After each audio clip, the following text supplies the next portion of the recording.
A day will come when I will finally know peace. I will lay down my sword and join my comrades in eternal rest. But that is not today. Today, I will embrace my destiny. Today, I will draw my sword. Today, I will know victory. Guild Wars. Alright, hello everybody. Hopefully we're all good. Yeah, watching chat as I played that little video there was really funny. People thought it was new or something. Alright, so the story with that video, I've got a lot I want to talk about. Well, we're actually this, I didn't really ask for his permission there to show it, though. I think he'd be okay with it. I did tell him I was doing it. I was talking to Shaman earlier for a variety of reasons. I came to him about a thing I want to do with the original beta login screens. You'll notice a lot of stuff with the streams changed. I'll talk about that in a second. But so I was talking to him about that, and then we got into looking at a bunch of old files and things. He got looking through his archive, and he found a really old trailer that he had no recognition of, and I didn't recognize it either, and it's that CGI trailer there. Turns out what that is that's about a 50-second CGI trailer that was produced to promote the launch of Guild Wars 1 in Japan. The original version of that actually is on YouTube. If you type Guild Wars 1 Korean trailer, I think it comes up. You can see it with a different voiceover. But they actually did another CGI trailer that I'd never seen in my life until today.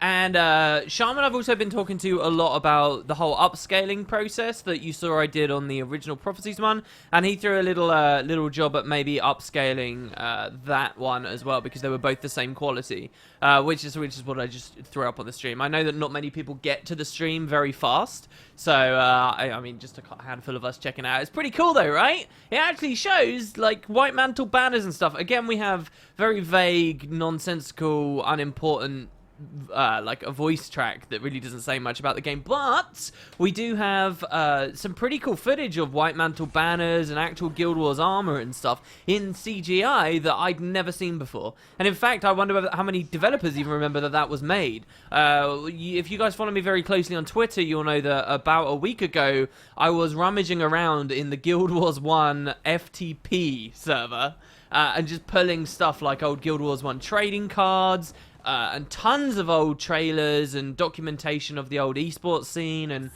basically anything I could get my hands on. I spent a good 2 hours-ish on that site downloading everything. So for there to then exist a whole CGI trailer that does exist and I had no awareness of, didn't even exist on the FTP, is pretty huge. So all props go to Shaman there. Shaman found the thing, Shaman upscaled the thing. Shaman should probably put it on his own channel. That could get a lot of cool discussion, but yeah, I wanted to share it with you guys. It's pretty cool, right? It's insignificant though, and I'm sorry to those of you who saw that at the start of the stream and thought, oh shit, this is something new. Yeah, that was sort of a first initial little attempt at upscaling. I don't think he was too satisfied with it, but there's a few things you can do. He actually shared that to me unlisted, but yeah, it's really cool, right? Okay, so Twicky asks, can I open up the squads to play Asuraball so you can focus on explaining stuff and you don't have to run 2 clients? Yeah, that's totally fine, dude. Alright, I'll open up a squad. So, the stream. Alright, well, let me back up a little bit. Login screen. I was looking at, basically, the little project is using an old alpha, beta, early Guild Wars 2 EXE and trying to launch it with the command line argument, use old launcher, so that I can get new fresh footage of the original login screen, which you see at the start of every single one of these streams. And I want that for a variety of reasons, but mostly I want it because there's no really good version on YouTube at all. There's some vaguely good versions, but then they've got like people with like German login details and stuff on the screen, and then you got to like try and crop it out, and it's just annoying, right? Like if you could get into it, it'd be so good. So this was basically the thing we were toying around with. And one of the reasons I'm doing that is because, yeah, at the start of these streams, I show you the login screen, and I've been refining a lot of the stuff. You remember a lot of the streams last week, I was saying, oh, I need time to do the badges and to do this and this and this. Well, you notice a lot of that stuff's gone through now, so I have to give major thanks to Welk for this. Or Waldeer, I don't know actually which name you prefer. But he's really pulled through, done some amazing stuff. So we have badges now. So basically what happens, guys, is if you subscribe to Wooden Potatoes on Twitch, you start out as a bronze potato, and you're like a veteran, like a Guild Wars character, like as a veteran. And as you rise up, you'll become, you'll become like a champion, and then you'll go legendary. And the number of spuds the number of potatoes that appear in your badge should increase from like 1 to 2 to 3 and so on. And then you'll become like the golden spud if you've been subbed for a grand total of 2 years. But obviously the channel hasn't even existed that long. So yeah, it's pretty cool. We've got those, and I got a bunch of emotes as well. So classically, there were 3 emotes associated with my channel, just 3. There was Tato High Horse, which people love to spam, and really was the only one that got any use. When I go ranting about something, when I act like I'm a cut above other people, when I'm dismissive of other people's opinions, when I'm basically a dick, okay? We got the High Horse, and we like to spam that. That's cool. We did have 2 others. One was Liz, which was just sort of my main. It was just sort of her face, which was nice, and I appreciate the art, and I appreciate that it was done. But there was really no use for it, really. People wouldn't do it very much. And then the last one was... I can't even remember. There was another one as well. We had 3. But I had loads of slots for others. In fact, if I get just... I think it's like 40 more subs... Maybe that's quite a lot. I don't know. I've never really paid attention to subs, to be honest, on Twitch. But if I get 40 more, we unlock another 2 as well. But anyway, they've all... I've cleaned them out now. High Horse still exists, as you guys see. You're spamming that now. But I also have 7 other new ones there as well now. So there's like a salty potato... or like a rant potato. There's like a sad potato. There's one for getting wrecked. There's loads of them, and we're gonna have the panels. The last thing really that I need to update, I've changed the offline banner. All that stuff's been changed. But the last thing that's gonna happen is hopefully we'll get some nice panels going on the bottom, and you guys will see exactly what emotes you get access to across Twitch by subbing to me. You would be able to use them, but unfortunately, I think Twitch needs to make sure that I haven't put like penises and vaginas and stuff as them, so like they need to community vet them. And that hasn't gone through just yet, so I don't think you guys can use them just for now, but they have been uploaded, they have been checked. Let me check my dashboard, and let me check my settings just to be sure. Maybe it went through in the hours before I began here. But yeah, so lots of stuff's been going on, and I might start changing the overlays, all that kind of stuff. We're long overdue for me filming a bunch of new potatoes. I've still got a list. Yeah, they're still vetting them, guys. So we've got Deal With It, a potato with sunglasses on. We've got a Hype potato.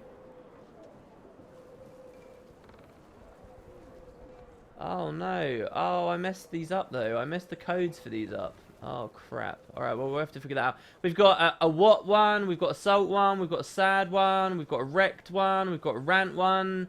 And, yeah, so it's pretty cool. And, yeah, in just about 40 subs, we can unlock another 2. I don't know whether we'll ever get there. But yeah, so there's that. Next point to discuss is this is sort of a mixed stream. This one will probably go on a little bit longer. I didn't really have much going on today, and so I thought, hey, why don't I just sort of start streaming a bit earlier? But this is a joint stream. We're doing 2 different things. We're gonna play Asuraball. So I will explain the rules in greater detail very soon. If Twicky can message me though, or someone can message me, just so that I'm aware, we've got a squad running, and if you want to play Asuraball, I'm pretty sure anyone could just join on. And can I also hear which region I should be on? Right now I'm on NA, but should I be swapping to EU? Wow, I just had a less than 100 ping when I was connected to NA. I've never had that before. Can someone just confirm if it's EU or NA? But we're going to be playing Asuraball. Asuraball, if you guys don't know, in very loose terms, is a game where you have 5 players versus 5 players, and the ball is another player. So I will be the ball, and you have to CC me like off the edge behind into like a goal, right? So everyone's running around on Hammer Guardian, stuff like that. So we'll see how that goes. And the camera, Wooden Potatoes is the ball. So the stream perspective and the audience perspective is going to be really fun. But we're going to be playing that game for about an hour, which should be plenty of time for lots of rounds of Asuraball, but only about an hour. The rest of the stream, I'm going to be showing off and talking about some other stuff, mainly to do with decorations, because I've got a bit of an addiction for it at the moment. I've got a bit of a problem. And I want you guys to share in it. I want you to enjoy it. I really want some enthusiasm from the community for these things, okay? So we'll see. Alright, it is NA. Okay, it is NA, says B-Boy. Alright, good. We're all good. Yeah, so you basically get to smack me around in the Asuraball section. So, if you guys remember, last week we had Halloween start, interior. Halloween began. And with it came a bunch of new decorations. They didn't do too much for Halloween, but they did do well enough for the rewards. They added some very prestigious new rare infusions and auras and minis and things that all have massive sinks for candy corn. You obviously get that kind of typical player bitching and whining. Oh, it's too hard. Why can't I get it? But I do very much value these things. I love that candy corn has actually got some really decent sinks for it now. And they added some decorations too to the guild halls, not just personal rewards, which people have been spending up to thousands on, by the way, but they added some others. Now, the guild decorations, I did a stream on last week where I demonstrated the crafting of like each of them, and we saw what they were all like. If you tuned in on the Nightfall stream on Monday, you got a little bit of an extra, but I think a lot of people might have missed that because obviously it's Guild Wars 1 and it was sort of buried in there. So I wanna talk about what happened. Now you'll remember that one of the decorations was a seance candle, and I laughed at it on the last stream. I made a joke that it was pathetic. I gave it at first a 1 out of 10. It cost a load of stuff, and then its visuals didn't seem to match the recipe very well, and it was this tiny horrible little thing, and it just seemed ridiculous. So I gave it a 1 out of 10, but then I realized when you zoom out that it's a little green candle you place, but a ghost comes out of it. And then at that point on the stream I gave it a 3 out of 10. These are actually really cool. These are like a 7 out of 10. These are a really, really, really cool decoration. And I started playing on my head because what I realized you can do is they're designed such that you can drop the candle down in a place that you like where the candle is, but you can also hide them in little crevices and cracks, and all it does is it causes this ghost to appear and a ghost to fly around. And I kind of realized something. If we were going to go for a Halloween-themed guild hall, which was our objective last stream, I showed you the crafting of one of each of the decorations, and then we went off to make a Halloween-themed hall. We wiped it, and we made the Halloween theme. What would really spice it up is having a lot of seance candles around. So, I think it was even that night, maybe on like Sunday night or whenever it was, I decided to make some. And I sank about 1,500 gold purely into seance candles. Remember, we had a pool of 3k gold, which I didn't really have anything to spend on, and I said I'd start saving for this big sweepstake at the point of the next expansion. But that's basically out the window. As much as I've talked about it, I think that's basically out the window. Because I started sinking it hard into decorations. And the result has been pretty cool. But then I went further, and I spent the rest of the money too. Like, all of it. Every penny that we had built up, I spent on decorations. On Halloween decorations. And then I went some more. I actually credit card farmed quite a lot. It's not... I don't feel like the guild owes me anything, but I was having so much fun making decorations. It's really quite bizarre, and I want to talk to you guys about the psychology of this. I've had so much fun making decorations this week. I've been quite desperate, actually, to get back and stream just to share this with you guys. I credit card to the tune of about another 1,000 to 1,500 gold after I exhausted all of the guild's money and spent all of that on decorations as well. I still have 1,000 here, and this is for today's stream. We're going to spend another grand on the guild hall today, and we're gonna dive into decorations even deeper here. I don't regret that. I basically haven't spent anything on gems in a long time, so I don't regret it at all. I am pretty much a massive mono gamer as it is, so I do feel like, well, I don't know, it's very, very, very hard to say whether it was worth it, but I got some enjoyment.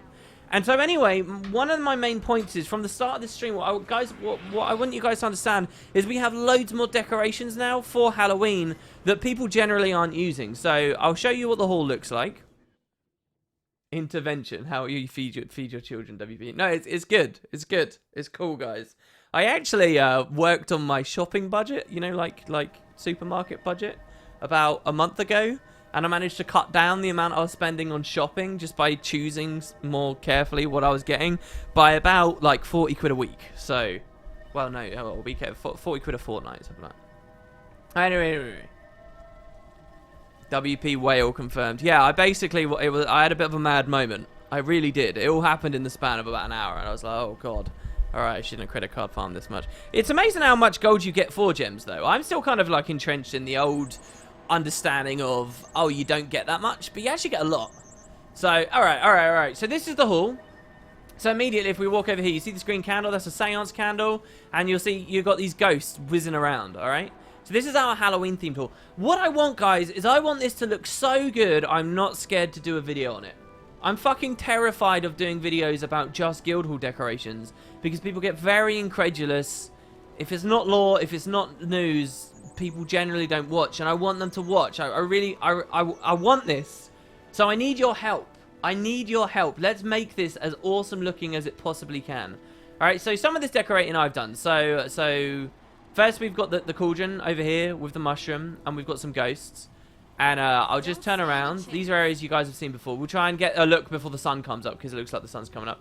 So we've got a bunch of things. And look at all these ghosts here. Look at them all. Look at how good this looks. Watch on the bridge. Woo! It's good, isn't it? Look at all these. And what I've done is I've plastered the seance candles on the side of the bridge here. You see this? Look at that. It's beautiful. And then we'll move on. And we got a bunch of other stuff all the way over here. All right? Of all these new fancy decorations and things that I'm pretty sure I'm the only person who's done any scribing at all in the past week. And I've done a lot of scribing. I've made loads of stuff for us to play with. I've got to say, I love everything in the Guildhall except whoever did this at the airship. Like, this baffles me. I honestly don't know why you would think this looks... It's an airship. And you've put some flimsy-looking, crumbling, thin ruins that would look way better elsewhere on an airship. Like, this is just...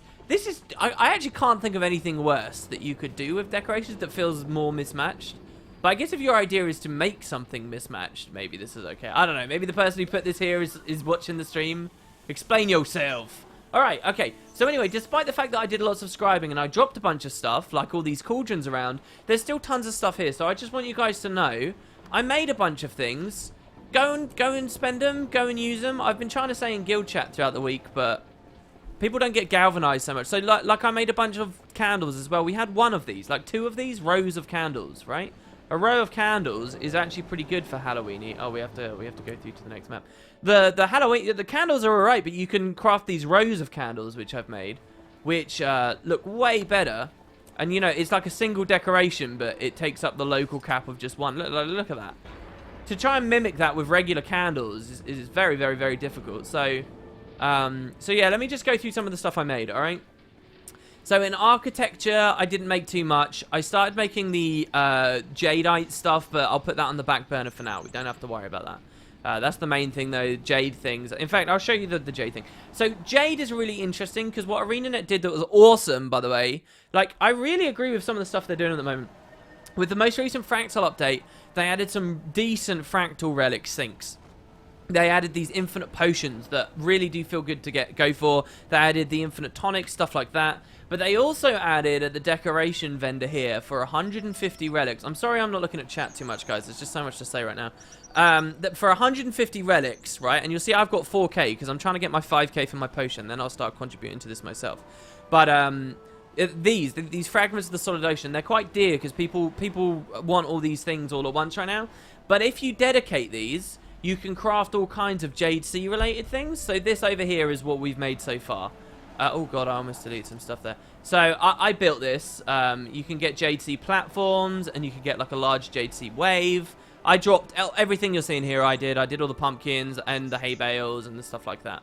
So yeah, that's like one of the things that I'd like to go for. There are you know, like the dances, the holographic dances you get in some of the fractals, the Aether Blade based ones. Well, you can get those too, but they're really expensive. They're like some of these hyper prestige decoration ideas, which I'd love for us to go for. I've super got in my head, guys, as you're gonna see on this stream. I really want, now that our upgrades are done, now that we get the funds in, we get like 500 gold a month basically, a week basically, if people are actually following up with the donations, which you'll see from my capped mail up here. We are so far. Please contribute if you like this idea, alright? We can keep pushing this, and we can try and get not just one of every decoration, which already I don't think any guilds I've ever seen a guild has one of everything, aside from, you know, the PvP things, but like 10 of everything, 50 of everything, 100 of everything, so we can go mental, we can do crazy good stuff.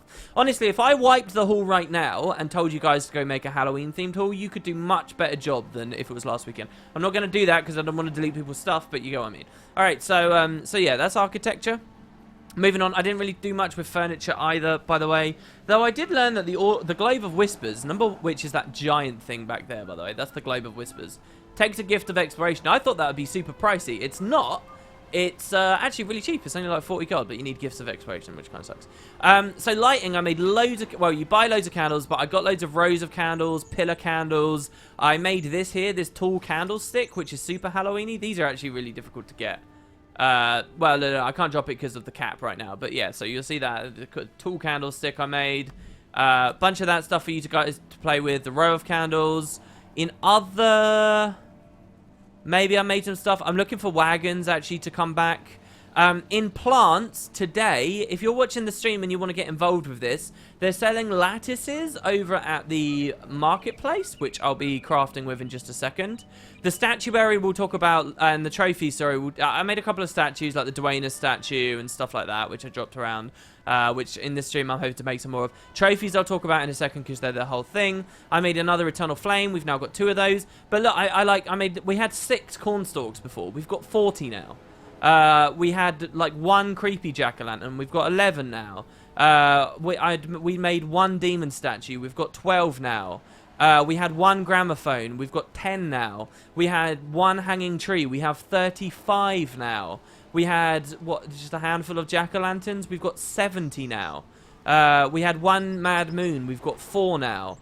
We had 1 mausoleum. We've got 5 now. Now, so the mausoleums are really expensive, okay? Like... It's like a stack of candy corn, pumpkins, sorry, which is crazy amounts of candy corn to make these. So I noticed so I made these and said to people in guild chat, look, I've made the stuff, go and play with it, please.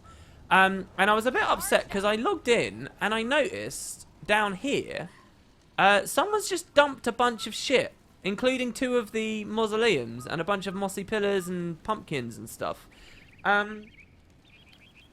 This was 24 hours ago I first noticed someone did this. What I assume someone's done is they've been like, alright, look, I want to use these decorations for my own little project, so I'll just plop them all somewhere, hide them on the guild hall, dump them somewhere arbitrary, so that no one else uses them before I can. And then when I actually want them, I'll delete them. I'm guessing that's what they're doing. But, I mean, if someone did this because they thought that looked good, it doesn't. You can't see shit there. I said in chat that if someone's doing that, that's fine. But, you know, if you're not going to use them in 24 hours, you can't just do that. So I said if they're not gone by the time the stream comes up, then I'm going to delete them on the stream, which is what I've just done. So there you go. You got a bunch of mausoleums, pumpkins, crap like that you can use. Let's keep going. This is ridiculous amounts of gold, okay? Pumpkins, we got 200s. I mean, I must have gone through... thousands. The assembly was running for like 5 hours straight, probably something like that. Each decoration taking 30 seconds, just back to back decoration. Nothing's really changed for like the holiday wreath is the only festival thing we have none of, but that's Winter's Day, so we can worry about that later. Scarecrow, we still only have 1. This is the only thing I never crafted more of, because each scarecrow costs about 100 gold because of tattered bat wings, which only drop from the Madness Ascent dungeon. The Halloween dungeon, which I don't think anyone really runs because that's a thing for Night Fury or whatever. So scarecrows are really small, kind of crappy decorations, but they cost like 100 gold each. So I just haven't bothered with those. That's the only exception, really. We've got 1. That's it. It's at the opening waypoint. We have 53 seance candles. We had 1 cauldron before. We've got 11 now. There's still 3 available for placing. What else changed? There's all the SAB stuff. Thorny jack-o'-lanterns, we only had 1. We've now got 26. And the other big change... well, okay, and there you go. Alright?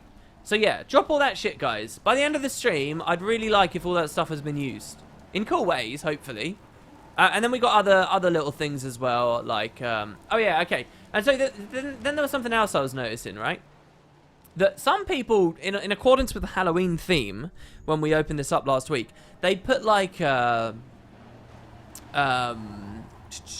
mushrooms around, and they were quite big mushrooms. So I looked at our stock, all right, and I was like, oh yeah, these mushrooms look pretty cool, and I spent a ton of money on mushrooms as well. The mushrooms are funny because look at this, guys, in storage, okay? Decorations, mushroom, all right. Look at how crappy this sounds, okay? It's just mushroom, all right? It sounds like a horrible, stupid little thing that really wouldn't look very good. And you craft like 3 of these into a squat thorny mushroom. And from the little image there, the icon, you'd think this is awful. We never had any of this stuff before I started scribing recently, before I became a crazy scribe this week. But this is the regular mushroom, which looks pretty good. And the squat thorny ones are fucking huge. Look at it. It's massive. Also pretty Halloween-y. So I made a bunch of those. You'll just notice that there's stuff going on. Like all the little categories have got stuff. And I'm hoping to craft a bunch. Okay, so that brings me on to today's idea for the stream. What I want is we've got 1,000 gold. We're going to sink into decorations. This is between the Asuraball. As Asuraball's going on, don't forget I've got a squad, and I think you can join on the squad. And please do for Asuraball. It would really suck if the event never managed to run. Just type /squad join list. I'll put a thing up on the screen actually for people. But in the meantime, because that's only going for an hour, and we've started a little bit early, I thought well, we're going to try and decorate one of everything. We're going to try and scribe at least one of everything. Now, we're not going to be able to succeed at that on this stream. We're not. And some of this stuff we can't do at all. But it should be pretty fun. So there's another whole element here as well that I want to talk about. And that's the trophies. So trophies are, you know, if you kill some of the world bosses, if you kill the raid bosses, you get these items you can dedicate at the guild hall, and then you can actually craft them up into statues. And getting a gold one is like this very prestigious thing. So I had a look into it during the week. How good has the Spud Club done? So what I would love us to be able to do, guys, is have one of every gold. I think that's a really cool objective. I have a super Q&A going up on the channel in like a couple of hours after the stream closes, where I talk about that a little bit more.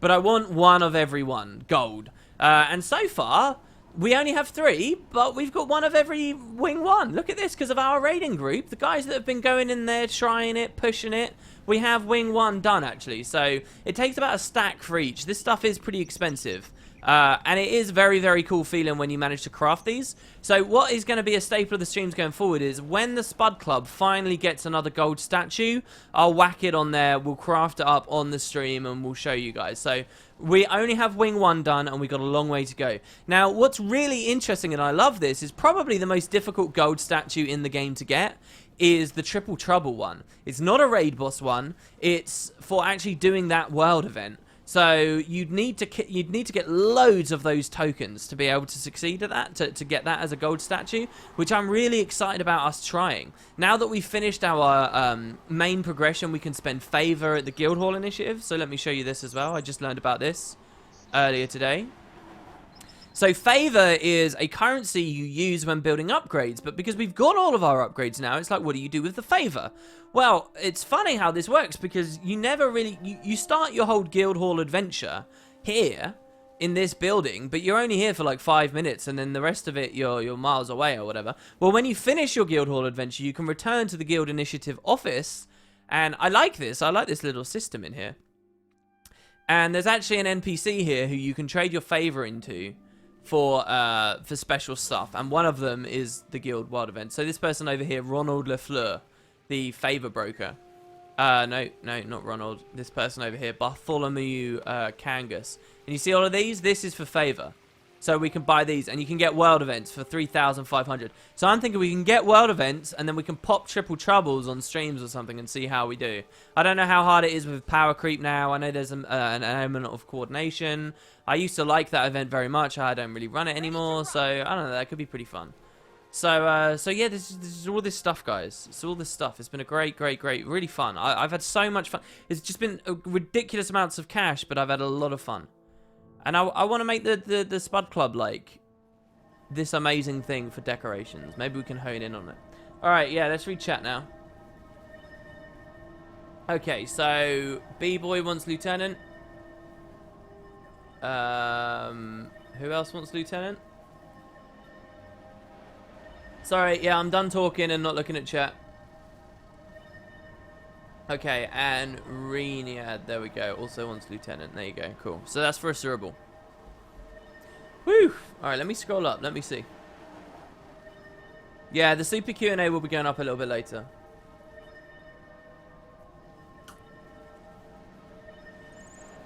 The first step for me to admit it's a problem.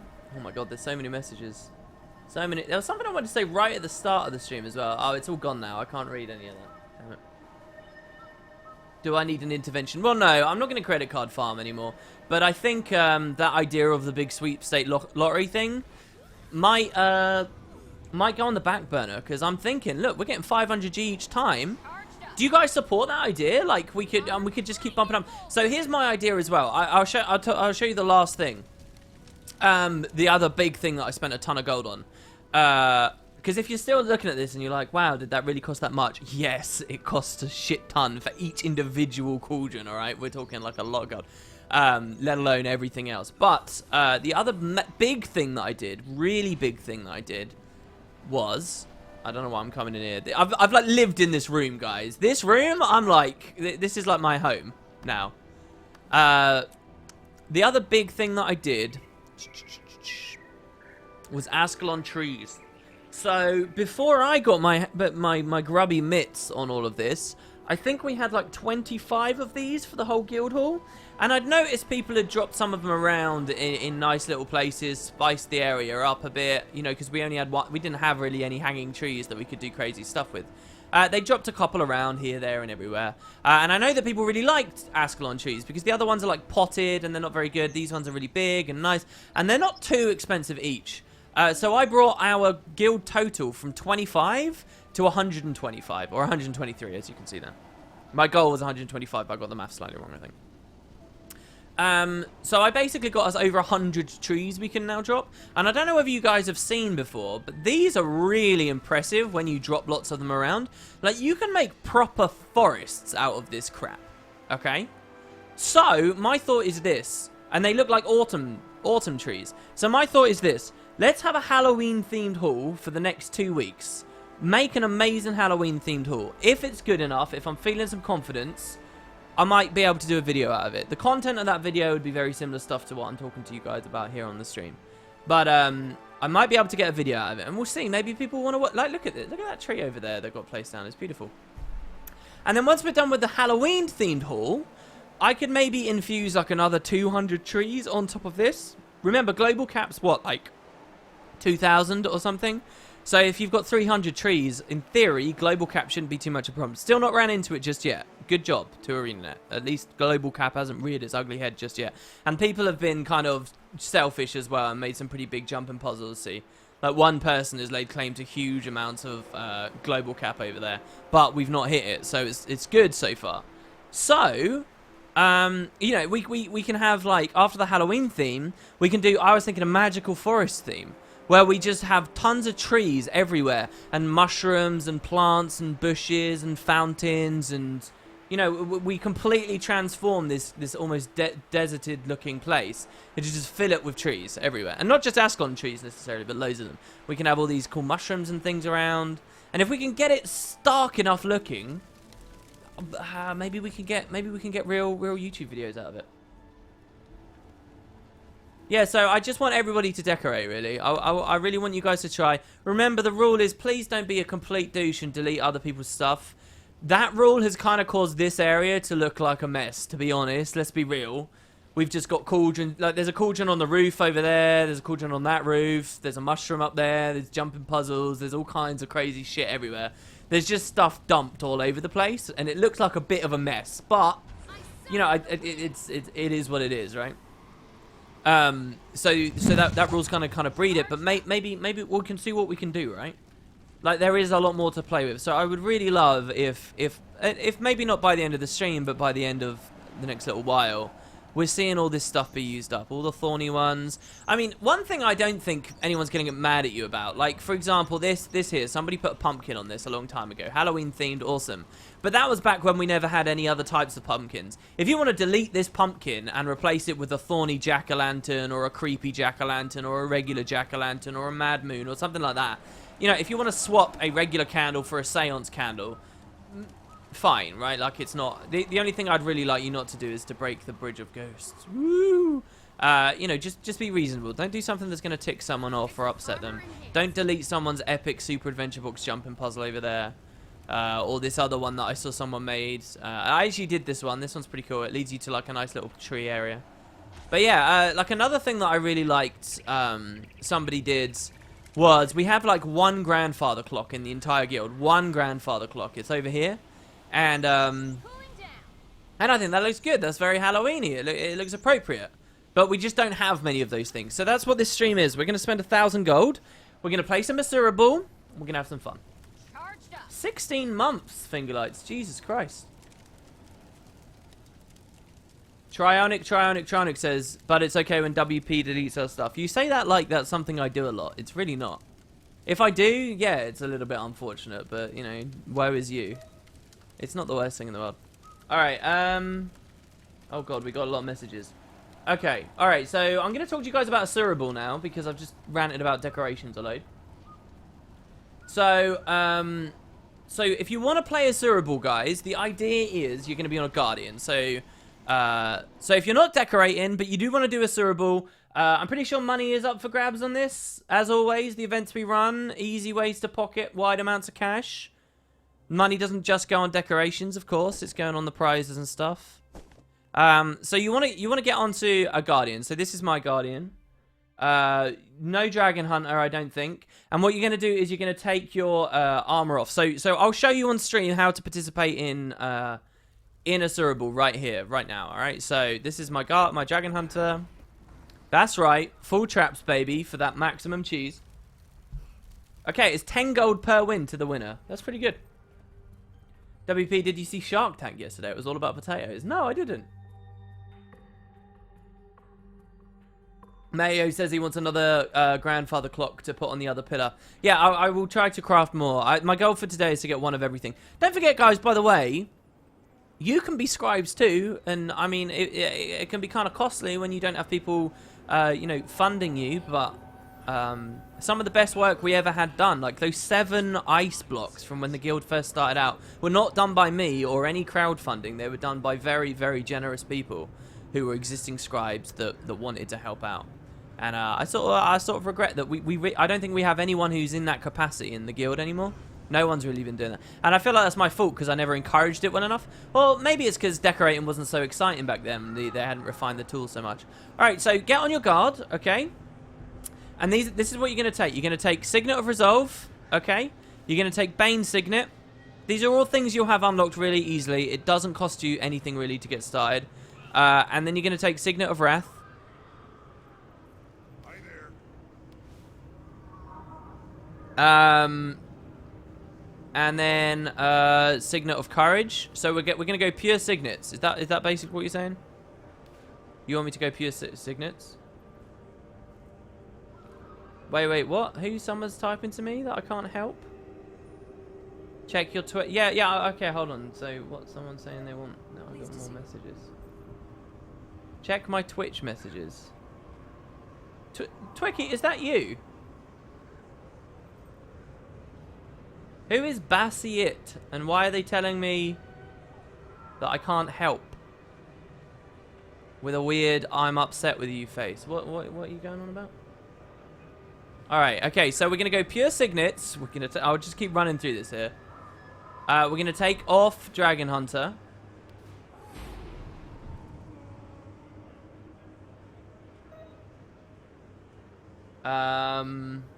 What else are we going to do? Oh, that's kind of cool. We can get rid of our longbow. We're going to get white weapons.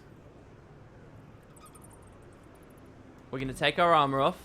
I mean, I'm not actually going to be participating. I'll be the camera, so I'll be slightly different. But I think I have to be on an Asura Thief as far as I remember. So we're going to take our armor off and our back piece. My back piece doesn't do anything anyway, so I'll just hide that.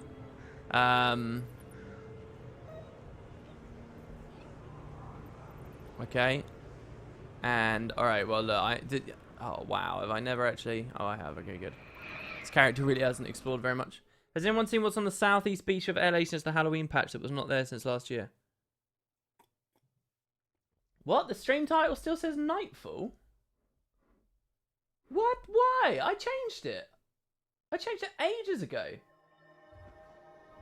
Ah. Oh my god. Twitch is really annoying sometimes.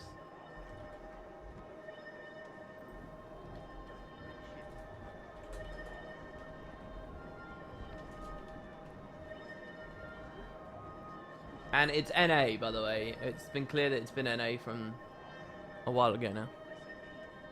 Alright, that should have changed now. I changed it ages ago. Alright, let's see. Let's go get some weapons here.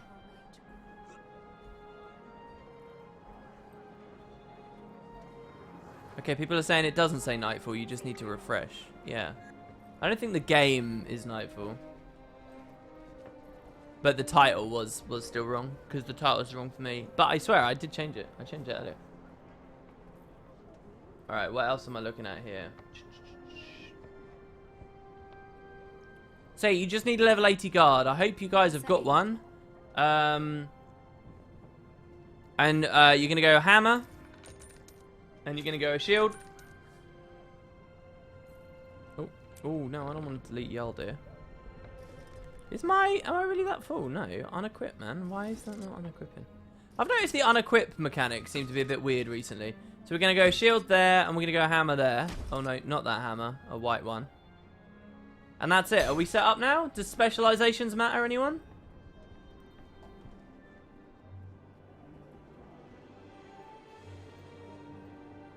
And that's it, I think. And now you're ready to play Asuraball. That's it. That's all you have to do. And we really do need people to join, so let me put the text on screen. It's not hard, guys. This is the thing with NA. Come on, stand up for your people, NA. Where the hell is that text? Oof. You're way off in the corner. Oh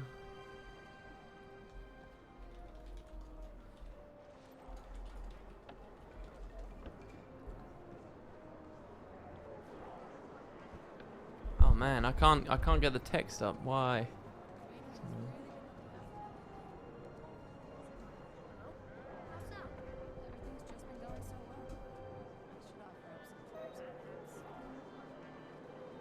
Oh, this is infuriating. It's like stuck in the top left corner. Alright, let me just make a new one. Let me try that one. There we go.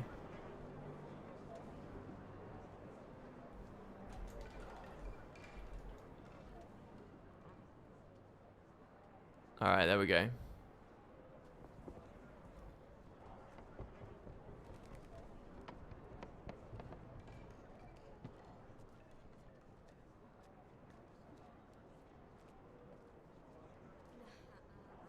Why? Why? This is so... What's going on with OBS?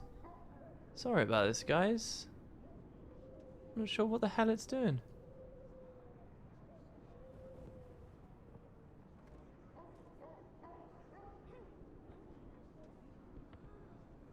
Let me try...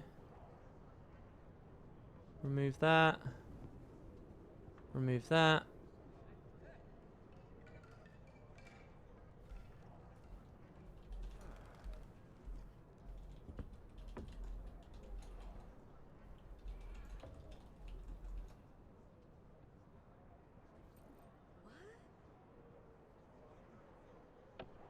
There you go. I guess we just had to remake it. That's really weird. Alright, there you go, guys. We'll have that across the top there for you all. So that's all you have to do. You just have to type that into chat. And hopefully you guys can see that there then. Yeah, we're going to need at least 6 or 7 more people to join, guys, if you wanna play Asuraball. If we're going to be able to give any prizes away, we're going to need at least 6 or 7 more people. Do so few of you have a Guardian? And do so few of you want easy money? But yeah, I mean, one of the reasons I started the stream early, aside from just being a little bit bored, is that I can decorate a little bit while we roll people in. So let's just do a little bit of that, I guess. There you go. That's all you have to do. You just get a shield, you get a hammer, you get all signets, and that's it. Is there anything in Guild Wars 1 Halloween content that would help towards the Hall of Monuments? Something I shouldn't miss. Oh, Guild Wars 1 Halloween for the Hall? You know, I really don't remember anymore. I really don't remember. Were there minis associated with that? I don't think there were. Were they in the end?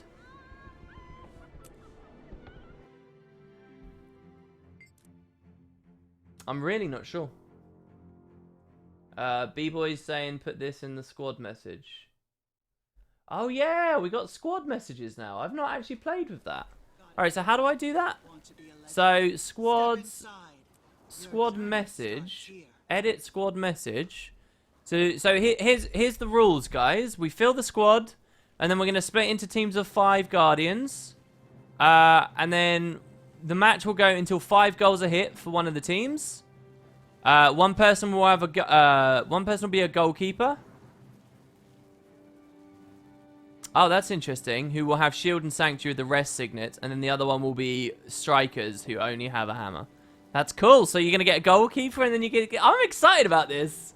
This is gonna be mental when I'm the ball, just getting knocked around all over the place. Oh, this is so cool. So guys, once you join the squad, by typing /squad join LYS, you'll have all the rules will be there in game for you now. They'll just be there. You'll be able to see straight away. That's really nice.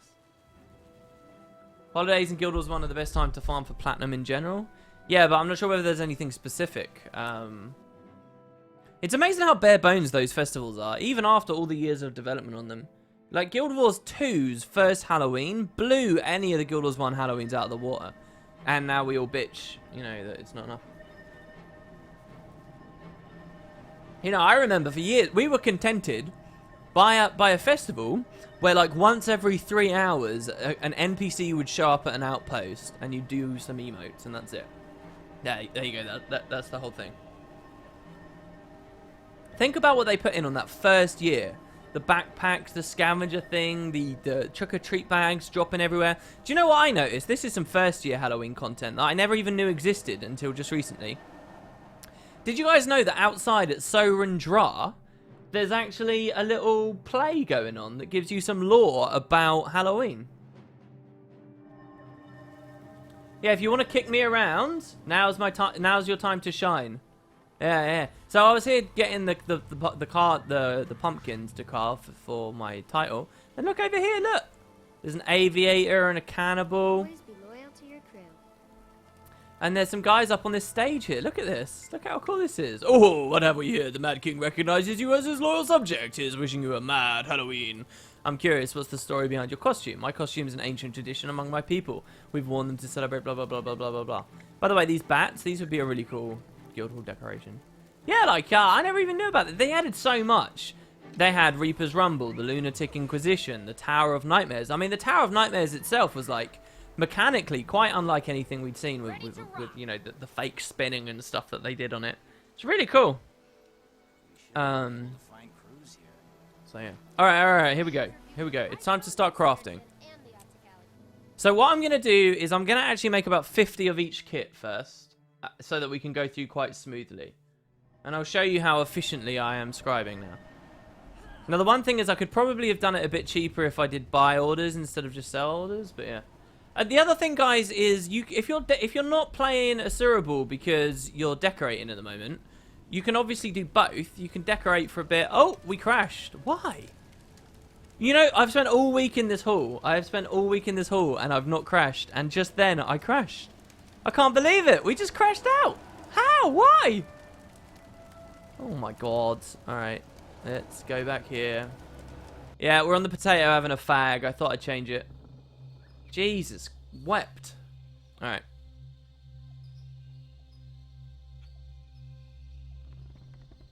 You just bought the exclusion for this game. What is going on for Halloween? I actually don't understand that comment whatsoever. Don't mention the Mad King Memoirs back piece. Yeah, that's become like one of the rarer back pieces. Oh, guys, yesterday I finished my Halloween meta and I finally got to 29,000 achievement points. Now, 29,000 AP is a pretty big threshold because it's at that threshold that you get your pinnacle weapons.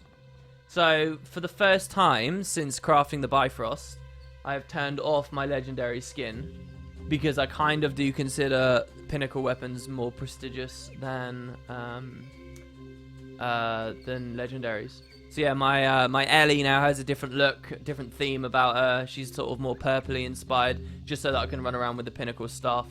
And I went with the staff because I sort of reasoned that I use quite a lot of staff on all my characters. When I'm playing Rev, I use staff. When I'm using Daredevil, I use staff. When I'm using Ellie, I use staff. When I'm using Necro, I use staff. If I play in PvP, I use staff on Mesmer as well. Staff's like everywhere. So if I'm gonna get the most use out of any pinnacle weapon, the most opportunity to shove it in people's faces, it's that one. So I went with staff. How's the internet in my new place? Am I still with Virgin Media? No, I'm not with Virgin anymore. I'm with Sky now. And it's pretty good. When I first moved in, the router that they bundled with their package was awful. Was a real piece of crap. So, and they do this thing where they try and lock... Sorry, guys. We're on this while I'm reloading my client up. It takes a little while to turn on. But they do this thing where they lock you into that package. They lock you in, and they tell you you're not allowed to use any other router. Now, of course, you can sort of hack your way around it. So I did some Googling. Found some forum threads where people were talking about, what is it? It's a BT talk box, is it? Or something? Can't remember, but I had to buy this other bit of gear. And now I put my internet into that, and then I put it into another specific type of router. I can't remember what I did. It was kind of complicated. It wasn't that hard, but yeah, so, and the second I stopped using that router, like that router didn't even have gigabit Ethernet. And I really need that to synchronize my files across to my render box, so it was kind of awful until I changed. But yeah, the internet itself is nice and fast and good. As someone from NA, it is hard to do stuff at this time of day. Also, you smoke. No, I don't smoke. This was just like a cigarette at the time. There we go. Alright, hi guys, we're back. Hopefully we don't crash again. I'll tell you what might have caused us to crash. Maybe that.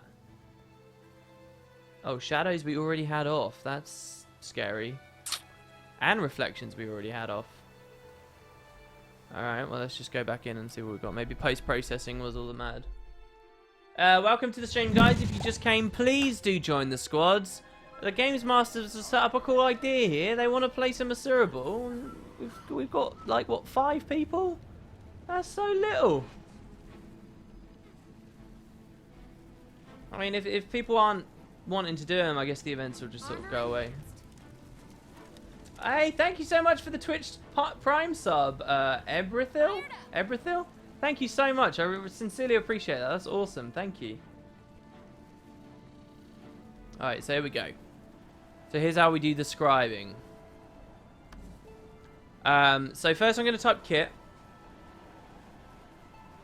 And what we want are finishing kits. Finishing kits are built out of scribing kits. So first we're going to do the simple finishing kit. So each one's linseed oil. So if we want... How many should we make? I don't know. I think I should probably make 50 of each. 50 of each is probably a really good idea. And what I'll do, guys, is in chat, we'll let you all choose. So how many types of kits are there? There's 1, 2, 3... 4, 5, 6. So that's 300 linseed we'd need, which already is a lot of cash. That's already 200G. But we've already got 50, so there you go. That's that's already a good chunk down, but that's fine. So because every single kit will take at least 1 linseed oil for each one, so we'll be sorted for linseed. We're also going to need a dick ton of coarse sand. Probably somewhere in the region of 20 to 30 stacks, but this stuff's really cheap, so that's fine. Because every single one of those wants some coarse sand as well. And the idea here, guys, is once I've got these kits just in my inventory, making the actual decorate... The kits are the pain in the ass. The kits are the bit that is like you're fiddling around for ages. You save a lot of time if you just have all the kits on you. So by doing this, we'll just get to focus on what the decorations themselves actually want, and it will be a lot more fun as a stream. I could have done this before, but then it wouldn't have really demonstrated how much cash you actually spend on this stuff. It doesn't, no, uppercase or lowercase doesn't matter. It doesn't have to be uppercase list or lowercase list or any of that. Hi, can I invite you to the guild? Yeah, so obviously people are going to want a lot of invites. We are sort of chock-a-block. Unless I start changing the ranking system or start kicking people a lot quicker, it is going to be a bit hard. We only have 3 slots. I mean, we can kick some of these people who never donated and now they've been offline for 2 days. But I mean, it just feels weird because these are people... I'm pretty sure some of these guys logged on, said, hi, can I join the Spud Club? And then logged off and didn't do fucking anything since. And now I'm just kicking them because they've been off for 2 days. I will clear up... I don't know.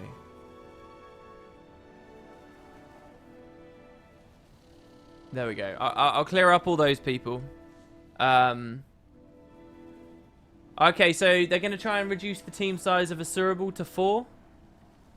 I can't believe this. This is shoddy from NA here. This is shoddy. I don't even buy the excuse that, oh, it's hard to be here. It's a weekend. It's Saturday. What is it? If you're East Coast right now, it's like 3 in the afternoon. And if you're West Coast, it's like 10 in the morning. Shoddy. Disappointing. Easy, fun, quirky way of getting gold. Little game type you've never played before. Just bat someone around. Fingerlight says, you can remove me if you like. I'm still in the guild. I don't log on much. And when I plan to play lots again, I'll just ask for an invite. Alright, dude. I have been looking at you. I was like, oh, man. Fingerlights is getting up there in the offline status. Where are you? You were quite high. Boots has even gone a week here. At least I thought... Oh, hold on. Were we not sorted? We were sorted properly. It's fine. It doesn't matter for now. It doesn't matter for now. Alright, so we got the coarse sand. So yeah, so we'll make 50 of these first, and we'll just work our way up through the tiers. If you guys have got any questions about lore, if you want to talk about the consortium versus priory thing, or you dirty priory supporters, or anything that might have been on your mind that you've wanted to ask me about. Crap, what did I do there? Did we make all 50? No, we made 45 because I accidentally moved. I mean, I'm here to listen. So we go. 50 of those. If you can hang on for 30 more minutes, I'll join in. It depends on when they want to run the game, really. I'm just waiting for their say-so as to what they want to do. Do keep pestering me, guys, if I've forgotten something, but I think that's alright. So at least we can get this. NA never know what it is like to only have potato? What? Leave NA alone, they get enough esport hate. Well, you know, it's just saying it how I sees it. That's all. That's all this is. Saying it how I sees it. Restless says, so glad I cheated my way into the Spud rank. You're only Spud? Are you not Ultra Spud? I would have thought that you'd be Ultra Spud, actually.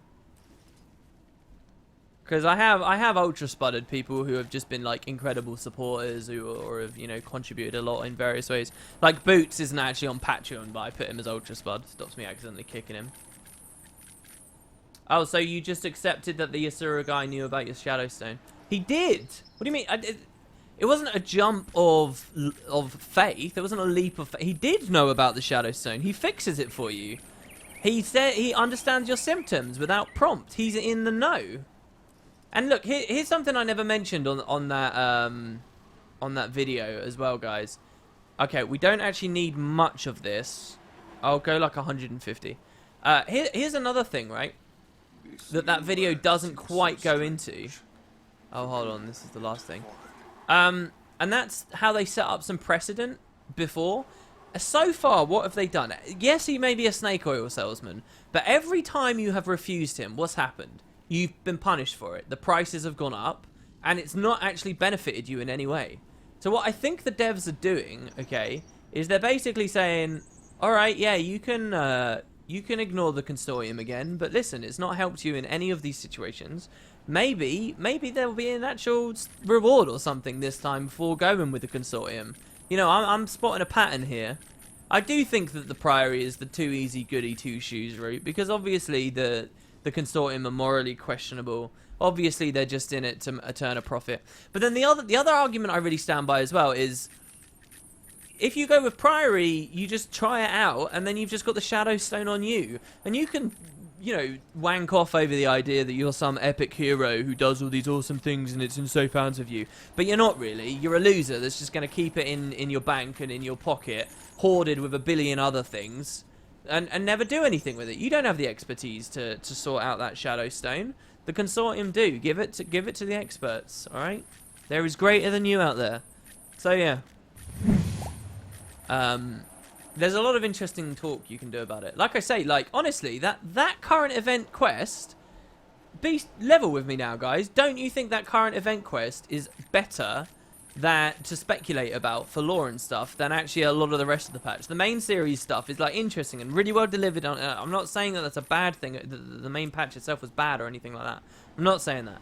But I am saying it's very easy.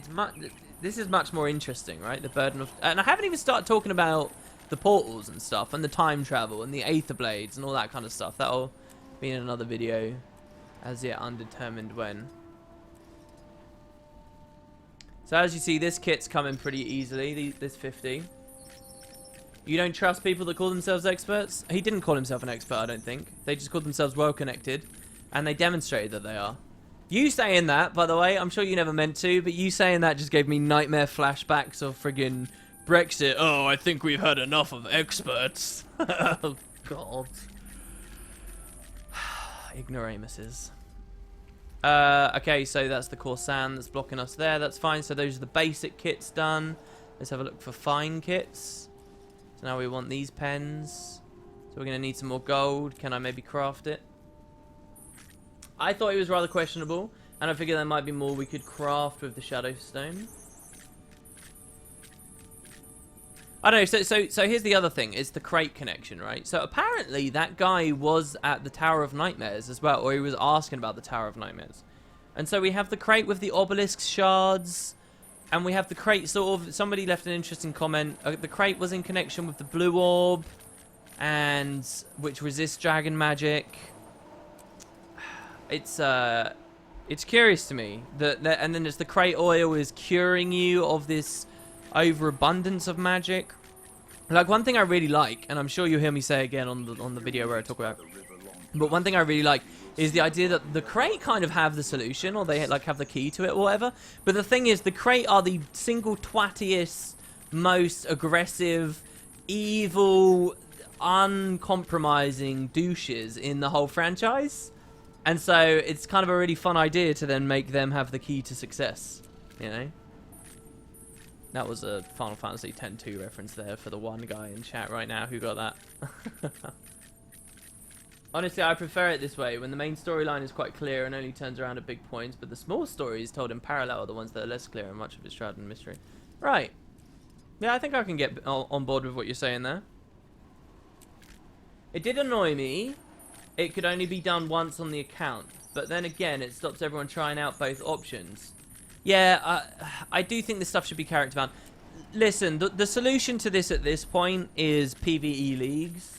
The more of this, like, aggressive account binding and forgettable content and achievements you can only pop once and collections you can only pop once, the more of that that's in the game, the more that PvE leagues, I think, are the solution, because it allows people to go back and experience that stuff for AP or whatever element of competitiveness that they're going for on that specific league. The crate are more xenophobic than the Brits.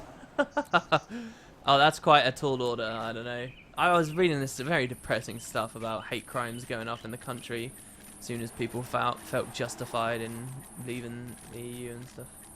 WP, do you think the consortium guy saying they knew how to make essence from creatures that they may be connected to the seer somehow? Maybe there's a seer around. Yeah, I don't know, maybe. Some of the other really interesting stuff, yeah, in connection with the seers on that episode, was the Path 4 stuff, and how I don't know, it's slightly off topic, but I find it so curious how they dealt with that seer path in a RP4. It's so interesting to me. And let me ask, guys, so I ended that video with a bit of a joke, a bit of a bombshell, a bit of a, you know, an interesting thing, where I combined, just look at this, in a RP4, we hear the quote that maybe the gods are still connected to the Bloodstones. Well, with a quote like that's pretty powerful when you think about the fact that one of them just got destroyed, no? So that's all I did. I just paired the two up at the end of the video just to get people questioning, just to get them thinking, what could this mean? I didn't get as much speculation on that as I hoped. A lot of people, I think, thought I was just making a, oh, mind blown joke, which that isn't what I was doing. I was trying to point out, you know, this is quite curious. So what do you guys think about that? Like, if the gods are still connected with the Bloodstones, what does that mean? Someone suggested, does that mean we killed a god? Does that mean this has redrawn the god's attention? Like, where is the line there? What has happened with that? And a RP4 is a very, I think, should be answered at some point. Should have more info. Because I think it was supposed to be something special. It was supposed to be the hardest and the longest path of the hardest and the longest dungeon. It was supposed to be in that specific place, you know. Of all the three paths that came before it in a row, they all dealt with really interesting stuff. But the most interesting was the seer one, which ended up talking about the gods more than anything else.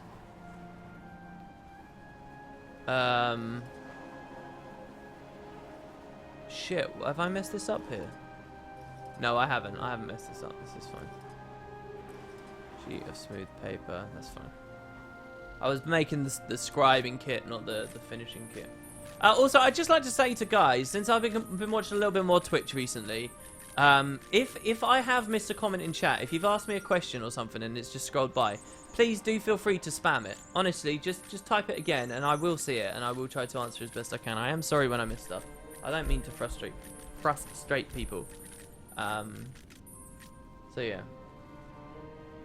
How about the gods working like the dragons? When no one dies, the others gain their power. Yeah, I think that's an interesting... I mean, they haven't really talked too much about that happening, except when Abaddon was defeated and Cormyr took his power. But the idea of, like, Cormyr now dying and Balthazar taking that too, right? Like, and he's got even more in him. Those kinds of ideas, they're interesting. So we got the Masters finishing kit, and then finally Grandmasters after that. So let me just make these pens. It's funny because the higher tier kits sometimes feel easier to make for me because I just have more of those mats sitting around without having to go to the TP for them. Yeah, it's also special because it's the only fourth path in the game. You're right, and that is something that I kind of wanted to hone in more on the video, but I always feel like it's undermined by the fact we also know there was going to be 5 paths. There were going to be 5 paths for Ara. There was going to be a dwarf-based path. Potentially, you know when you enter Ara, guys? I'll show you it in a second when we go to the TP. But it looks like dwarves are underground, obviously. It looks like they were going to do an underground area that was going to be a 5th path. And the main reason we know this is because at the end of the personal story, you meet not 4 scholars, but 5 scholars, all of them saying they're going to go to Ara. So we can only make 41 of these because of the bottles. So let's buy some more bottles. So that's sort of another angle to it. We're probably going to want some more water soon as well. So let's grab that. We're almost done with the kits, guys. This is the boring bit, and then we'll actually be able to go with decorations. And I'll let you guys choose what decorations we go for. Okay, so the Masters finishing kit, we were here, and then we were here, weren't we? Yes, we were. Okay, so 50 of those. What I never understood about Aral was that Loopy was harder than the actual bosses. Yeah, I'm pretty sure Aral was like rushed out hard without any of the testing that it properly deserved. All right, so think about raids, okay? When ArenaNet were developing raids, internally, their own testers, their own players, their own developers were not good enough at the game, did not understand the systems in the game well enough. It's just a fact. This isn't me trying to be insulting to how good anyone is at their job or whatever. They were not good enough at the game to figure out what the best 10-man comps were and to really, really hone in on all that stuff. So they knowing this, they opened it up quite admirably. They opened it up to the community. They brought in raid testers who could do that for them. They're probably at a place now where they can do that themselves. They do actually understand it now. They are better. But that situation we had with the raids probably happened with Dungeons. It was 1,000 billion times % happened with Dungeons too. So you've got this huge problem where no one at ArenaNet or any of their testers really understand how this new revolutionary game with its weird trinity and combat mechanics plays. Because it's nothing like the prequel. It's nothing like anything else on the market. No one understands what's actually going to be strong about it. And none of their testers have had long enough to even play to know, right? Then compound on top of that the fact that they're cramming out Ara in the last few days before the release of the game. Ara was never gonna actually be that good. Of course you were gonna have some pretty lame fights and encounters. So hone in on the one that at least is in every single path, the Loopy fight, right? And Loopy ended up getting at least somewhere. I really do believe that that's what happened. And it's not just dungeons, by the way. It's like everywhere. It's the Ancient Wood Planks are good as well. It's not just dungeon. It's the personal story too. This is a big reason why the personal story never stresses you to dodge roll, and never stresses you to learn what combo fields are, and never stresses you to really focus on anything. It's because, one, a lack of understanding of how this game was going to work. You know, think about it. Balance was constantly shifting. Big ideas are always changing. It's hard, man. And then beyond that as well, you've got a very limited window to develop those things. Alright, so back to chat, sorry. Have you made any cool modifications on your OP Guild Wars 1 Mesmer comp, or have you thought of any other cool ideas? Yeah, I started trying to add psychic instability onto it, which, with just 2 characters, you could perma knocklock entire groups, which is absurd. But when I tried it, I realized that the AI isn't smart enough to use psychic instability over stuff like cryo frustration on other bars, so they'd very rarely use it. So if you were going to do that, it would basically be a comp where there were no other interrupts available at all. And so then I sort of started disabling stuff to see how it would go, and blah blah blah. It was, yeah. It's not something I've played with enough. And I'm also kind of wondering, like, what is my goal? Is my goal to try and make an amazing meta Guild Wars 1 comp? Because if it's that, I'm kind of asking for trouble. Because people have theory crafted that way harder than me and understand it far better than me. You know, you're not going to be able to top Strength of Honor, Save Yourselves, Assassins, spamming Death Blossom with 1 million protective spirits and writs and just a touch of Mesmer in there. What my goal should be is gimmick comps. Probably, in my opinion. And if it's gimmick comps, what's the point in getting rid of Energy Surge and stuff? Why not just move to something else? Oh god, are we going? Are they playing? Are they playing Asuraball? Already? Or are they just testing it out? Anyway, look, I came to Ara just to show you. You see this here? I believe, call me a nutter, I believe that this is probably where P5 was going to be. Down there. I reckon it was going to be through that, and we were going to go underground, and that was going to be P5. Because Ara is so beautifully laid out, right? In that you've got P1, P2, sorry, P1's up like this, P2's like this, P3's like this, P4's like this. It's beautiful. I think that we were going to go underground and through the middle. And for what it's worth, this little area back here is kind of cool as well, with the spiders, the little spiddies. And so you can swim here. And you've got like the double torches, which is like a motif they use to show the way. What happened there, man? I was casting the Glyph of Storms. That's annoying. Oh god, we're just going to die and rally and die and rally and die and rally unless we leave. But yeah, there you go. That's alright. Let's go back to scribing. Or Asuraball, if they run. Oh, it's just a practice run. It's just, okay, good. Have I tested the Mesmer comp in any of the endgame areas? How does it handle things like Spellbreaker? Spellbreaker's not too bad. Like you most recently saw on that video, I was with the Seers recently. That mission has you go past Griffins, which cast Spellbreaker on themselves. It's okay with Spellbreaker because quite often it can interrupt the cast of it initially. But also everyone's equipped with a Signet that will do some damage and even a bit of splash damage associated with it as well. So you will wear through those guys. It's not very good in the endgame areas though. You need the spirit. When you put the soul twisting writ on it, it's a lot better in those areas.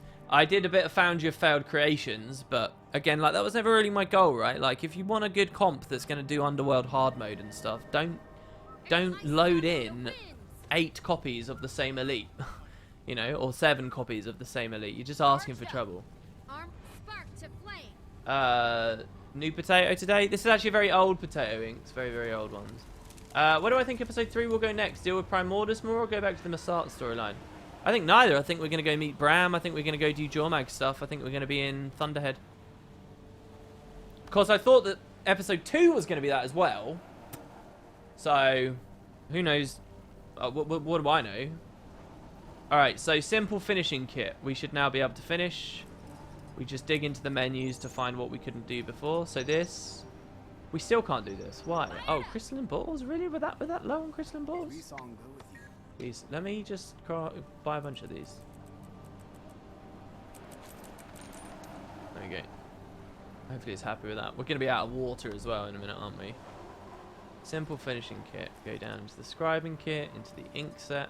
There we go. Yeah, we are. We're going to run out of water pretty quick.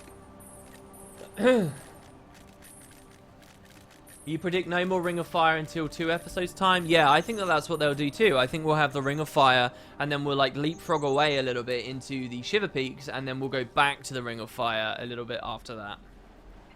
Let's do this. WP, what do you think of the new changes to Jagged Horrors? I'm a little disappointed they lost some of their flavour without the health degen. I have a lot of thoughts. So, shit, we're going to run out of slivers. I should have seen that was coming. We're going to need about a stack of them. They're so cheap now. God, why? It really winds me up thinking of that live stream where they mentioned how offhandedly they were like, oh, I'll just add them to dailies. Why not? Because it was a stupid idea. That's why not. Oh, God. What was I answering? Oh, yeah, the Jagged Horrors. So, number one, I do think it's an overreaction from the community. I was originally, when I first talked about the balance change, someone said, hey, you didn't talk about the Jagged Horrors. And the guy was like, the build's been gutted. That's what he said in the comments. And I left him a fairly scathing response, which he never got back to responding to me about. Most people on YouTube don't look back at their comments. That's why it's such a cesspit a lot of the time, so you rarely get a response in return. But, I sort of called him out, said it's not gutted. Don't be ridiculous. This is one of the biggest exaggerations I've seen in the history of this franchise. This is not a gutted build, blah, blah, blah. Since that time, I think I was a little wrong. I think that the nerf is bigger than I first gave it credit for. See, my thinking was this, okay? I've raided a lot in bad teams, in good teams, and I've never seen the Jagged Horrors roll too much higher than 15, generally. The one fight that it really matters on is Sabbather. The rest of them is really not a big deal. So, oh dear, they're dying after a flat period of time, and then you resummon them, and we're staying at 5 instead of 10. That's not going to be a huge difference. But my thinking there is a little flawed because they only last for 30 seconds, while Lich's cooldown is 180. So it is a bigger nerf than I was thinking in that capacity. But there's a lot of other reasons why I think it's not that big of a nerf.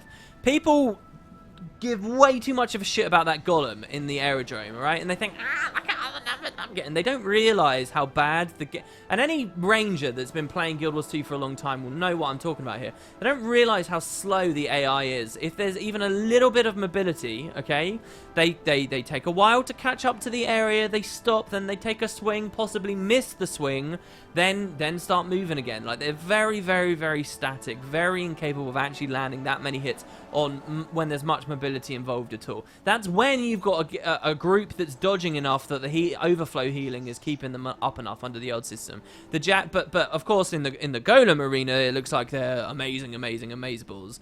Generally, realistically, those horrors didn't make that much of a difference. I've ran a lot of raids where I've been on Necro and we've been doing shit on break bars, so I've swapped off of Lich, or I've been blood magic anyway. I always viewed death versus blood as just a choice. Alright, and death was generally the better choice, that's true, but blood, you wouldn't kill your group by running blood and not taking Lich, okay? And you did chill to the bone or whatever instead. You weren't killing your build, it was still perfectly viable, and it happened all the time. The build is nowhere near gutted. You've still got the epi bounces. Whether they'll change that is a whole other discussion, right? Which I think that is very likely to happen. But at least for now, okay, while the epi bounces are still there, the damage isn't like top tier, but it is plenty to get through to get through raids. The bar is not as high as people like to think it is. It's nowhere near as high as people like to think it is. You know, Guild Wars just isn't that game. So yeah, I think it's an overreaction. It's not as big an overreaction as I first thought, but I think it's an overreaction. I think you can still play Necro and you don't have to feel bad. I think people have started shitting themselves more and more and more over balance changes, and it's just, no, I sort of laugh at it quite a lot, to be honest. Whew. Okay. So yeah, that's my thoughts on the Jagged Horrors. I had other thoughts as well. I've got a lot of thoughts on it. But yeah. Alright, here we go. So now we can finally start crafting. So simple finishing kits. We're going to get 50 of these first. WP, what genre can you just not enjoy? FPS, MOBA, RPG? I've never really got into sports games. FIFA, Madden, shit like that. Closest I ever got was a hockey game that I sort of got into, but never really got into those that much. The other thing that I don't play much of are racing games, but I have been very into racing games sometimes. There's been like 2 or 3 that I've played a lot of before. So there's that. So we got the simple, now we want basic. So we want paper, so we want pulp, so we want 50 of this. Why didn't I craft that before? Does anyone know how long it took for ArenaNet to develop Guild Wars 2? Well, we know that they were in early ideas for it in 2008, and then it released in 2012, so about 4 years. Probably 5 years. It probably started in 2007, actually. WP, what do you think of PewDiePie? I don't really think of him ever. I understand he's sort of the apex of being a content creator on YouTube. I understand that he's written a book, and it's one of those things people like to laugh at. He wrote a book, didn't he? I've never really watched his stuff. I understand that he probably panders to the largest demographic that's out there, but I don't necessarily judge him for that. In a lot of ways, that's just sort of what you do, right? So different. What's going on here? Have I fucked up? Too much with your eyes alone. Why have I made so little progress on this? Did we really buy all these mats? This is weird to me that I never made the silver nibs and stuff. Do you need to be a Spud Club to play Asuraball? No, you do not. You just join the squad and then you hit the guild's waypoint. Sorry if that wasn't clear, guys. You do not need to be a Spud. I mean, really, there's so few people doing it. It's a good way to earn a bit of cash, guys. It's a lot of fun playing Asuraball. If you're choosing not to do it, tell me in chat what's putting you off.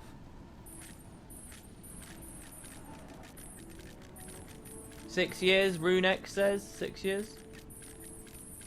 You said we still use double Necro in certain fights like Matthias or Zero. Yeah, and you can still use Rev in a lot of fights. It's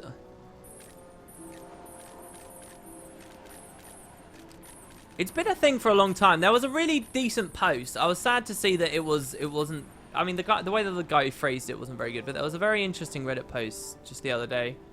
Red pigment. Did I just not look at this kit? Did I just not even consider it before?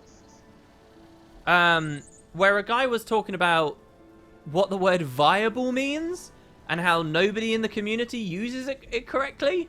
And he was like trying to say, look, you people don't. I mean, seriously, viable, okay, means you can run it successfully. It has its place, okay? That's all it means. You can run it successfully, okay?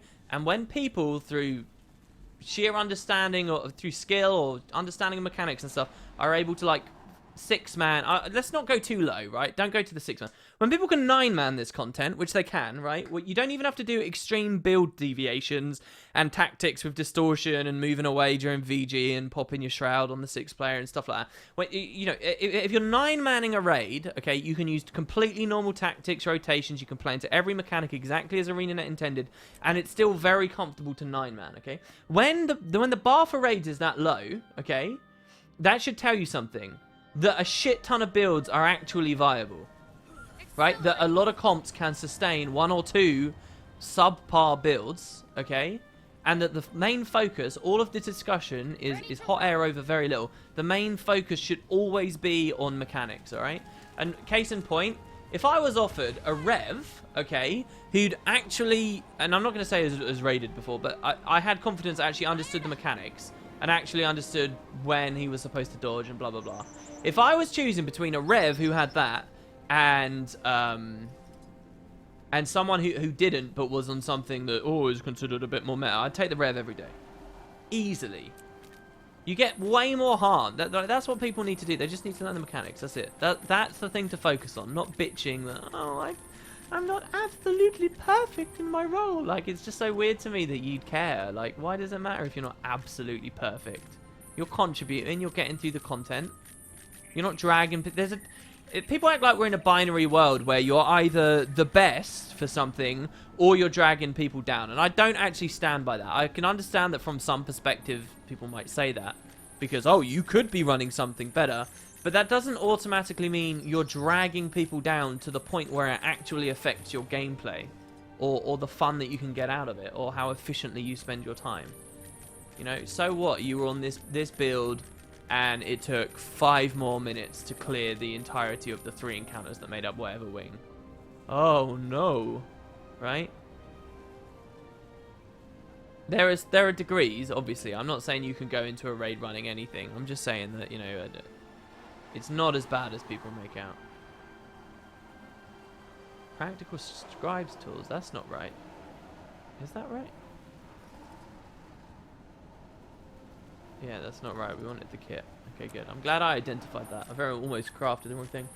WP, if a speedrun / clear guild uses the term viable, then it has a whole different context than viable for defeating raid bosses. I saw that argument in the Reddit discussion. The misunderstanding isn't about the word, it's about the content. I saw that, but that's still bollocks. To be honest with you, Restless, that's still bollocks, and I'll tell you why. Because 99% of people on Reddit are not in speed clear guilds. Do you know how I know that? Because I can count the amount of speed clear guilds that genuinely run and post the content and do that for raids to the point where they really are only able to take the very best on 2 hands. There are not that many of them. There are not that many players, and yeah, there's something. The most dedicated players are going to also be the ones who are vocal on the forums a lot. But a lot of the most dedicated players are also alienated by Reddit and alienated by the forums because they're beyond what your average person cares about. You know, they get alienated because they're not interested in watching a cat play the game and stuff like that, right? So I don't actually think that even matters.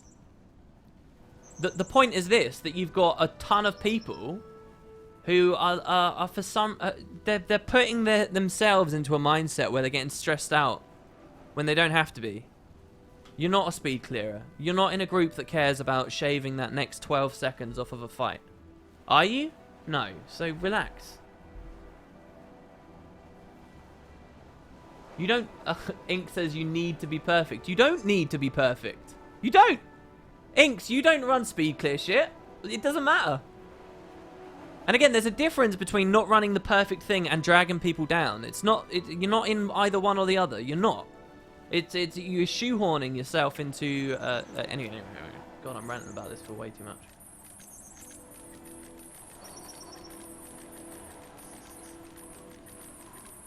No. Warden Addian says, yeah, but most of those smarmy shits on Reddit think they're speedrunners. No, they're not. They don't think that. They don't think they're speedrunners. I'll tell you what I think it is, and maybe I'm a bit cynical for saying this. Did I just mess up? No, I didn't. Okay, good. So we got the fine finishing kit there, which is that one there. So we got simple, basic, fine. Now we want journeyman. So journeyman's finishing kit. Let me just be sure that I'm doing this right here, guys. We never did these pens. Oh, yeah, because of these. I'm a bit cynical about it. I just think people like being negative. I don't know. I just feel like people... I mean, I've met enough of them now. They just, like... They want to bitch. They take these things, like, way out of context. They lose all grounding, all sense of genuine perspective of what's going on. And they just want to bitch.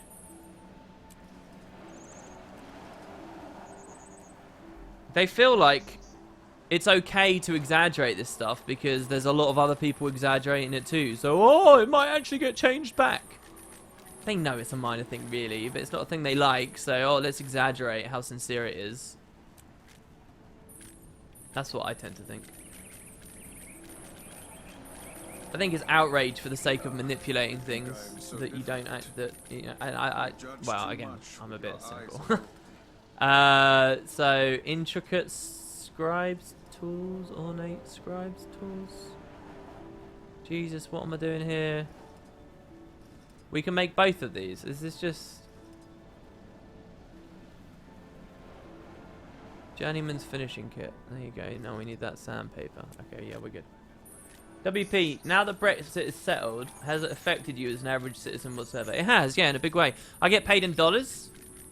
Everywhere I get paid in dollars. Unless some lovely person donates on a stream and they donate in a different currency, I get paid in dollars with everything. And it's actually meant that as much as I hate the direction my country is going and what they've done, I've actually benefited personally as an individual from it quite immensely. because my money turns into more pounds now. So it used to be, you know, if I got $1,000 in, $1,000 in, you know, that would maybe be 600 quid, 630 quid, somewhere around that. If that happens again now, I'm getting like 780, 800 pounds. I get a lot more because the pound has plummeted. I think it's a, what was it? A 21-year low was reported about 2 weeks ago. Something ridiculous like that. So I get in these awfully conflicted moments where I'm like, ah. Really, I didn't make any pens or anything. What is this? Why did I not go further with this? Let me just check here. So we got Journeyman. Oh shit, I made Scribe's tools there. I did mess up somewhere here, didn't I?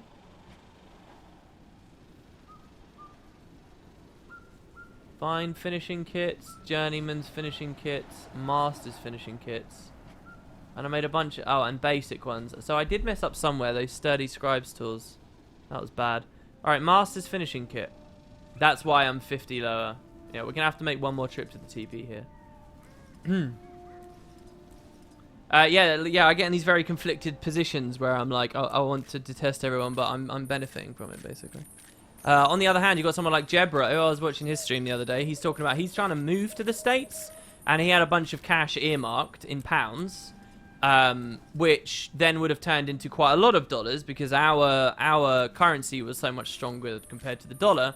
So he thought he had a certain amount, but because this has happened, it's just like cut into the amount that he had for his travel, like immensely. To the point he's put like a donation goal up on his stream and all that kind of stuff. Yeah, Brexit funded my credit card farm. Yeah, you can think of it that way.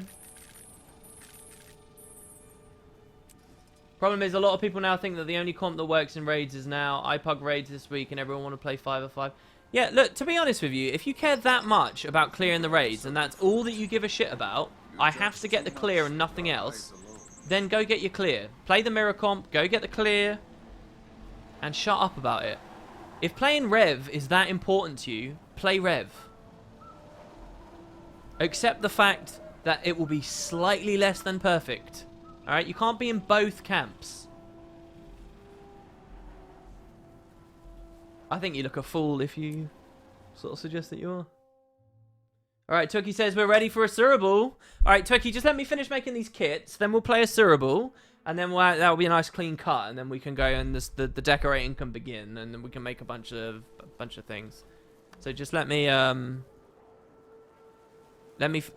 finish with this. This is probably a bad idea to do this so quickly because I'm gonna have to go back again in a second. But yeah.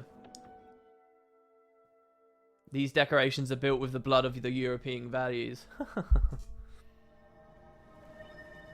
Yeah, I mean, I don't know, like, this is not the first time. There has been an ungodly amount of outrages that the Guild Wars 2 community has gone through, and every time it happens, everybody looks to Wooden Potatoes to see if he's on board with it or not. People want to feel, you know, because like if I start getting my pitchforks out and I'm like, oh, this is a load of shit, blah blah blah blah blah, people feel even more justified in what they're saying. But I just don't think it is that justified, to be honest. It's a bit of a shitty patch. It's a bit of a nerf. Outlook isn't that bad though to me. If anything, long term, it's bringing the balance of the difficulty of the there's a lot. don't let me wing this discussion here, because there's a lot that was very poorly designed about this as well. Don't let me suggest that there wasn't, because there was. All right, Masters already had 50. So that I've already got 50. That I've already got 50. That I've already got 50. That I've already got 50. I have 50 of everything, so I didn't mess it up. So I've just got to make this. That's it, a Grand Masters one. And then I'm done. So we got the paper. Alright. Maybe I just didn't buy enough orichalcum. That's the only problem I had. Alright, seriously guys, I will go with Asuraball in a second. Just let me craft these last things here. Catching me streaming with big discussions is probably a bad idea, because you've got to understand a lot of it is quite rambly, a lot of it's off the cuff. A lot of it is discussions I may not have had enough to settle one way or the other. And I'm going to talk very matter-of-factly about things that I shouldn't. What nerfs? It was a pretty shoddy balance patch that was quite short-sighted and appeared to have been world versus world motivated over anything else, and we're lumped with the changes. That's essentially what happened. And you can't really get around that, in my opinion. But it's not all doom and gloom, as always. What is my favorite game dev? My favorite, like, developer in terms of, like, frequency of the updates they put out. I gotta say, at the moment, I've always found it hard to pick favorites, so I'll just tell you my favorite in time. At the moment, I really like the Stellaris devs. I really like what they're doing. I like how transparent they are. I like how much they're trying to push that game to be on par with a lot of other grand strategies from Paradox. And they talk a lot about, and you know, they're very generous in the updates they put out as well. So they're quite up there.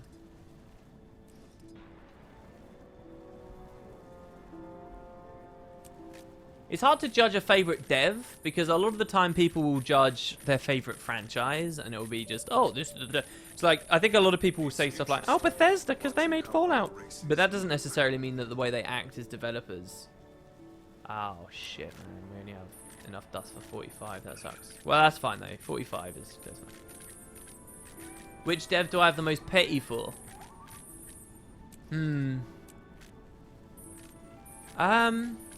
Again, I could give you a slice in time. My answer right now would probably be Adrenium, which is the dudes that made Azuric, because I really do think that's a beautiful game, and I really do think that game has a lot of excellent ideas, brilliant control scheme,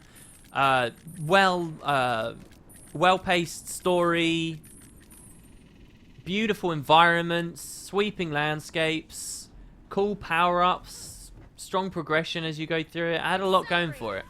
It had a lot going against it, but it had a lot going for it. And the fucking thing was just panned. Panned to the point they had to disband and never go anywhere with it. So, I don't know. That's probably my slice in time answer for now. Alright, there you go. That's all the kit's done. So, let's Asuraball it up, guys. Now, I'm just going to go have a quick pee. Oh, I need to come back on my Asura Thief as well. So this should be pretty fun. Last chance, well, maybe not last chance. If you guys see this and you think this looks fun, come play with us. It'll be cool. So hold on, I need to go, does it have to be level 80? Can the Games Masters tell me if I need a level 80 Asura Thief? Because I can't just magic one of those out of nowhere.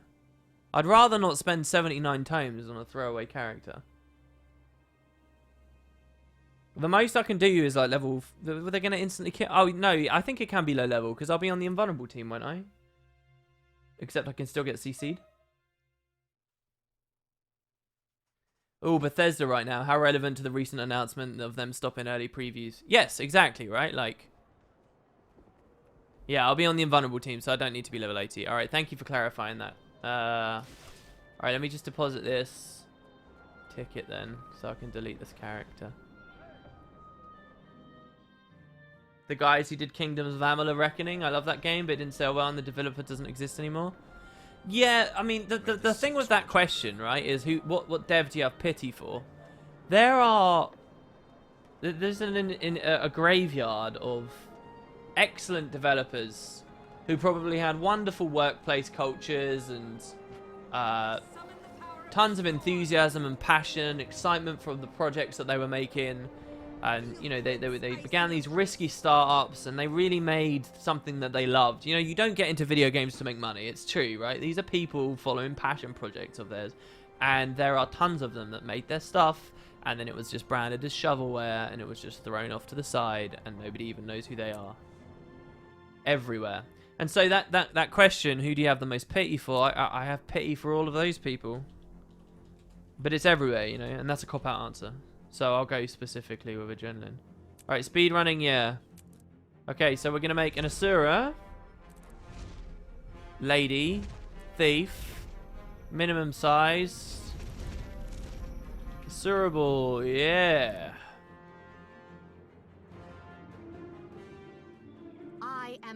They will simply increase the base Revenant's damage by X% next patch. They will break Revenant PvP to make it work in PvE. I hate when they destroy mechanics and they try to repair it with a flat damage boost. 1, 1, 1, 1, 1 for the win. Maybe. They don't have to add the damage on the 1 though. They also, I think they're getting better at the PvP PvE split, to be fair. Get over here and fix this. Alright, we've actually got to do this here. Oh my god, I need to pee. Let's go. Run. How much time's the stream been running? About an hour so far? Actually, closer to 2 hours, because we started early, but yeah, closer to 2. We'll go for another one, though, at least. I know, I wanted to share this decorating stuff with you guys so badly.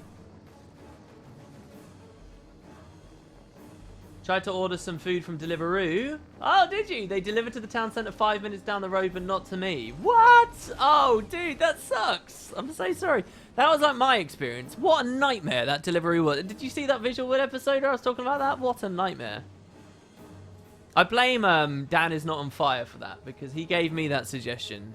Or he meant, I was talking to him and he mentioned Deliveroo just offhandedly. And I was like, oh yeah, I'll try Deliveroo.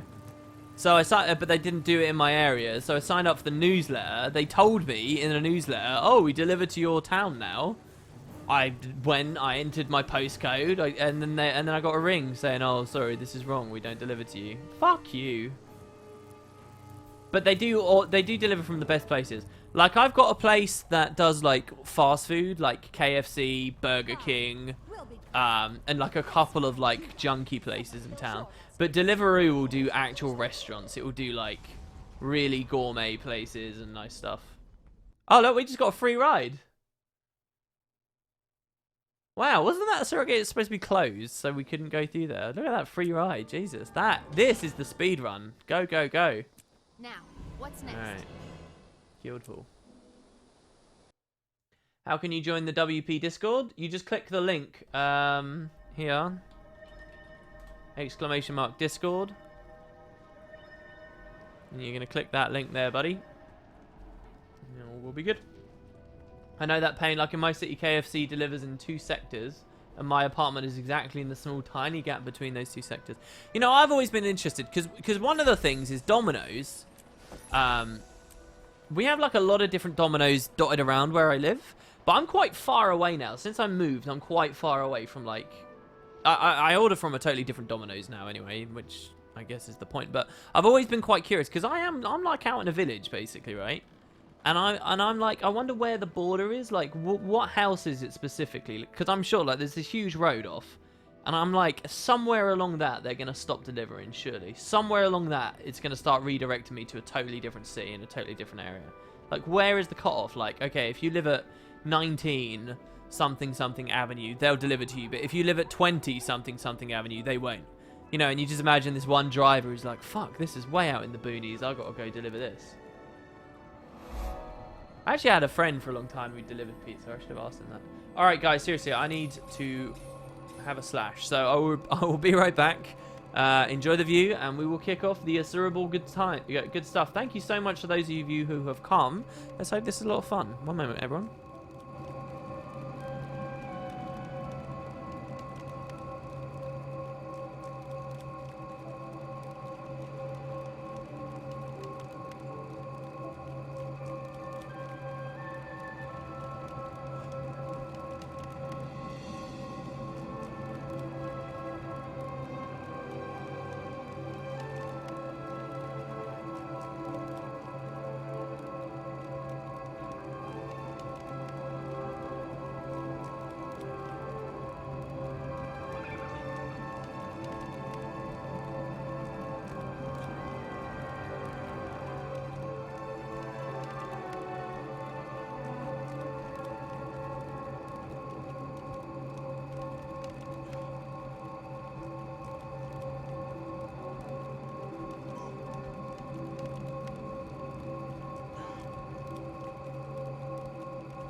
Alright. Speed hand wash there. Hello, hello, hello. I'm back. I'm gonna leave you waiting for ages. No, KFC don't do delivery. What we're talking about are services where... So what Deliveroo is... Jeez, I should get them... They should sponsor the damn stream. What Deliveroo is it will go to the restaurants in your area, and instead of it being delivered to the table in the restaurant, they'll bag it up, take it to you in a car, so you'll have the restaurant food at home. Alright, here we go. So we're in.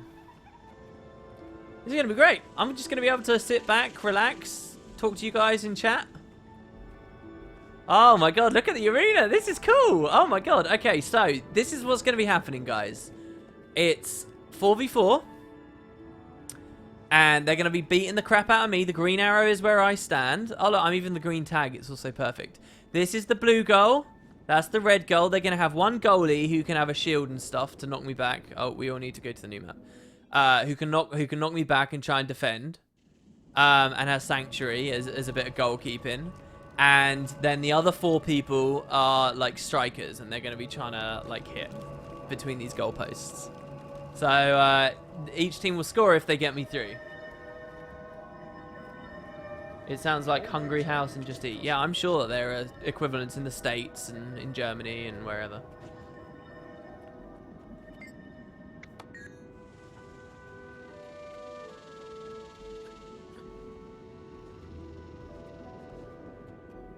You have a couple of them in Finland as well? Shit. That's what I get for looking at chat. Yeah.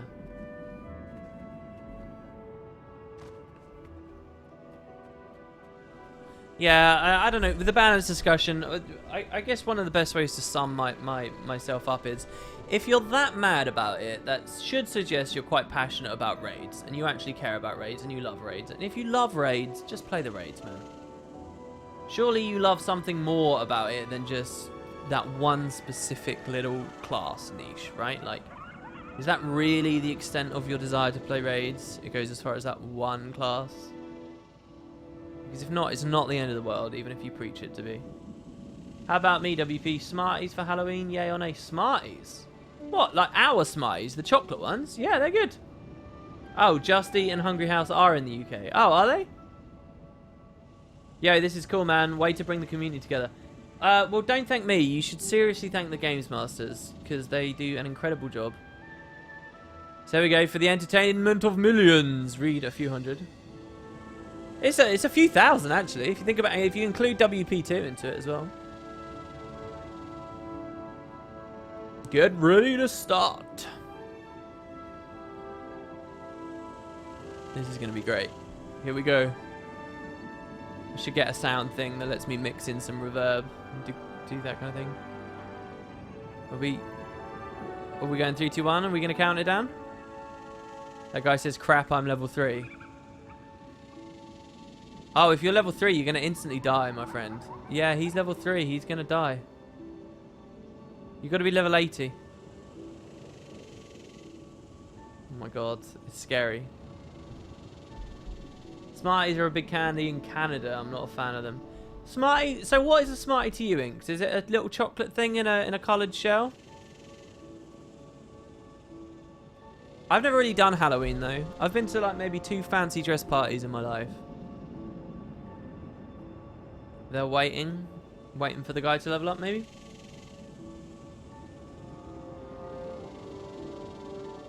Yeah, I really. Thanks for the tip on investing in a crappy currency. Wait, what? What? The pound? Oh, no, you're talking about a previous stream where I said find stuff like crystal lodestones and find shards of glory and stuff like that, yeah? What was the crappy currency that you invested in, Classic Conundrum? I'd love to hear. I mean, the thing is with me, I'm looking at the fact that I have had about 5k gold, maybe even 6,000 gold, roll through this account in the past week.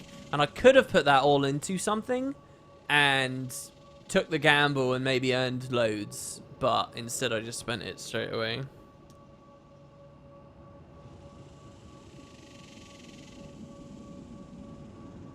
They're kind of like M&Ms, but not. Yeah. See, Canada, you guys are bros. Commonwealth, hell yeah. You guys are bros. Oh, here we go. Go, go, go, go, go, go, go. And the Spud Club begins. Oh, my God. We immediately went to 1 health. All right, so these rings of warding, like, they can't see me through. So they got one ability to knock me about, yeah? It's that. It's the banish. So they're not moving me too much just yet. Oh, God. So everyone who wins gets 10G here, by the way. So it's pretty nice. Ooh, okay. It's looking like we're going towards the red goal here. Oh, my gosh. So the goalkeepers are the only ones who can do the big orbs. Everyone else can only knock me. Oh, my God. There's almost a strike. The blue team have to be careful. Wow, red did not move in on time. Guys, if you're on teams, are you guys in Discord coordinating? You know, you can get like a crazy spike going here, a chain. Let's give you guys as much visibility as possible, shall we? Let's drop the potato cam size down. There we go. And the Asuraball is underway. WP, do you have to be in the guild to be in this? No, you don't. You just have to do what's on the screen. / squad join list to play. That's it. And you're done. This is as much UI as I'm going to remove because, well, I don't know. Maybe we can remove more. It doesn't matter. We'll go with that much.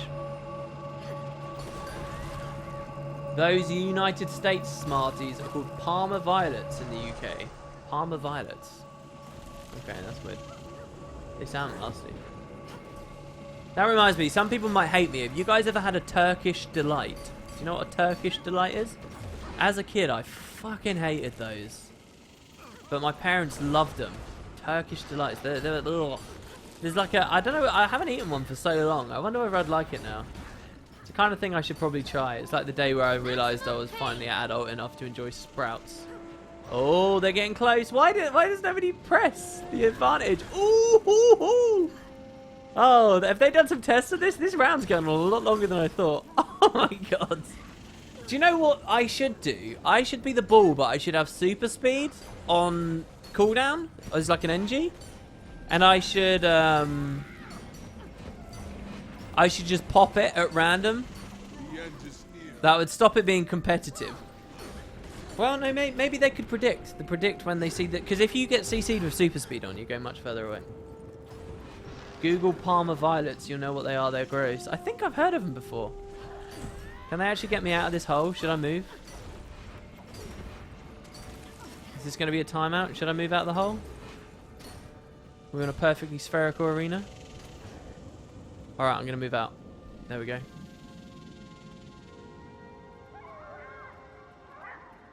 Yeah, I didn't want to do it really quickly to make people, you know, think that it was unfair.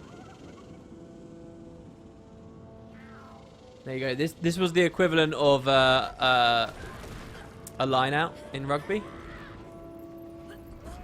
WP, can we have character models?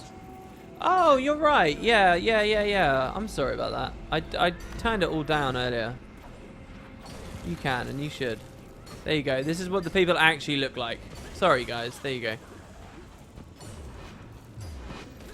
You can still troll by turning on. Whoa, that's a goal! That looks like a red team has scored. Oh, here we go. We're going to get the sound effects going. Oh my God, this is so easy on me. Red team has scored. What's a good sound effect for a goal?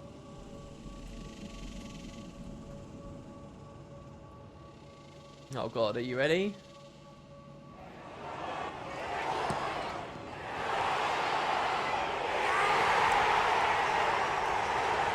There we go. Woo, woo, woo. I should set this up so we always have a crowd cheering in the background ever so slightly. For Aspenwood is live right now. Ding, ding, ding, ding, ding. Yeah, that's it. Clapper, baby. We're on NA today, Teddy. That's what it says in the title. Goal! When I YouTubed it, it came up with that Spanish commentator freaking out as the goal happens. It's incredible. If you guys haven't seen that, you should totally check it out. The thing about the blue team is they just walk it in. See, if someone just hits me immediately, if I get a banished straight away, what will happen?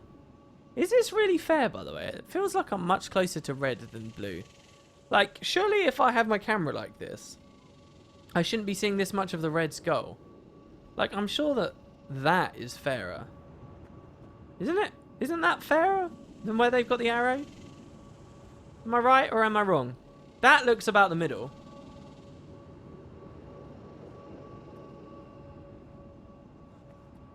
It looks a bit slapdash, really.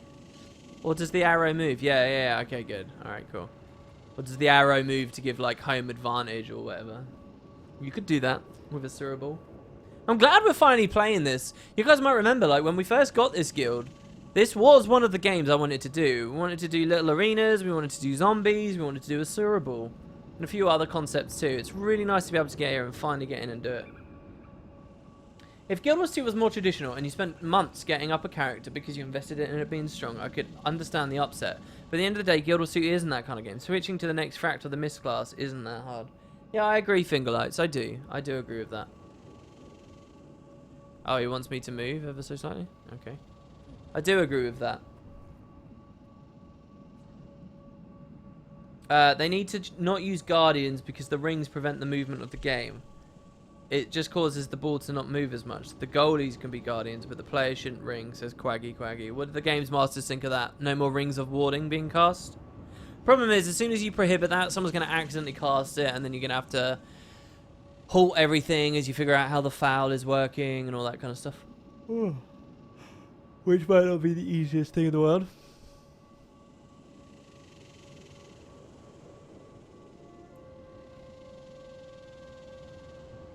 Party bags after some jelly and ice cream. Oh, background audience sounds like the Colosseum map. That's true, and we're off. That is true. I love the Colosseum sound effects. That's such a cool map. Oh, I love what's going on with PvP at the moment. I really do. PvP's so cool. We've added these new maps. Did you guys see the Shaman Mine with even more updates to maps? You guys might remember. Oh, look, Red almost did it again. They're straight off the post. And we're back over here. If it's not careful, this is going to be like a corner or something. We're going to go into the side. Yeah, if you guys don't remember, I did a series called... You can type it into YouTube. Wooden Potatoes, Tyria 3D. Oh, that's a red goal! Oh, my God.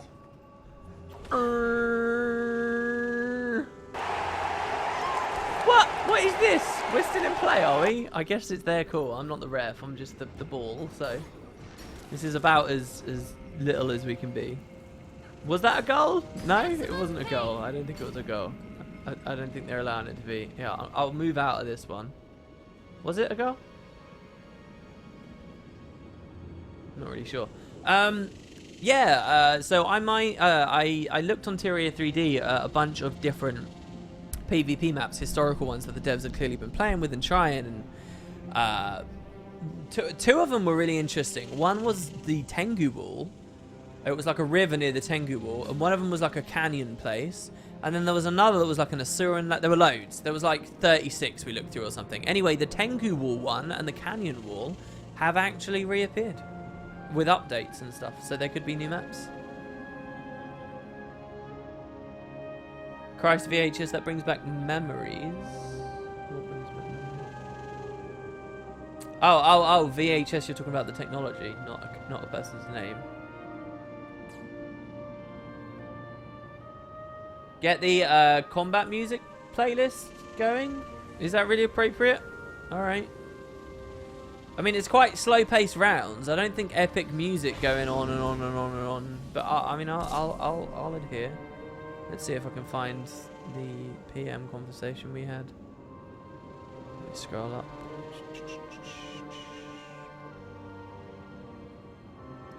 Oh, here you go. So this is a special soundtrack of different music from Corey. We'll turn off the in-game nice music. Oh, no, not log out. There we go. Alright, 3, 2, 1.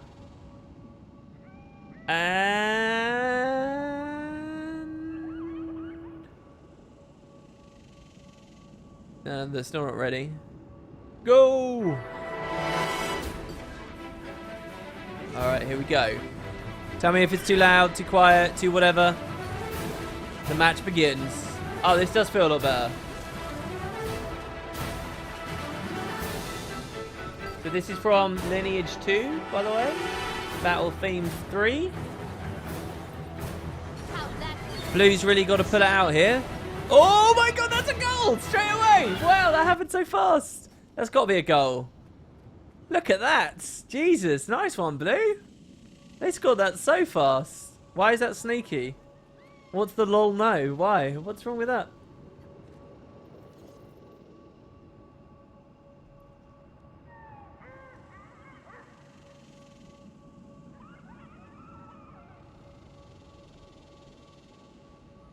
The music is far too and not enough loud quiet. What? What does that mean? That it's far too loud quiet? This is 2-1 now. Red to blue. Blue finally doing a bit better in this best out of 5? 7? What is it? Does it matter? Is it best out of 5? I think it is best out of 5. Alright.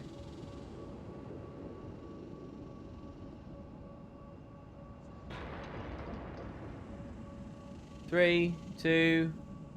Oh, we're going reverse and in Spanish here. Tres, dos. Oh no, it's taking him so long to type. Jesus Christ.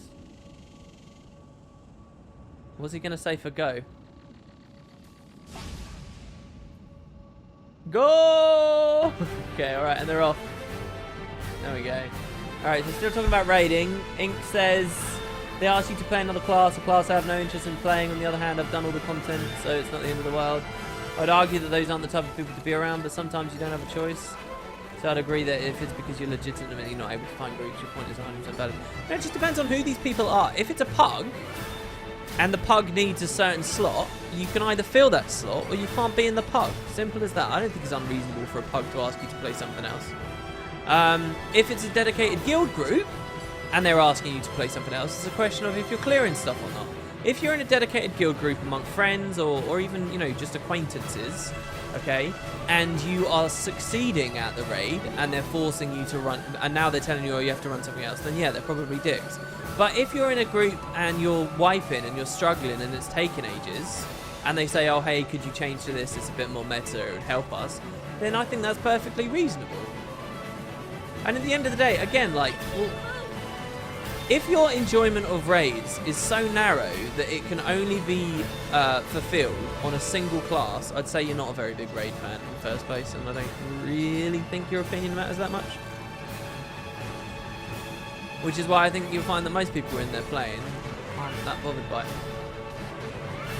Music is fine, turn up the mic. The mic's max. I can't turn up the mic without clippies. Yeah, I have to turn the music down. The problem is the soundtrack's going to go all over the place because all the different songs have got different volume levels.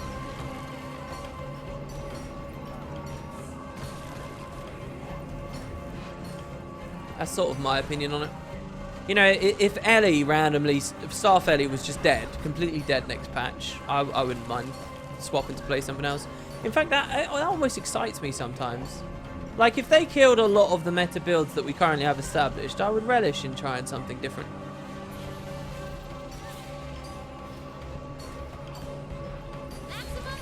It's sort of a general thing. That's not to say that there can't be a bad balance patch, because I do think this was a bad, ill thought out balance patch. I think that it accidentally had some nice consequences, but not enough, and not by design, where those exist. Is Asuraball best thing to play with guildies?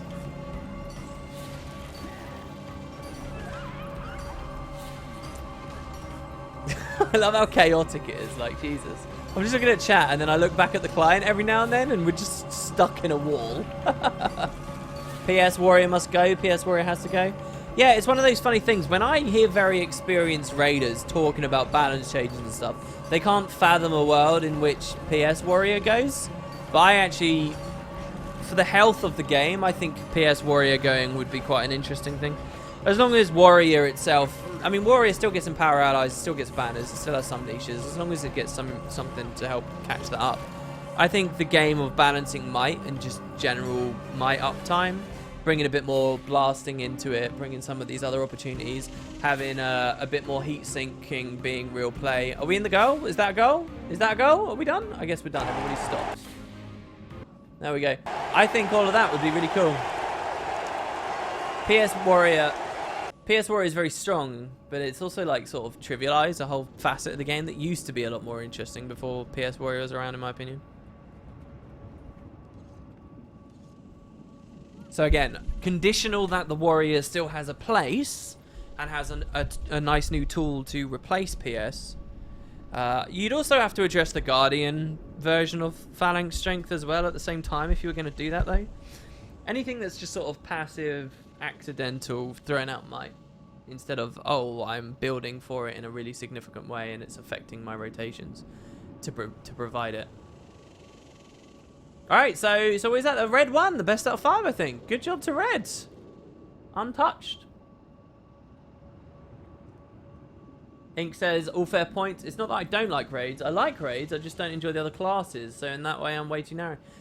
I don't... What? So you're saying you're in that camp. You wouldn't play anything unless it's Rev. That's so weird to me, dude.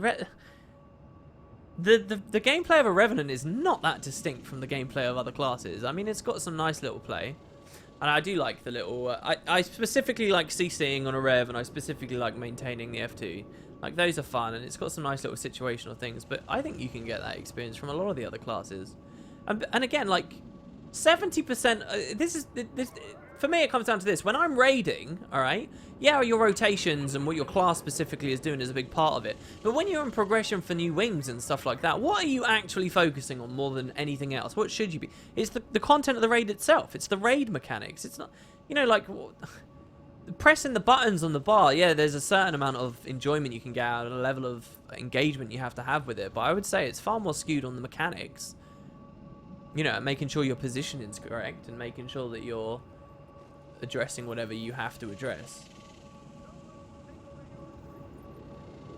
Right, so again, it's like, you know, the actual weight of enjoyment that comes specifically from your class. I'm not sure how much I can really say that raids are that narrow. When Phalanx Strength came out 2 years ago, I posted a Perma 25 might build to Reddit and everyone hated on it. It has no place in organized groups. Oh, because people were already blasting and saying that they had their own solutions for it. So it was unnecessary.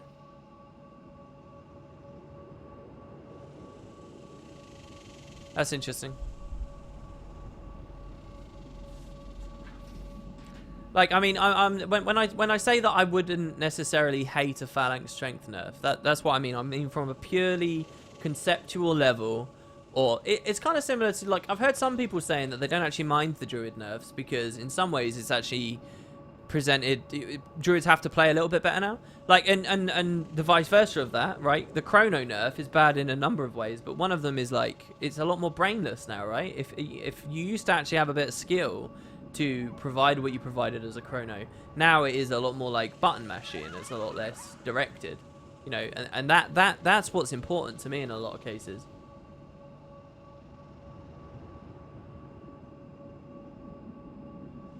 Yeah, I know Guardians can build a lot of might too. That's why I'm saying, like, you'd address these things together. Like the Tempest overhaul I would propose would remove might from Overload Fire, for example, unless you traded for it. And that trait would compete with your heavy DPS traits. So generally speaking, you'd have this nice situation of other people providing for the Ellie if they want to do the big damage. You know, if ArenaNet are saying Ellie's the big damage, if that's what they're saying, which is what they seem to be saying, I personally believe the Ellie also shouldn't then be shitting out tons of might through Overload Fire and Heatsink and tons of vulnerability through their minor air trait and the Overload and the Glyph. I would remove vulnerability from all those sources and I'd remove might. I'm not saying I'd remove Heatsink, I'd just make Heatsink work a little bit different. But, you know, I think if you're going to do that, you have to... Because that's the thing, it's about giving people roles. That's a good point. I'll play whatever I have to play in order to clear the raid once. After that, I play the class I enjoy and for whatever reason, and I can't pinpoint it. I don't enjoy the other classes currently. I mean, have you really tried every opportunity on every class? There is quite a lot. And I mean, doing all 3 wings as well while you're at it. I mean, again, I do like Rev, by the way. I think Rev's pretty cool in raids. Especially depending on the strats you're using. There's actually a reasonable amount of swapping around of the legends sometimes. You know, like dropping a little Malix in there just to keep the chills up during the Gorseval when they're combining. Well, why was it? There's a reason to run Shiro as well. What's the reason to run Shiro on one of the things? I can't remember, but I'm sure that there's a moment in one of the wings where running Shiro is not too bad. What is it? Fuck. Oh yeah, I run Shiro at the Bandit Fort when you're doing mortars as a rev, because then you can just jump out on the panel and then you can pop your there's a little bit more conditional swippy swappies. What's going on? Are we just reforming the teams and coming in, I'm guessing, right? It's okay that the ball's here. You really like my idea of 50 might, but half, and Von, but half strength? Thank you. I'm happy to see some support there. Sometimes I feel out of my league talking about stuff like that, but I do think that would be a good idea. It doesn't have to happen in PvP, where those things don't cap so much anyway, and it's clear that that's where a lot of that balance comes from. But that alone would really improve stuff, in my opinion. It would really, really open up what people are interested in taking and why.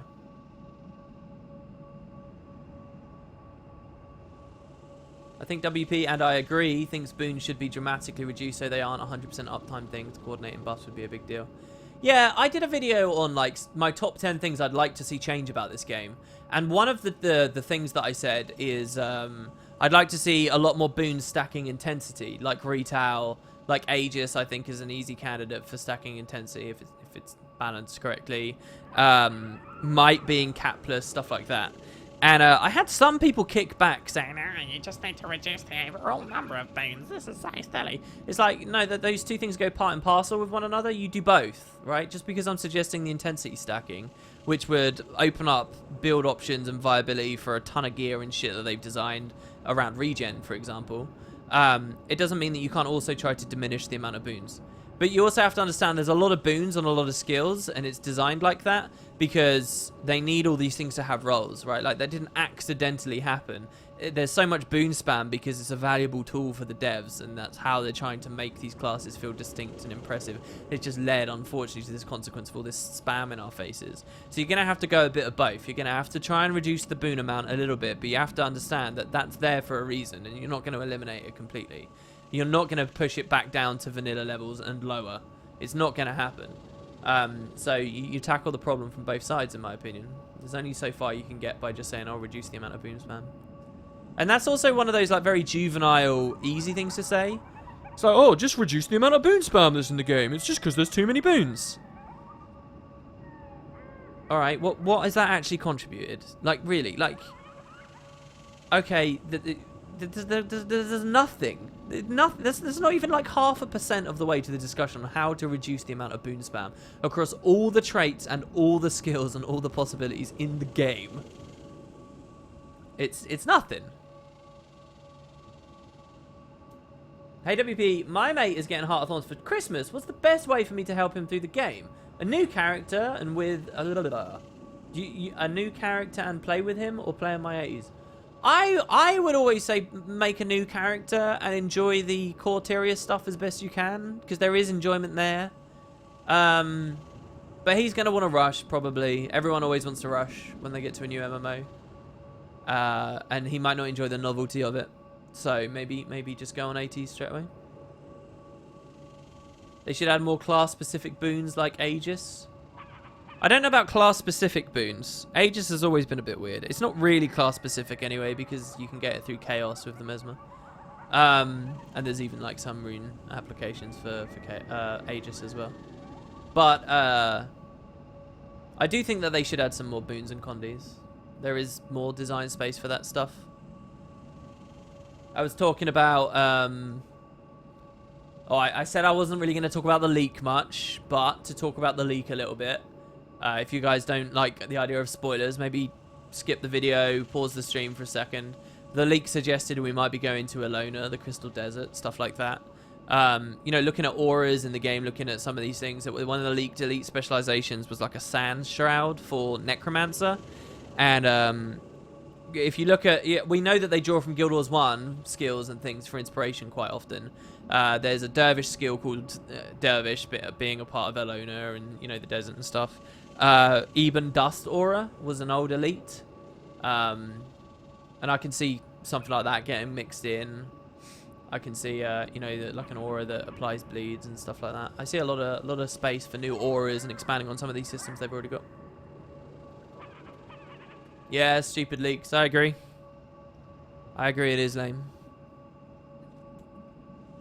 It is really lame that leaked out.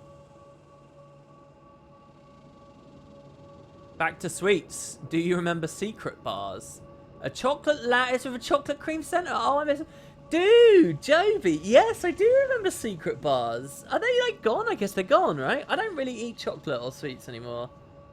It's weird because as a kid, when I used to go shopping with at the supermarket, I'd always be like, oh yeah, when I'm an adult, I'll buy these all the time. I never even go to the aisle. Yeah, secret bars, crap man. Paragon new class.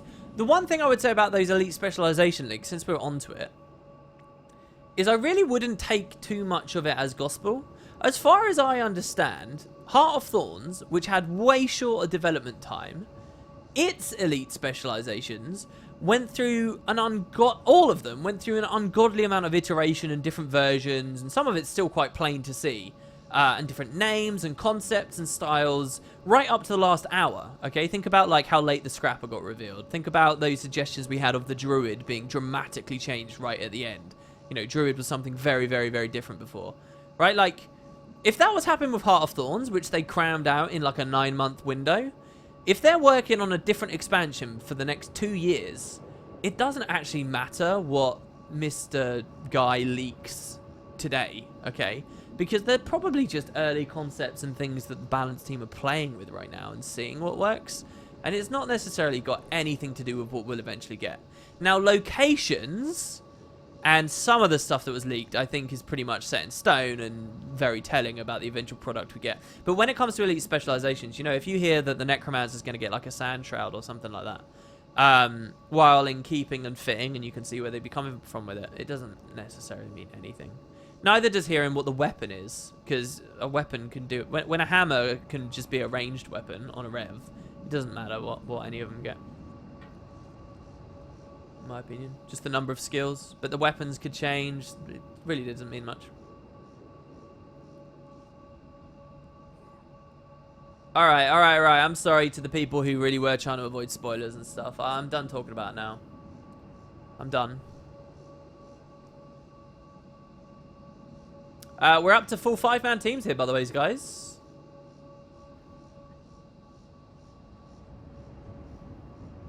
Can't wait for new elites, so there will be finally be class variation again. There's already a lot of class variation. I don't understand why people find it so easy to ignore the core specializations. A Condi Reaper is very different to a Power Reaper in terms of the specializations it takes, the gear it takes, and everything. And yeah, Power Reaper's been shitty for so long, but that's just a consequence of balance rather than a consequence of design.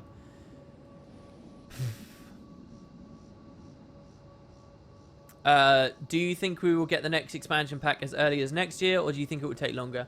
No, I think we'll get a reveal on their next anniversary, which is what, April? Is it April? No, I'm thinking of Rooster Teeth, aren't I? When's the ArenaNet anniversary? Oh no, that would be the Guild Wars. Well, okay, either the Guild Wars 1 anniversary, their like 11th or 12th, whatever it is, 13th, or the next Guild Wars 2 anniversary. I reckon they'll reveal it. Some people are saying PAX South because Heart of Thorns was PAX South, but I don't know. I don't see that. Oh, we're counting down in German this time. Go! Oh, wrong one. And that's how amazing I am. And we're off. What type of new condis or boons would I suggest? Something that affects health, like Deep Wound. Deep Wound, I think, would be interesting. I wonder why they don't have it already. I've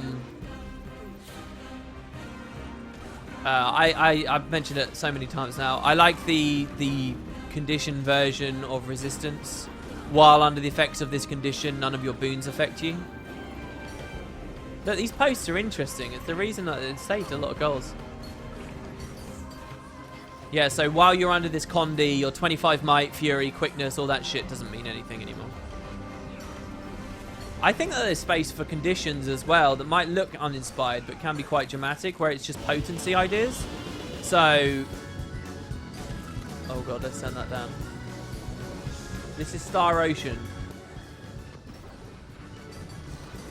It's like very short duration, very difficult to upkeep version of Chill, for example, that is more intense in terms of the diminishing cooldown reduction or lengthening cooldown, increasing your cooldowns.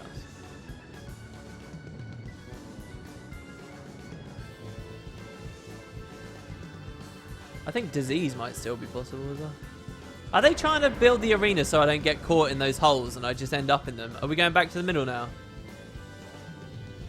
All right, it looks like we're back. Let me pause that. All right, 3, 2, 1, go, and they're off. And that's how amazing I am. Mad pro skill, wooden potatoes at last we meet. Are you supposed to be my nemesis? WP and anyone else who thinks a bow staff warrior sounds awesome. Yeah, sort of had my feel from it on Thief.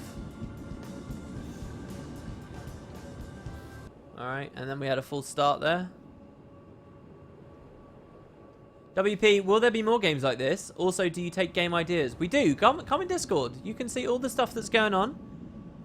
You don't have to formally be part of the guild, but yeah, we do plenty of this kind of stuff. I've given loads of different ideas of games and things to the Games Masters. They've got their own inspiration. We've got loads going on. The more in the guild, the better. The more donations for prizes for this stuff, the better. It's all about building community.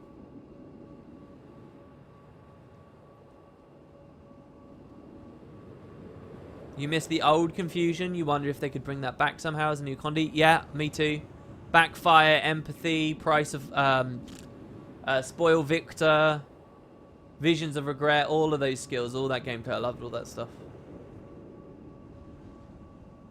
I want a Mesmer Elite spec as well. That's the idea of skill stealing as well at some point. I think that'd be really interesting. Have a good night, Fingerlights. It was great to see you at the stream, man.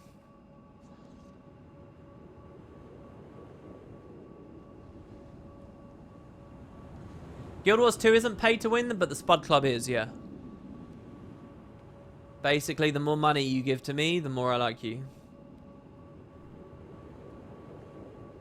What is this? You guys want me to move? Oh no, that red's moving. Oh, we're changing. Oh, this is pretty interesting. So the strikers are coming in from the side. Ah. Is it mandatory to buy the expansion? No, it's not. It's an expansion, not the game. Sort of the definition of an expansion, isn't it? Wow. Oh, was that like a penalty? Was that a penalty we just had?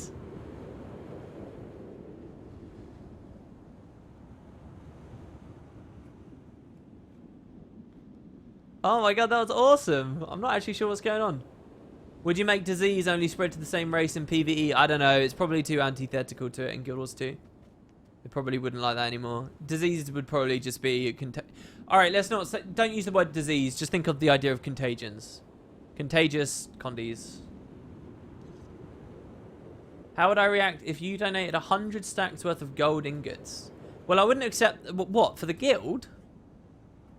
I don't know. How much does that equate to? I don't know. It would just come down to how much money that was. It would be very thoughtful. If you're thinking you'd donate that to me personally, I wouldn't accept it, unfortunately. I only really take donations for the club. If they add Dervish, do you think they'll use staves as scythes, or they might do something else? Oh, I don't know. I don't know. I think you need to add real scythes, but then there's this whole discussion of... oh, they want me to go back to green. Sorry, guys. But then there's that whole discussion of... what about the staff skins that already look like scythes? How do you make it distinct? Blah, blah, blah. It's tricky. Yeah, if you guys want guild invites, now is a good time to ask for them, because I'm really just standing around while we do this. Hopefully we're not doing too many more rounds, because I want to go decorate, and we've been doing this for a while now.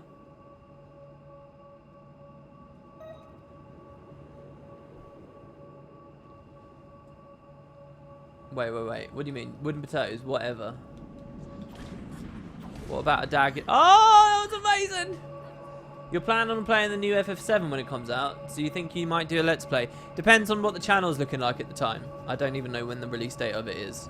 But I've already said to people, probably the next Final Fantasy I do is the 12 remaster, then maybe I'll look at 7. 7's going to be episodic, right? So I don't want to do the episodes until they're probably all out. You can't get a guild invite from Twitch, chat. Actually do yourself a favour and log in and just whisper. I only know one side skin, the actual side skin that's ridiculously expensive. Are there more? There's like 3 or 4 of them now. There's Final Rest. There's a couple. Oh, that's a friggin' red score. That's a red score. I forgot to put the music on. I love the way they just slapped me out. Oh, this is good. I'm getting positive associative feelings with being CC'd, which is doing a lot to counter my detest for it that's built up over the years. It's sad that confusion is such a boring condition these days. It wasn't perfect before, but now it's just bland and grey. Yeah, it would be so easy to make it stack based on damage or time, and maybe made to be hit once you like blind and then be removed once for bigger damage or multiple times for smaller damage. That's a good idea. Maybe just do that though and call it something else. So the idea, guys, there is you do confusion. It can stack intensity. It does damage, but it will only ever pulse 1 tick. But it does that 1 tick and then removes itself. Imagine you're blind and you attack and the blind goes away. It's like that. You're confused and you attack. You take the damage and it goes away. And it'll be like a big pulse. The more stacks of intensity you've got, the bigger the pulse. Yeah, I don't see why that doesn't work. They must have played with that. That sounds far too simple. Alright, and we're off. Moving on. I'm just hoping that none of this music gets me copyrighted, so I'm trying to talk desperately through it, but my throat's going a little bit. Confusion should change your key bindings for its seconds. You know, there's some really weird areas of design like that you can think about, or like messing with your UI and stuff. I remember when I was really young, and I got involved in some Mesmer discussion on Guild Wars 1. And one of my suggestions was, some of the bad skills they had, like bad skills that had always been awful. I was like, oh, you could change this to be, you know, shuffling people's skill bars around and their user interface around and stuff. And I never really understood why the devs never played and expanded the horizons when they did that. But obviously now I'm a bit older, I understand that it's very difficult to understand the value of something like that and where the balance comes in. And some ideas like that are just frustrating to play against, too frustrating to really exist in the game. I really like the Necro Scythe visual effect. Maybe a Dervish Divine version would be cool. Yeah, so that there is when you go into Shroud with a staff or whatever. Or just in Shroud, you get the nice, awesome looking scythe. Alright, so this is the next song, I think. We've got Castle Crashers, Rage of the Champions. Oh, come on, that's a goal. Is that a goal? What do you mean break?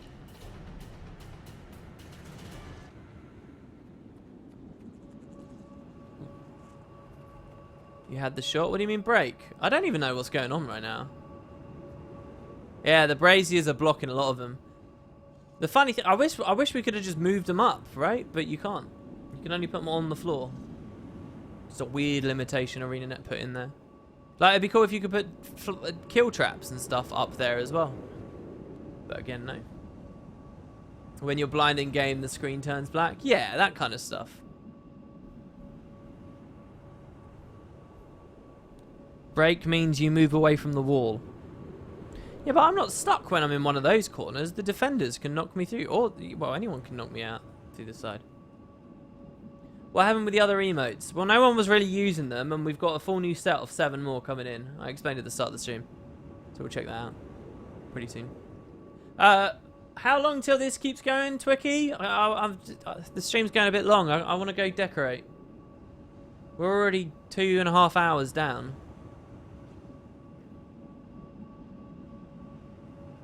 I'm not sure how long we've been playing Asuraball for now.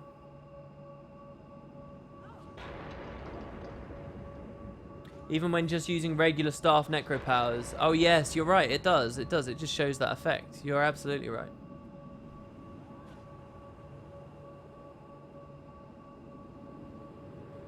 Yeah, the auto.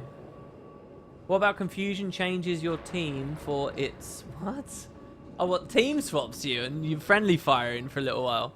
Oh, this will be the last round, apparently. First to 3. Best out of 3, guys. Alright, here we go. They could also add degeneration to confusion during movement.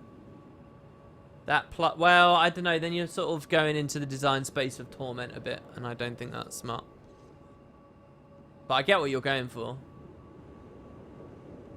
Sometimes what's important is getting good mechanics rather than get good theme. Obviously, having all of them together is nice, but you know, there's a lot of stuff you could do to Confusion that makes it feel really, really appropriate for its name. Confusion. It could do this, this, this, and this. But whether that's all promoting good gameplay and strong mechanics isn't necessarily true. Here we go. And that's where it's hard to find the line.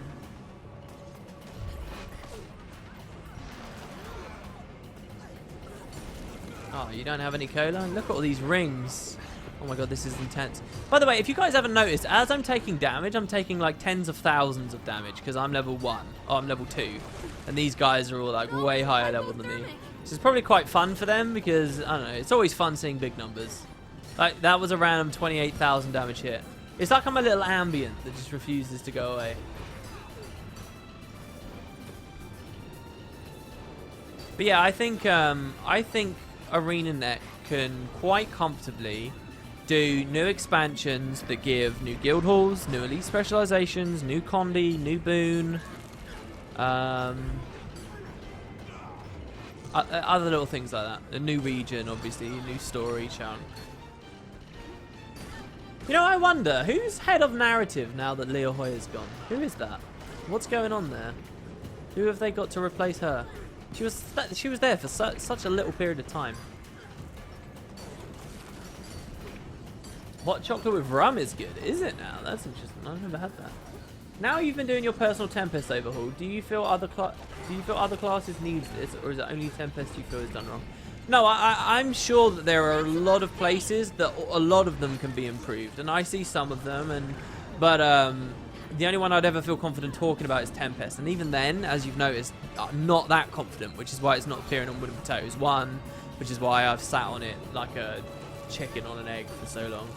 Just waiting for the day that I get the balls to post it properly. So yeah. Oh, there you go, those red wins! Let's give a big cheer for the red team. The winner is the blue team. Contenders. There you go. Beautiful. Excellent stuff, guys. Thank you so much to those of you who came to come and play. If you want guild invites, whisper me for them, and you can be sure that there'll be lots more of this going on. Let the Games Masters know what you thought about this one, guys. I was trying to cheer then, but I waved. That was weird. Total brain part.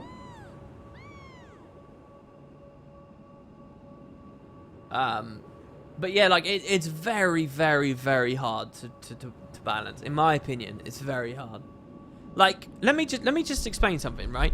I spent maybe 2 to 3 weeks ruminating and writing down notes and different interpretations and different ideas of how the Tempest could be better. How it wouldn't power creep, how it would feel more like a weather mage, how it would have a distinct role in one of the 3 different areas so that future elite specializations won't get hit, how it would slot nicely into existing elementalist stuff, how it would slot nicely into the other elite specializations, and so on, right? Like, I spent 3 weeks seriously thinking about that. Oh god, we're going again, alright? And then I recorded the video, and as I recorded the video, there were several moments where I heard myself say stuff where I thought, that's not quite right. Oh, this interpretation. Oh, but what about world versus world? Oh, but what about people raiding? Oh, but what about the people in PvP?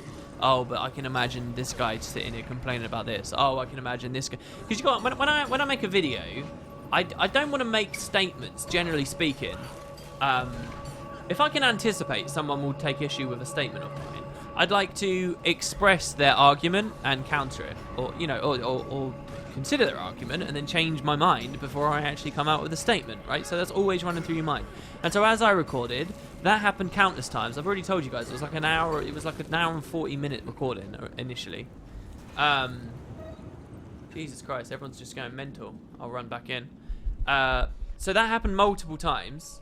And then while I was editing, it happened about 1 billion more times, like so many times. I just wish I could add this and this and this and this and this and this and this and this and this and this and this. And oh, I forgot to mention this angle and this angle and this angle. It's like a nightmare. It's like you could talk for like if you really understood the design, if you wanted to give everyone's interpretation their fair due and discuss their perspective, you genuinely could talk for like 24 hours on just like this one. And that may sound ludicrous, but you really could on just like one elite specialization. And so the reason I'm scared is because I can't possibly do that. Also, it's just a bit of a negative video because I hate Tempest so much, and it's personal when it shouldn't be and stuff. But it's not easy. It's not easy at all. Is Rise of the Tomb Raider next episode coming this weekend? Probably not. Probably like Monday or Tuesday. The next one's really long, by the way. It's about 1 hour and 10 minutes long. It's a good chunky one. I don't think any online competitive game, no matter how casual or hardcore, is without salty players. I love this. I'm just talking to you guys in the chat while people beat the shit out of me. I'd say the balance team, but I'd have a harder time coming into work in the morning if I were John Smith than if I were on the balance team. No, I don't know though. I think I'd find the balance team much harder because when you're John Smith, all right, you're kind of autonomous as far as I understand it. You can have your vision. You can understand the perks of your vision, why your vision is what it is. You can anticipate saltiness before it hits and all the reasons for that saltiness. And you can understandably dismiss it. Right? Okay, I'm going to do this with Mystic Coins. People are going to be salty bastards about it.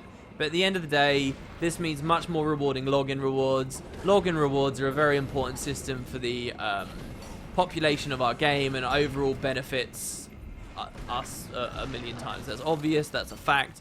People are going to be upset about it, but I'm not going to budge. And you can have some confidence. That's all. I'm just guessing, right? Like I've never really talked to the guy. I don't know whether that's actually the truth. That's what I would think is going on with Mystic Coins. And you can be sort of comfortable. And you can have some confidence. On the balance side, it's not easy. It's not easy. Didn't John just announce he isn't doing anything all day anymore? What? Because he's been more hands off now. Yeah. You wrote to me in game. Okay, people want a guild invite. Yep. You don't have to spam me. I do scroll up and look. All right, this is going to be the last one, guys. I want to go decorate.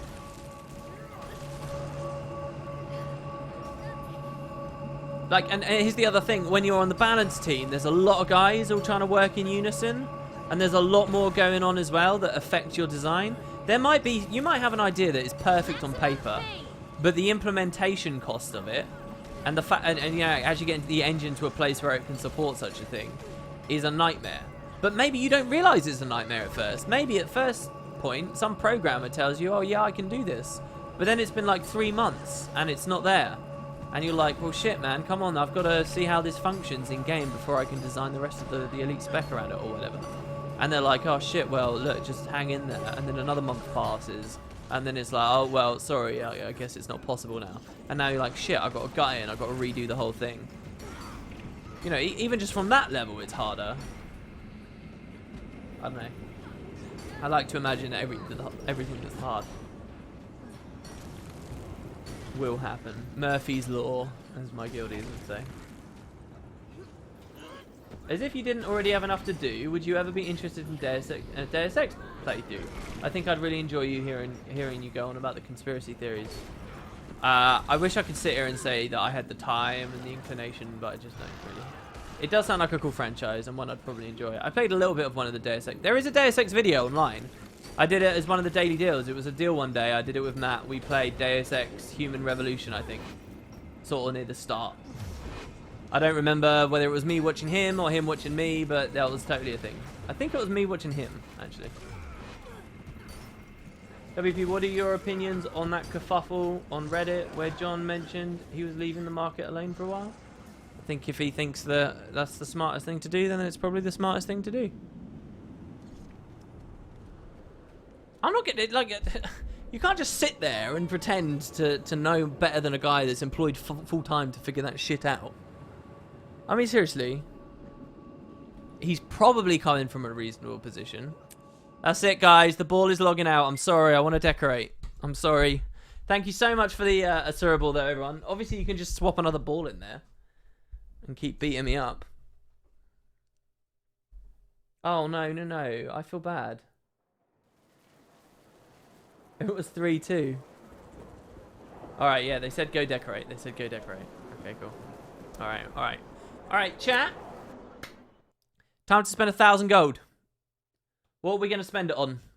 And let's try and keep it sharpish so this stream doesn't go on a ridiculous amount of time.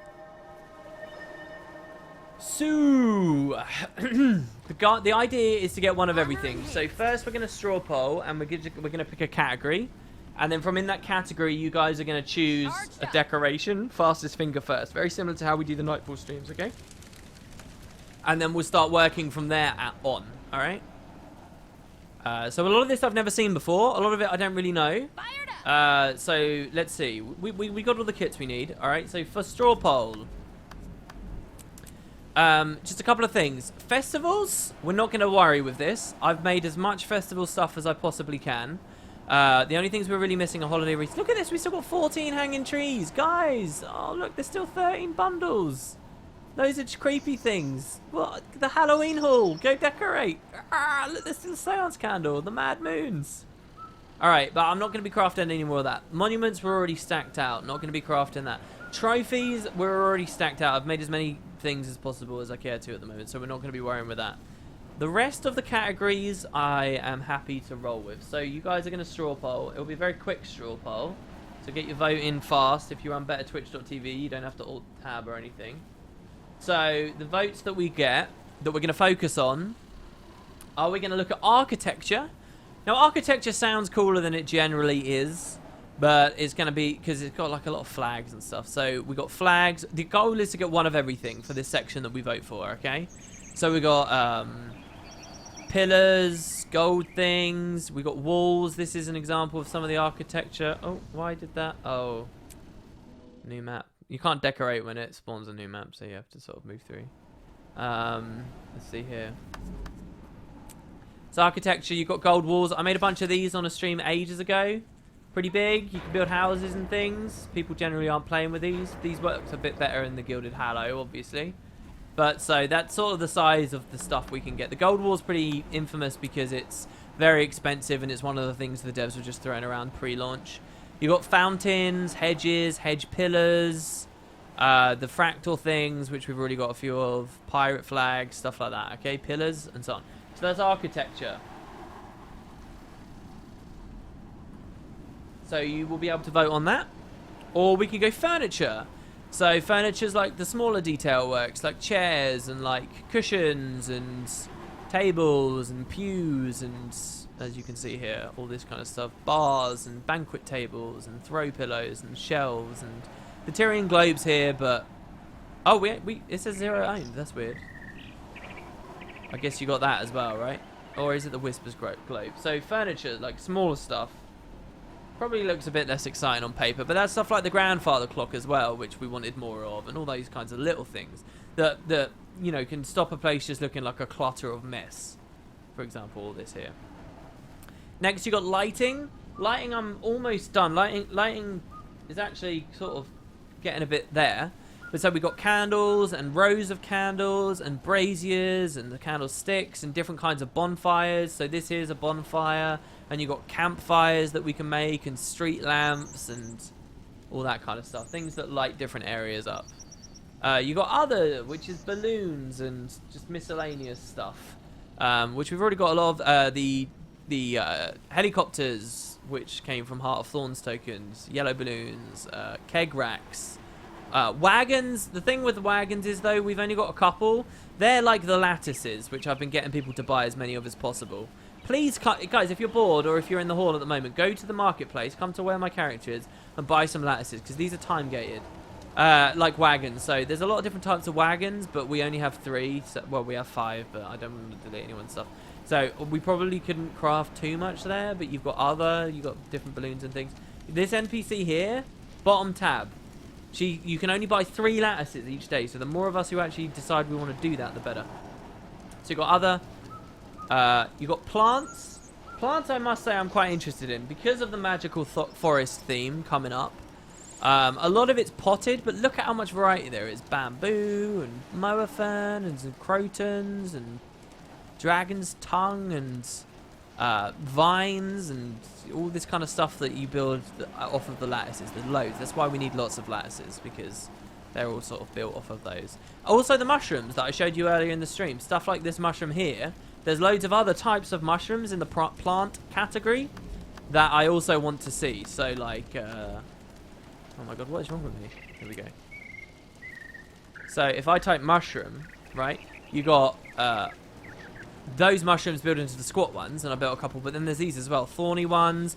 The squat thorny turns into thorny. So I wonder how big the thorny one is. And then you got crooked thorny, and then you got crooked as well. So there's lots of potential there, maybe, in the plant section. That's the next one. And then lastly, you've got the statuary. So the statuary is stuff like the Dwayne statue, which can only be crafted when you get the world boss drop. Char statues and, you know, lion, Cormier. We could get each of the 6 gods, which I'd like, and then maybe someone could make a plaza for them somewhere. Lots of things from the Mists and World versus World. And yeah, that's the statuary. So those are our categories. Here's the straw poll for you guys. Remember, is architecture, furniture, lighting, other plants, or statuary? The one with the most votes in just a very short period of time will be the winner, and we will start crafting. What Benji said, Reddit's toxicity on Guild Wars 2 can be exaggerated. It's quite friendly to new players. Fired up. Well, I don't really think you can sum up the subreddit, to be honest. There's a lot of different people using it. Let the storm For lots of different reasons. And you do get quite a variety of things getting upvoted. You get insane saltiness and over-exaggeration and hyperbole. And then you get, again, like, my cat was watching me play Guild Wars. And then you get fan art. And then you get, you get a real variety on there. Plants are pretty expensive compared to the other decorations because of the planters. Well, we will see. This is the fun of it, really. And then what's going to happen is once we pick that category... Oh, I can turn the message off screen now. Once we pick that category, we will... we'll go a bit further with it. And you guys can pick exactly what it is. Oh, are my overlays broken? Have overlays not really worked today? I'm sorry. I hope nobody donated or anything. You can get credit. It's not working. We want potatoes. Potato church. Let's go. Oh my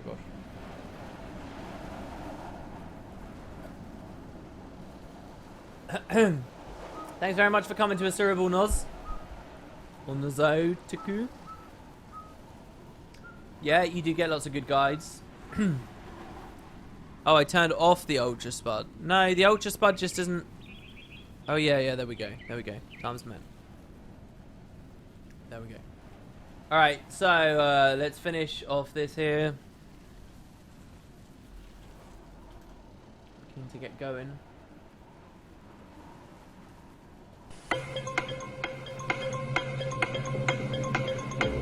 Get your votes in, guys, very quick.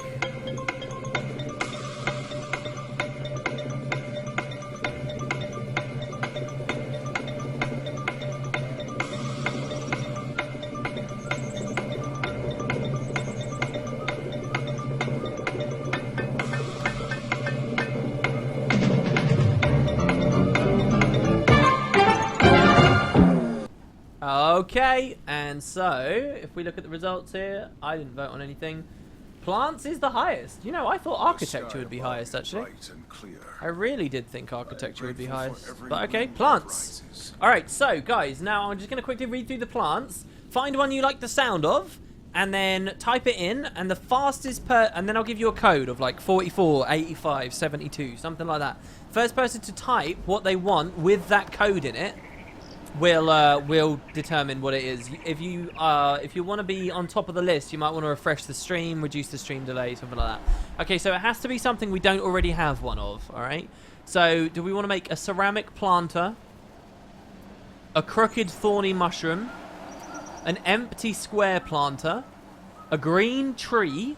By the way, look at the scribing level for some of these, because that will tell you whether they're any good or not. A green tree, a lattice arbor, a lattice planter, a lattice... Oh, we've already got one of those. A lattice planter with daisies, with loose strife, with orange petunias, with red petunias, a potted bamboo cluster, a mower fern, a blue mower fern, a blue orchid, a blue paddle frond, a potted croton, a cypress, a gin's tongue. That's probably going to be on a few people's list. Oh, we've already got a gin's tongue. Never mind. What else we got? A night thistle, a thistle bud, a puddle frond, a potted palm, a petticoat palm, a blue fern, a gold fern, a shaggy palm, a night thistle. There's a lot of shit here, guys. A thorny mushroom, a tall lattice, a square planter, a spire topiary, a rectangular planter, or a potted tree. Oh my gosh. Alright. So pick one of those. Any of those. Potted jungle grass, jungle rice, a lady palm, a maguma lily, a double bloom maguma lily, a triple bloom maguma lily. Alright. There you go. Okay, so the first person to tell me one of those, any of them, with the code 77, go. And there'll be a bit of stream delay here, so we'll see. I also kind of want to fill up all this stuff as well. Get all of these. Get all of these. These you're already done for. I'm just watching chat here to see, and then we'll finally get going.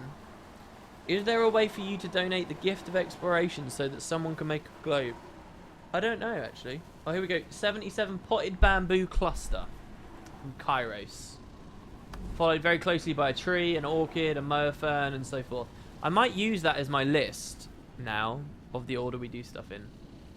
Someone said 77 penis. It's very funny of you.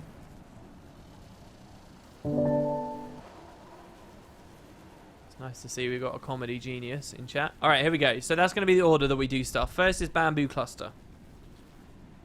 This thing here, the bamboo cluster. So we want an evergreen load.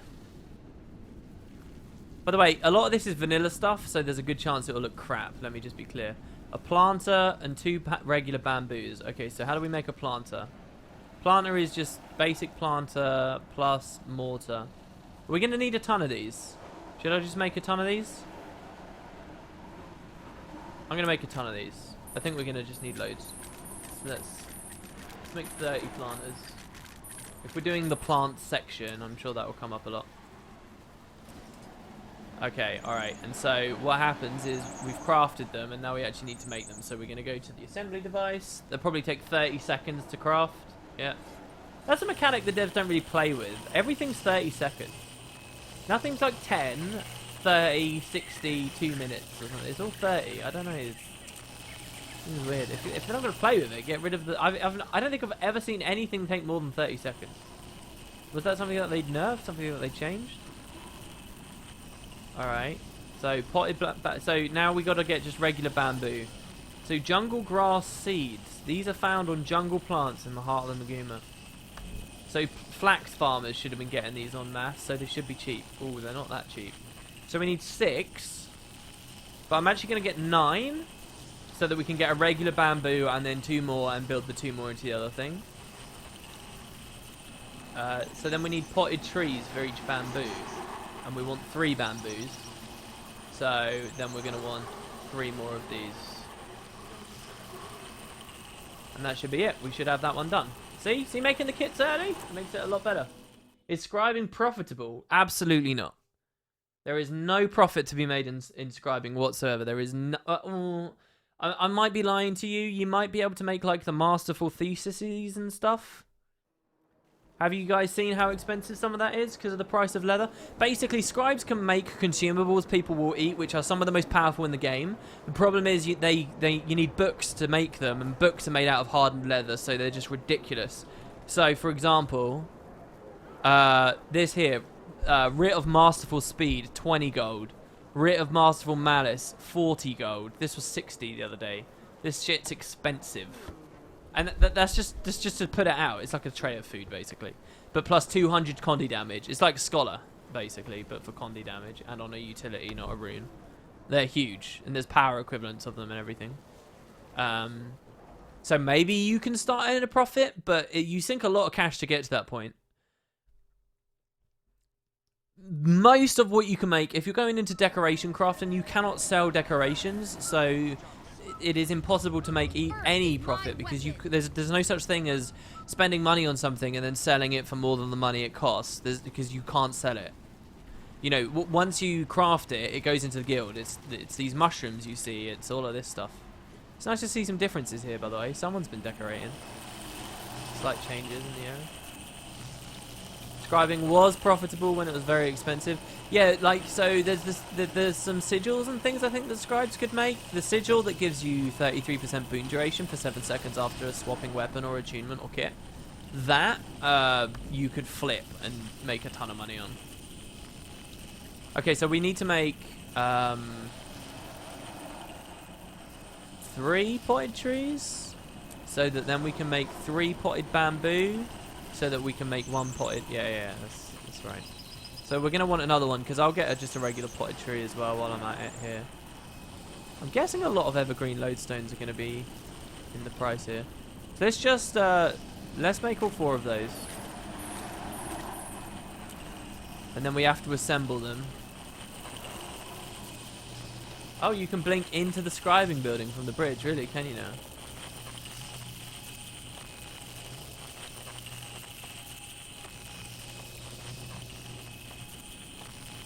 There we go. So now we're just going to make it craft up our trees. See, look, the trees are 30 seconds as well.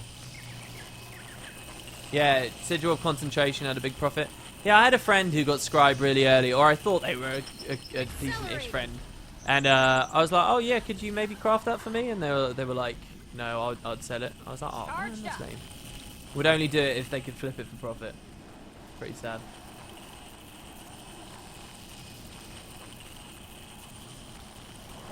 Yeah, I'm sure it's all different now because there are a lot of high level scribes. I don't even really think about being a high level scribe anymore. Alright, well, so while that's all making, let's look at what the next one was. Somebody else wanted the green tree. That was the next. So let's look here. Green tree.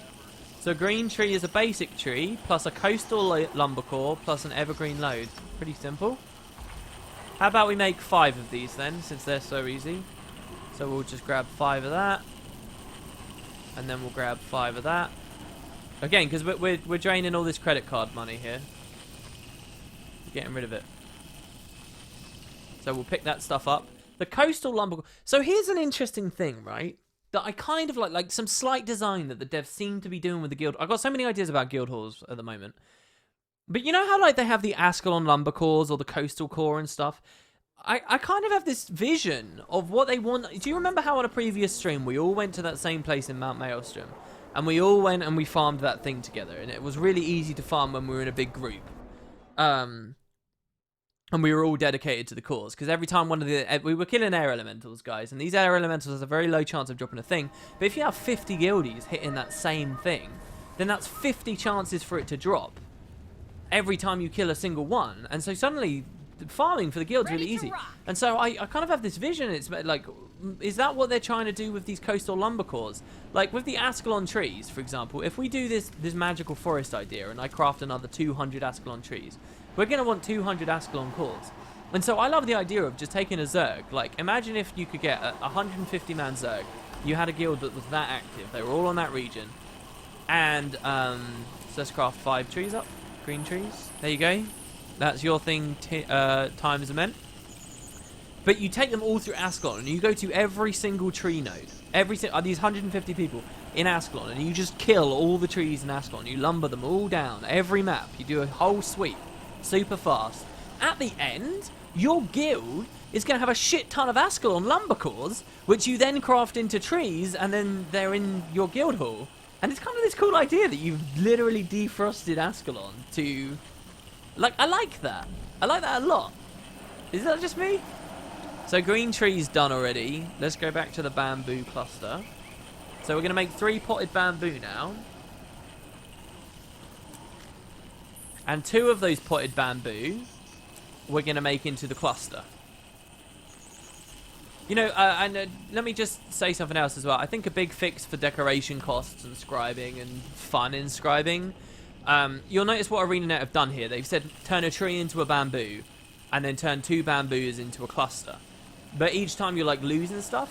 If, when you made the bamboo, you got the bamboo and it spat out the original tree again, and then when you made the bamboo cluster, you got the cluster and you got the 2 original potted bamboos back. So it actually felt like you were upgrading without losing anything, but you still had that ladder type progression because you still needed the 2 potted bamboos in the first place.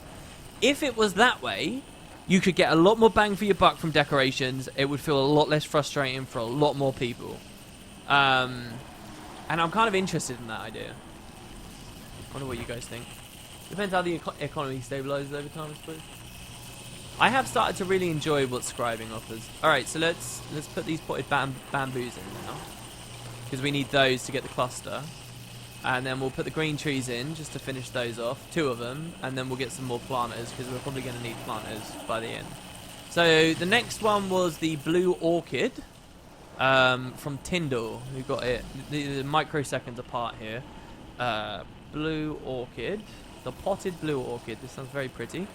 So we need 50 rare flower seeds. That scares the shit out of me. 50 jugs of water. A planter and a Grandmaster kit. That's fine. Let's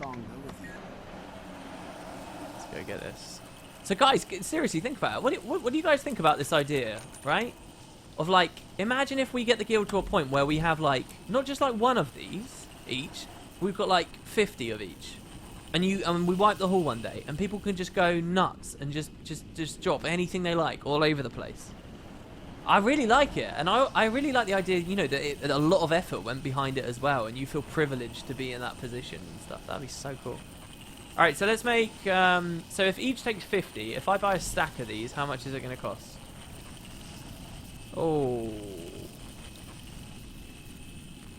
Why?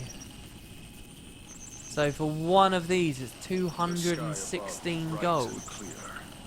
What the fuck is that? What? Is that why you picked this? Because you knew it was pricey? Where do you get these? Found on passion flower plants.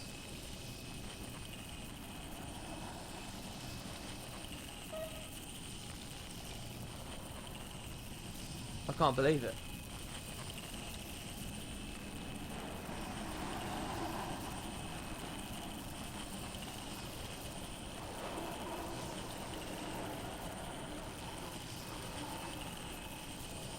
I can't believe it. Alright. Okay. Let me try something. Let me see what we got. Let's try something. Let's see. Okay. Create squads. Join on, if you're playing NA right now, join on me if you want to do what we did before. Before it was on EU, wasn't it? Okay.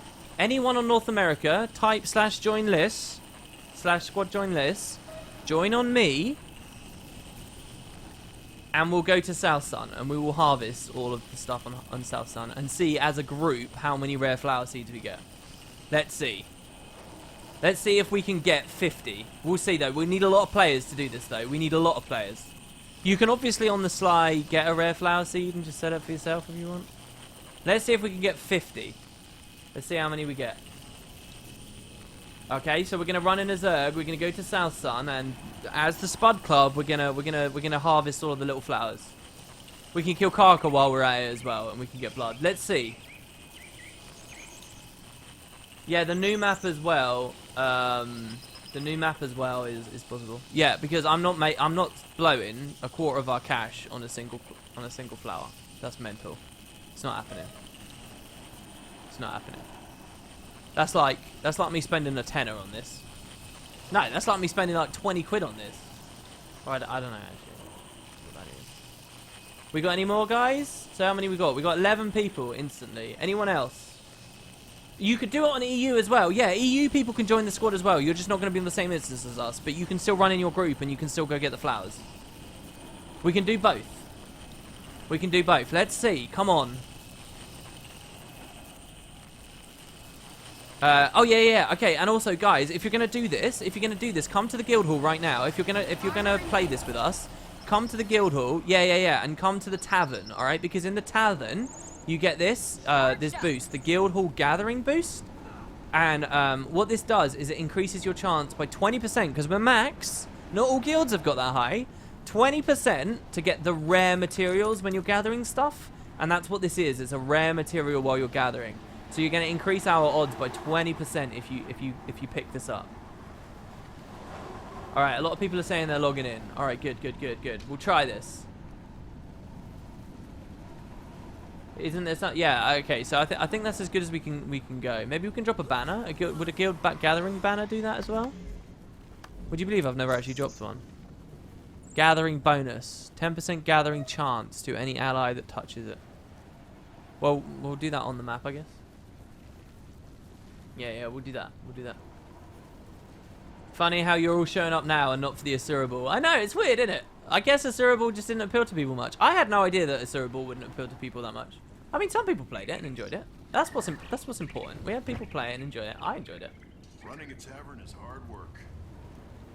Oh, okay, and if you get harvesting tools from the Laurel vendor, apparently they increase rare materials as well. So head to the tavern. Then come with me to the Laurel vendor of your choice. I'm going to be on the airship, just so I don't have to waypoint fee. Okay. So you're going to have a banner. You're going to have the tavern buff, and you're going to have the Laurel tool. Okay. Is there anything else we can do? Oh, this is great. This is good. This is like min-maxing it. I love it. I think we go downstairs for this. Here we go. Can we get 50? I mean, 50 is a lot. Think about that, by the way. If this works, I just want to say, if this works with just a handful of people, you're looking at in about 20 minutes to half an hour, which is all I anticipate this will take, earning about 300 gold. Or just shy of 300 gold. All right, so get one of these advanced ones. There are only 2 laurels, guys. Come on, it's not much. It's not a tall ask. All right, so the advanced sickle. And they come with, I don't know, what, 100 uses? It doesn't actually say. These are better than the other ones that you've got. Like, I've got the consortium one. They come with over 100 uses. That's not bad. No, join on my squad, though. Alright, here we go, guys. Yes, good. We're half of a squad right now. We're half of a squad. This is good. I don't know about boosters. Would boosters be good? Does a gathering booster actually help you gather more thingies? See, I only have one here, and I'm not sure. I mean, it's just an item booster now, right? Item booster is critical crafting, extra gathering strike, swiftness after gathering, and summon a black line merchant if your inventory is full after gathering. That's such a weird last perk that they added on there. I mean, Jesus. Alright, so yeah, that or a birthday booster or, you know, whatever. An item booster. Throw one of them on there, on the bonfire. Alright, guys. Jesus, look at all the people who want to get this farm. Okay, also, before we start this, my mail is capped because of people sending me, like, you know, little 5 gold donations and stuff, okay? Do not mail me these items. Put them in the guild bank once we're done, alright? That's all you got to do. Put them in the guild bank and we'll see. We'll know immediately whether this is a good idea because we'll know in, like, 3 or 4 of the plants if nobody's pinged them. Someone says, are you sure these are better than regular harvesting tools? Wiki says they're identical to normal orichalcum ones. Well, the mouse over says they're highly efficient at gathering resources and uncovering rare components. So I sort of think that they're probably better. All right, let's meet up then. We'll sweep right to left. Oh, people are already going for it. Damn. 3 minutes, guys. I'm going to give you 3 minutes to meet me here at South Sun Cove with your boosts and stuff. I'll drop a banner here. And for the NA people, EU people, your troopers, obviously, good luck. Don't forget to right-click and join on me in the squad if you need that. So there's a guild surveying banner. Rage Pop your item booster. And I really don't know what the best route is here. But by the way, check it out. I haven't really shown you guys. Look, pinnacle stuff. Oh yeah. Doesn't mean I can't help myself along the way. You've had really good results with the laurel mining tool and blood rubies. Really now. Okay. Yeah, any laurel vendor. It doesn't have to be the one on the airship. But I'm thirsty. This has been a long stream.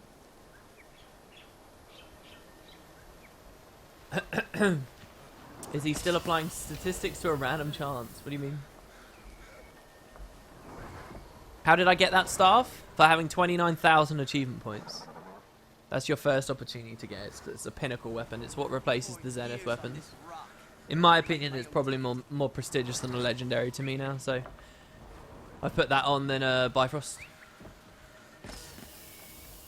Why does the video look pixelated? I have 100 megabits per second connection. Maybe you haven't set the quality of the stream high enough. I don't have a single drop frame, and I'm transmitting quite a lot of KPBS right now. All right, we ready? Accelerate. All right, here we go. Let's do it, and we're off. Well, let me type 3, 2, 1. Come on, we got this potted plant in us. For the plant. Alright, so what? I mean, where do we go? People are going to be following me, and it's a bad idea, because I don't know what the balls... Man, South Sun minimap's a bit annoying. I can't really make it big. Yeah, kill stuff as we go. We can get blood and whatever. Alright, Passiflora. Look at this. Here we go. Nothing for me. Ping it if you find it, guys. Anyone who finds one, just ping it. Oh. Shit. Did I just walk past this? What's wrong with me? Alright, still nothing. Charged up. We're going to flood a lot of passion fruit into the market, I'll tell you that much. Oh, you picked Pinnacle as well, Inks. Yeah, I'm not surprised. Pinnacle's badass.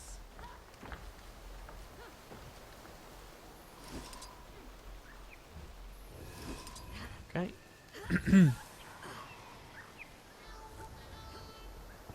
Damn, still nobody's pinged anything. That's a bad sign.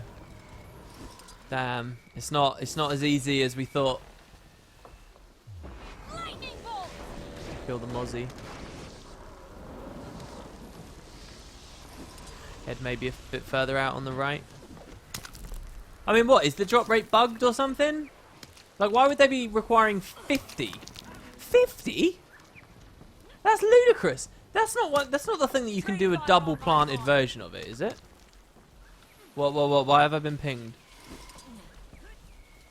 Well, I got some passion flowers there. Yeah, not enough though, is it really? Isn't there a special kind of node we get here?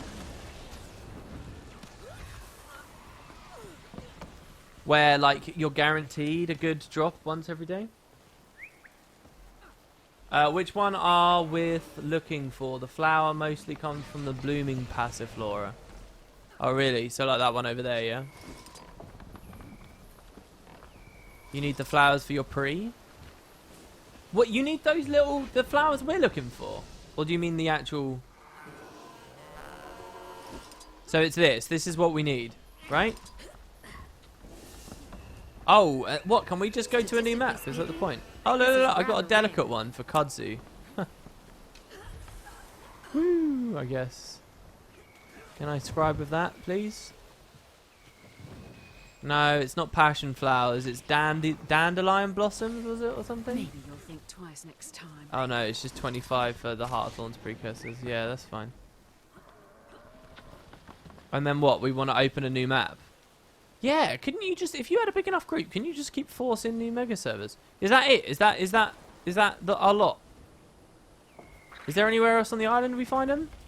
Looks like some people are in this trench down here. I've never farmed these before, so I really don't know what I'm doing. I can't say anything on the minimap right now.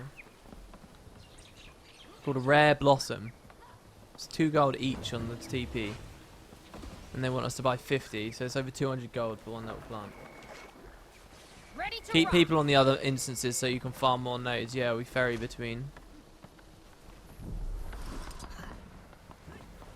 Nothing so far. Nobody's pinged anything in squad chat. Oh dear, guys. Armor, let the storms rage. Jesus. I mean, is this by design? Is the idea to have just like a disgusting... Because the problem is, this is the problem with stuff like this, right? If I knew for a fact, if the game was good, if it was consistent at showing stuff like this, right? Like, if this was supposed to be ultra prestige, okay? You know, it was marked as a rare recipe or whatever. It was particularly impressive and massive and, you know, so on. If it had its own designated area, if they established a bit of precedent for doing that kind of thing, Armor enhanced. I wouldn't mind so much going for it because I'd have the confidence of knowing it's supposed to be that out of whack and they're not just going to nerf the price at some point. But unfortunately, I don't have any of that confidence right now. So what's all that's on my mind really is don't do it because they might reduce the price at some point. Getting healthy. And that kind of kills it, you know? Someone says he's going to try Ember Bay. Someone says, I don't know, there's only 124 on the entire trading post. What's this? No, I don't have my Guild Wars 2 efficiency link. Guild Wars 2 efficiency is actually broken for me at the moment. I haven't been able to use it since they like changed the way it all crawls and stuff a while ago. Yeah, apparently there's only 124 on the whole TP, so the odds of us getting one is pretty low. Oh, hey, Grim. Ready to rock. Yeah, sure, man.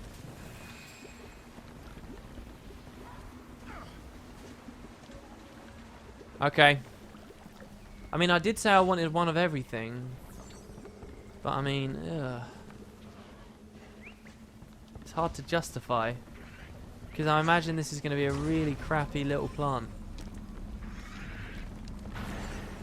It's only the blooming passiflora that drop them? There are only 198 freshwater pearls as well, so it's that type of rarity. Oh. So where are the ones in Ember Bay? In the jungly area, I presume. I don't see any more around here.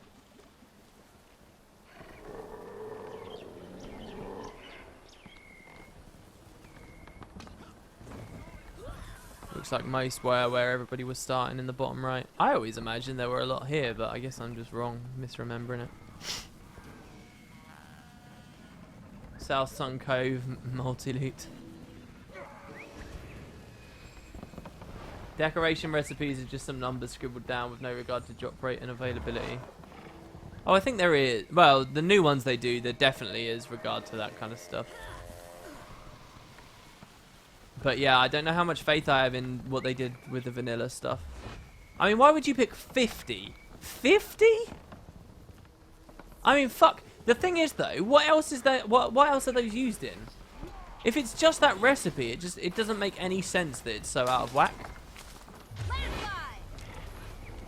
I mean, shit. Look, if it's this rare, it should be like Oh, I know of a good use for this. one thing gets you like 3 plants. Biggery. I don't know. Jesus Christ. Should we buy it then?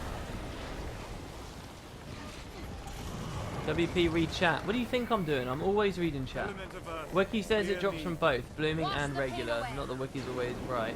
Ember Bay near the apple trees, I've seen some. Someone donated 50 in guild chat. Are you joking? Where? What? Who? When? Fired up. B-Boy just linked 50. Oh, Grimjack. Grim, did you seriously? Oh. Really? Oh my god. Guys, Grimjack is an old guildie of mine who once gave like 5 precursors to a friend of mine. Grim, how are you still in a position to be doing that? That's insane. Are you sure you want to do that, dude? He just basically gave us... I mean, a 200 gold donation is not unheard of. In fact, the bottom mail I have down here from Wrong, I haven't been able to accept. He gave us 200 gold just last week, and I've managed to get 5 of it in. But Jesus Christ. Alright, we'll make the plant then. Thank you so much, Grimjack. Jesus Christ. Everybody thank Grimjack. Big shouts outs to Grimjack. It was a nice idea, everyone. Listen, a lot of you came out for this. It was a good hustle. Don't be let down too much. Some of these other ideas, like the lumber cores, or when we all went to get the essence of light thingies, they might work. B-boy, don't mail them to me for the love of God. Please don't mail them to me because I cannot see that. Drop them into Guild Bank if you can, and then I'll try and put them out. There you go. I think he's depositing them now. Good hustle, guys. I like this. Every week we find a ridiculous recipe, and everyone just goes to try and figure it out, yeah? Jesus Christ. Look at that. They just look like fucking... They don't even look like anything. They look like just the dyes or whatever. Jesus. 50 rare flower seeds. They're such a generic name. You'd think that they drop from more flowers. Thank you so much, Grimjack. Oh my god. Alright, this flower, whatever this is that this looks like, we need to, like, put it in a very special little area. This is a 200 gold flower. Look at this. Potted blue orchid. I mean, what, are blue orchids even that nice? Jesus, Grimjack, I cannot believe you've just done that for us. That is mental. Alright. Let's craft that up. Drop the last of the trees in. Drop some of these planters. Oh my god, I'm having so much fun. It's ridiculous. There's a fancy chair someone made. Good shout. Alright. Let's see what else people said. Oh, well, hold on. We got the cluster. Bamboo cluster. Here you go. So we can make this now. We now got one of those.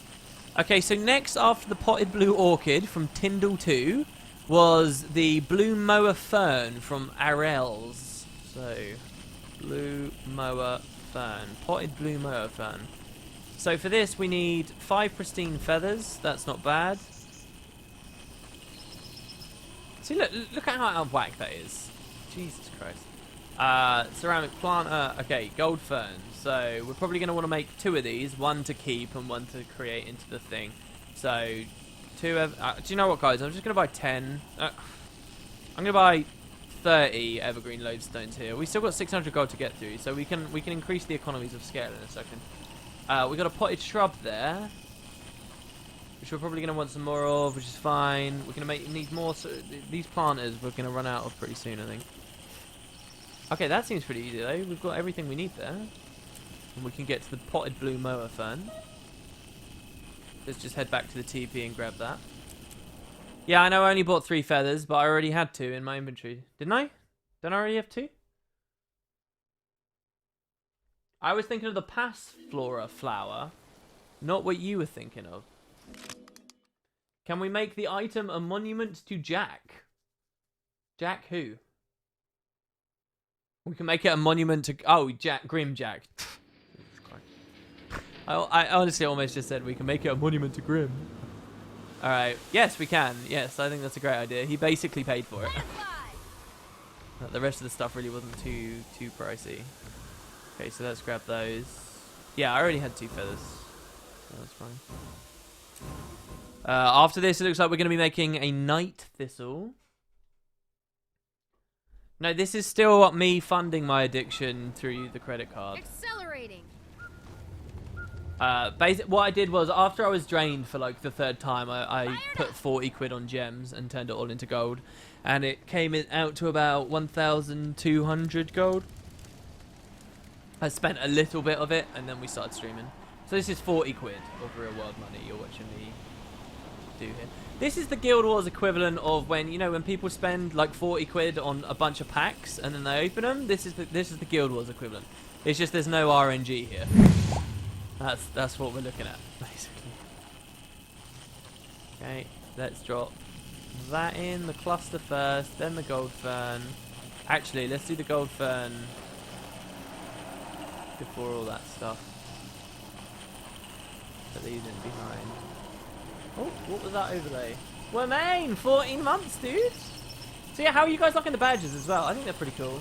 The thing is, there's some really nice versions of them. I love the badges. I love the bigger versions of them, but you only see the tiny ones on Twitch right now. They ask you to upload bigger, higher number of pixel versions, but I don't know when they're going to be showing that stuff to us. Alright, potted shrubs. Should we make 10 shrubs? Is that a good idea? That's probably a silly idea, isn't it? Let's just make like 3 shrubs, because we'll probably build other stuff into those.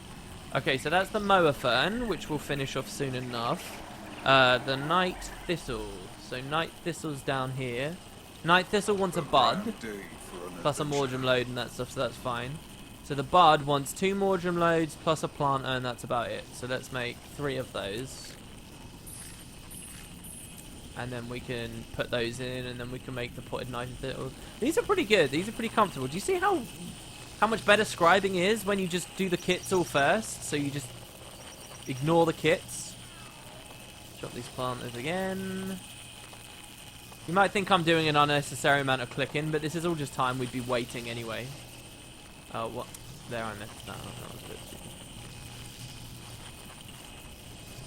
Got the shrubs. Okay. Scroll up here. Okay, so that was the night thistle. So go back to the blue orchid. Alright, so we've made the blue orchid. Hopefully no one else has dropped it already. I want to show the stream what it looks like. Let's see here, shall we? Oh, the 250 gold plant. Oh, it's pathetic. Oh, somebody else just dropped it. You wanker. Oh, some other douchebag has grabbed it. You guys don't get to see what it looks like. Cheers, buddy. Oh no, nobody did it. Why did it take it away from me? Let me place it. There we go. Sorry for calling some invisible person who doesn't exist. Here you go, look. Look at that. I'm a big fan of orchids. This is my favorite decoration. Here we go. This is going to be the content of the streams from now on. Look at this. Ooh. Ooh. Let's get that nice slow pan around. Oh god.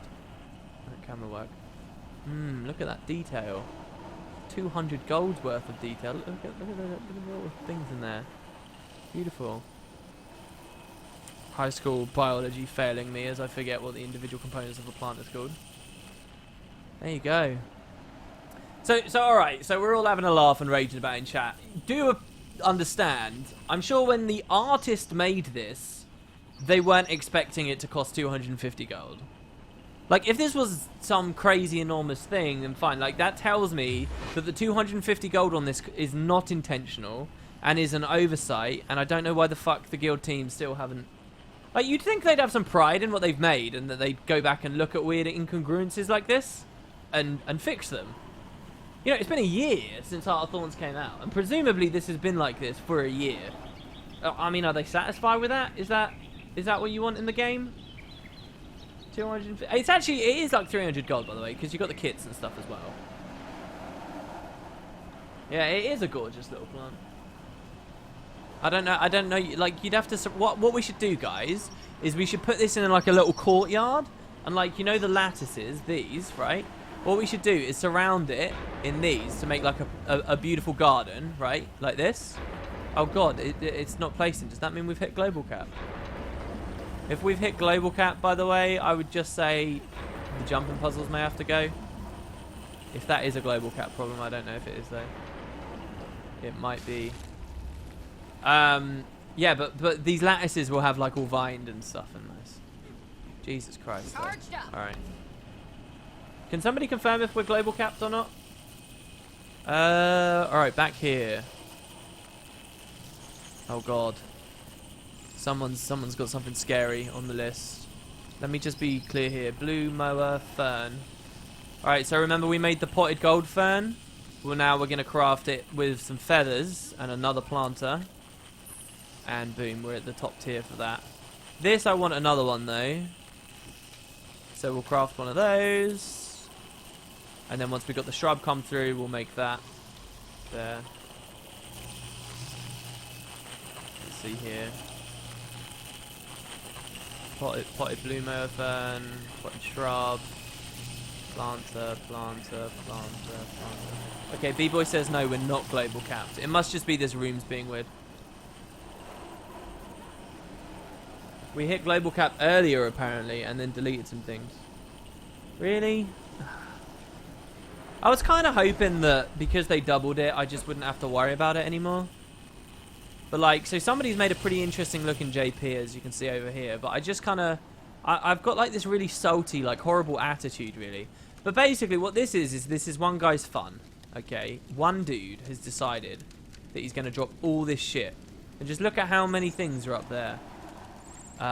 Other people get enjoyment out of it by climbing it, so I shouldn't be so aggressive about that kind of stuff. But I always get a bit disappointed when I look at that, and I'm like, look. This is just all creativity someone else could have had, and you've just sort of taken it because of global cap. And it's not really the fault of the player, it's more the fault of the game. Like, look at it winding all the way around. It just makes me a bit sad when you've got like 2,000 slots for decorations and one dude takes up like 600 of them. There's just something that doesn't add up. Yeah, B-Boy says I think we have hit global. Well, I kind of want to play it though before we get rid of it. I'm not that fussed, right? Well, I am a little bit fussed because I want I want it to be Halloween based. I don't mind the odd jumping puzzle, but when we're trying to do, well, I don't know what I'm saying.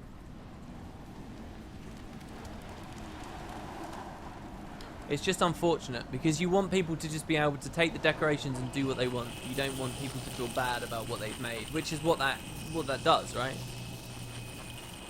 Which is a shame. Alright, so if we have hit global cap, that means this plant not only cost a ridiculous amount, but it also pushed us over the edge. That's funny.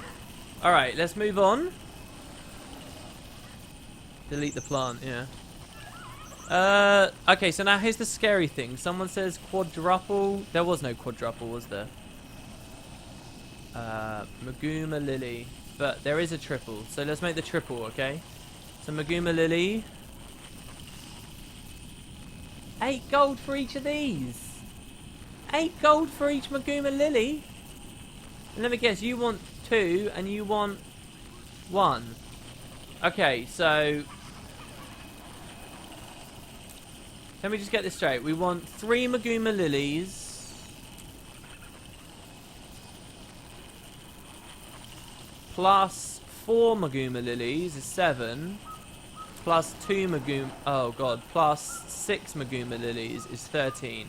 We want 13 Maguma Lilies, which is 119 gold. I think my math checks out there. I might be a bit of an idiot, but I think that checks out. Okay, so let's make a triple. Okay, well, so let's go down to the regular. Oh, I already had one. Huh. Shit. Alright, well, so we might have one extra. That's fine. Someone said go to an empty area and try and play something. Listen, if it's blue and you try and place it and it does that, that tends to be global cap.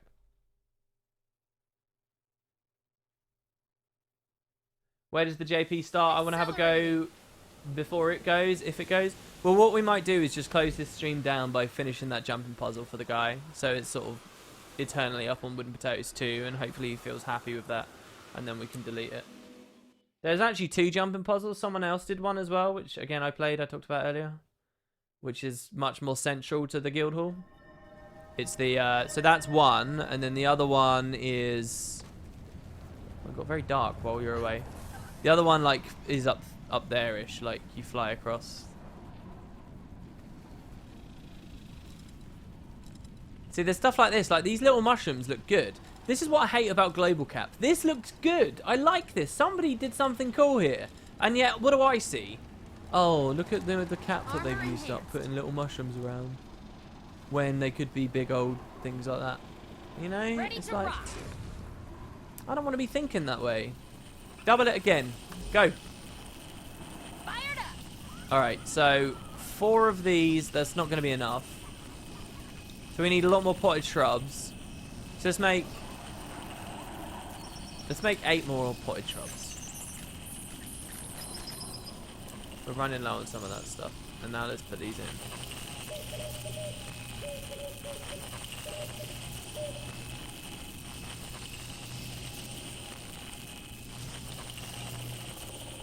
So the idea is we're going to make... well, why can I only make one now? Oh, because the planters are getting low, so we have to make more planters as well. So we have to go buy more basic planters, and we're probably going to have to make more simple finishing kits. In fact, we're definitely going to have to make more simple finishing kits. Well, this one's a bit of a chain. Because the idea is, guys, we're going to make a triple, and then we're going to make a spare double, and we're going to make a spare single, so that we've got everything we need. Okay. Blue orchid was pricey. I have a more sensible plant. Potted fruiting night thistle. We'll have a look at that. You've put a kappa there. We'll have a look at that in a second. What am I doing over here? Alright, basic planter. Here. You know, a big problem I think with the initial scribing in the game was that so much of it was on these plants. This was all you could do. The plants feel a bit better now because there's so much other stuff you can make. Like, I had a lot of fun making the Halloween stuff, and the Winter's Day stuff's a lot of fun to make, and Uzen's Orchestra's fun to make. In fact, I just started the collection, if you guys look here. Collections. It was one of the things I was going to do on the stream if we needed to kill time before Asuraball. Here, Uzelin's thing. Like, this is pretty cool to have unlocked, and now I get all these things for killing these mobs and stuff. You know, there's a lot of other stuff to do as a scribe now, but I seem to remember when Heart of Thorns first came out, all we really had was this. The plants and the ridiculous architecture, and it was all compounded by the fact that every single finishing kit took linseed oil, and linseed oil was so expensive because the guild upgrades wanted so much. And you know, it was just tough. Well, there's a bunch of planters. Accelerating. Am I wearing the beehive thing? I am indeed, yes. Got a queen bee on my back piece. There, preserved queen bee. I have a ghostly infusion, a Red's SAB aura, a queen bee, and the legendary backpack with a pinnacle weapon. That's about all the notable stuff here. Okay. So, yeah, I'm going to have to make some more simple kits. Armor enhanced. I'm surprised how quickly we went through simple kits. So, shrub, planter, simple kit, linseed. We're going to buy like 100 more linseed here, guys. I'm going to worm into the cash quite a lot. How much coarse sand did I have? No, I'm going to need a bit more of that as well. Let's go like 3 or 4 stacks here. Hey, I'm the guy who made the stab tower. Want me to remove it? It would be no problem. No, well, okay. I'll tell you what. Don't remove it until... First, could you send me a whisper and tell me how many decorations it actually is? Let's be clear whether this is actually going to matter much. Your estimation of how many decorations you took up of the cap. But wait until the end of the stream, because if I've got the time, I might just play it.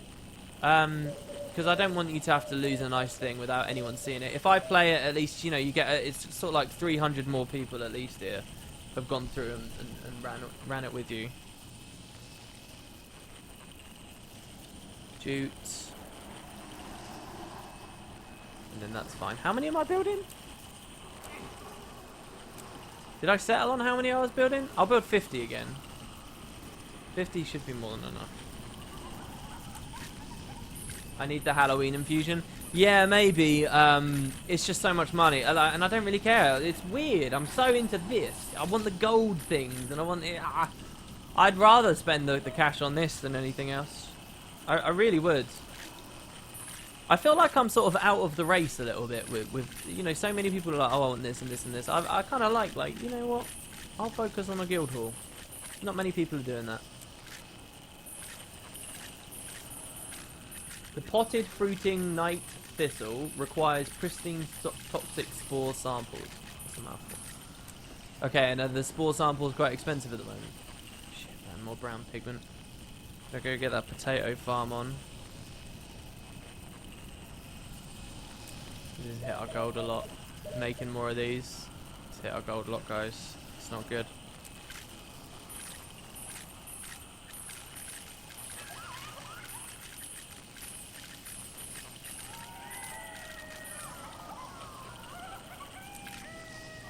Alright, okay, so we've got those 50. Let me just quickly craft these up that we've got. And throw them in the assembly. It's a nice balance as well, because the assembly is constantly working there. It's almost done, and now I've got more stuff to throw in. I can put the chairs, put stuff in there for people. And now nip out. Okay, what else is this? You are about to make a donation. Do you want it in the treasure trove or these caves? Either of them, Joby, if you like. If people want to make donations into there, then that's fine. Just if you're going to make a donation, that's really awesome of you. Just let me know if you want it to be a prize for a thing, or you want it sold for cash for this project, or what. WP, where do I spend my money on this? This is where I've spent all of it recently. I haven't really saved for myself in a long time. I haven't really had any financial goals for myself for a long time. It's just all gone into guild upgrades and stuff. And now that we're done with that, I got really into decorations the past 2 weeks, maybe. But specifically the last week. The last week's been quite intense. Has there ever been any word on infusion auras becoming their own tab in the hero panel? No official word as far as I'm aware. No dev comment in any request for the feature. But on the community side, it's been talked about a lot. It's been talked about to death.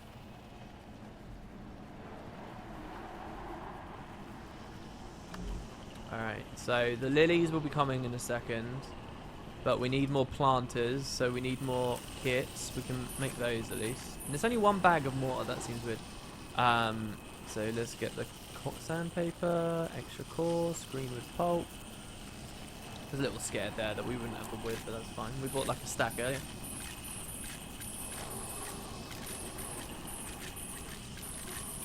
What else have we got? 150 maybe, and it's not a jumping puzzle. Oh, the tower is not a jumping puzzle. What is it then? What's the point of it? Is it just to go up? Is it just to climb into the sky? Is it impressive? Do you think? Okay, listen, Arelzian, if you think it's cool and you want to make it again, so we can show it off and do it again a different day after we've wiped the Halloween theme and stuff, and maybe after we've done the magical forest. Then go ahead and delete it. If you don't think you ever want to make it again and you're a bit sad about it, please, by on my account, just wait a bit and I'll go up there and have a look at it today. But if you got rid of that now, so that all these people hanging around in game, all the people decorating and scribing and having fun right now can continue to do that because global cap goes away, then if you want to take that one for the team, then that's awesome of you. It's really nice. There we go. We're missing one thing of blotting powder or whatever. How do I make my gold? The way I used to make my gold, when I was seriously farming the game and I got all my legendaries, and back when having all +5s was a thing and stuff, I got it all from dungeon runs. Most of the money I earn these days is from fractals. Fractals are really good. If you can get to the point of doing T4s, I just basically carry almost any pug group on a Healy Tempest. It's very, very, very easy. And alright, so here, we can now make a bunch more planters. I'm going to make 10. I'm not going to go crazy with that because I want to keep my simple finishing kits. Yeah, T4 fractals, really quick money every day. Okay, so now that we've got those, do we want to make all these lilies? We want to make 10. We want to make... Oh, but we only have 8 shrubs, so let's just go that way. Okay, so we've now got... Wait, what? What did I do wrong there? What? Oh, it's because it's a shrub and then you need the planters again. Okay, so now we need to make another 8 of these. This is why... Oh my god, yeah. Jesus, this is a huge sink. This is crazy. Look at all these freaking kits and things just to get the planters for it. That's... What? Why is it still not... Oh, I'm a moron. I'm a moron. I made too many. It's okay, though, because these are, like, used for everything, so it's fine. But it's because I didn't put them in the assembly. That's what the problem was. Jesus. A Healy Tempest with Zerk armor? No, I go Magi's Minstrel Split. And I just give people perma-prot or might and weakness if you're against lots of ads. If you're on like the Dredge Fractal, it depends on the specific encounter of the Fractal. But you can easily swap between pumping out shit tons of weakness. You can put so many reflects on people by chaining Rebound and Sand Squall and Overload Earth and Aftershock. If you chain it correctly, You can. It's a really fun build to play. It can carry hard. It heals massively. You can heal people very reactively. You can cleanse the shit out of people as well with a slight trait change when that's important because of your instab. It's really, really, really potent. You can take some pretty terrible people through fractals just running that one build. When you make a new plant, you throw out the old one, pot on all. It makes sense. Yeah, that's stupid. That's why my solution earlier I was talking about, where you get the requisite plant or requisite decoration back, would be so nice. Because logistically, some of this stuff just doesn't make sense. Place from a Reddit user. According to the wiki, unlike any other node, each character can only farm 15 Passiflora nodes per day. I'm not sure the exact number, but it does seem to be the case for me. Also, I'll say that if accurate, it's one of the stupidest things I've ever heard of in game. Not only is there no limit for harvesting any other material in game, but this limit is entirely invisible. It's just suddenly poof, no more Passiflora. Yeah, I've heard of Passiflora being special. I think that might be it, yeah. And it should be transparent if they're going to do it. I don't have a problem with daily gates on things in any capacity, but...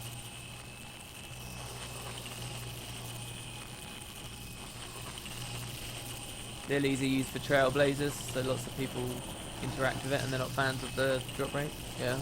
You really like fractals in the current state of... Yeah, I've really started to enjoy fractals.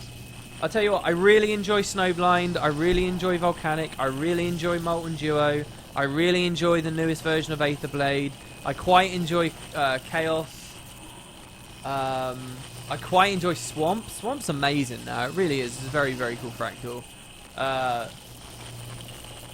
They're still too easy for me. I think they are still too easy. But they're really rewarding. I love the sinks that they've got in there for the fractal relics, the infinite potions you can get. I really like fractals at the moment. It's a lot more simple to understand, guys. And as well, if you're like thinking, oh, fractals sounds like a big thing to get into, you need to understand how easy they are. They're really easy for ages. Okay, so what? I can already make 4 of these. Why can I make 4 of these? Well, that's more than enough, isn't it, already? I only need to make 3.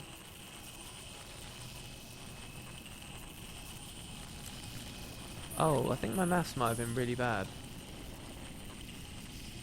Yeah. Oh, no. That... Yeah, my maths was pretty off. No, my maths was good. My maths was good.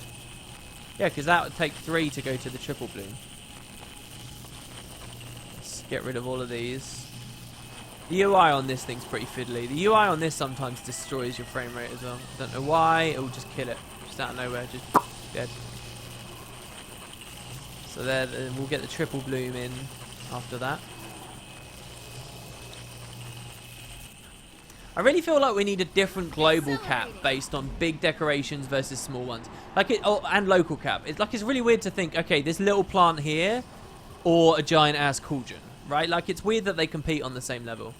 And I'll say another thing, by the way, that what I really think the guild halls need to be an amazing system is the guild team need to sit down and play like one of these games like why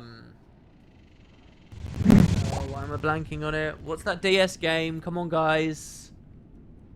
Shit, where you got like a little house and every day different people visit you. Oh my god, what is it? What is it called? What is wrong with me? And there's another game a lot like it too. Harvest Moon? And also like fuck, what's that farming game that came out recently as well? Stardew Valley and Animal Crossing. Thank you, Animal Crossing. Jesus Christ, yes. They need to take that genre, those ideas, because I tell you, that thing with that guy with the wagon coming is awesome. Imagine like 3 years time, right? Where they've got like 10 halls. What they could have is just different NPCs move to different halls on different days and sell different wares on those different days and visit them, and you have like this en masse idea of everybody goes to them. As long as ArenaNet can give you 45 minutes to an hour of gameplay every day in a guild hall where things are like dynamically changing and shifting because your mates are decorating and because buildings are growing and because different NPCs are visiting and stuff like that. About 45 minutes to an hour worth of meaningful interaction with different NPCs and talking and watching stuff grow. If they can do that, just 45 minutes to an hour each day, be amazing. That's what guild halls will thrive on. In my opinion, anyway. Alright, here we go. And so now the triple bloom will take 3 lilies plus this. Thing. And now we've got like 1 spare because I had the 1 in my inventory. Oh my god. I'm actually good at maths. Alright, let's not go that far. Let's craft up a spare. Lovely. Okay, it's me feeling for some brainless gameplay. Also, an altar to the King Code. Alright, well, okay, if you want to remove it, then that's totally up to you, dude. Just let us know if you do, so that I can maybe play some of these and show them, instead of having them instantly disappear on us. Alright, so that was the next one on the list. Who else was on the list? Next, we had...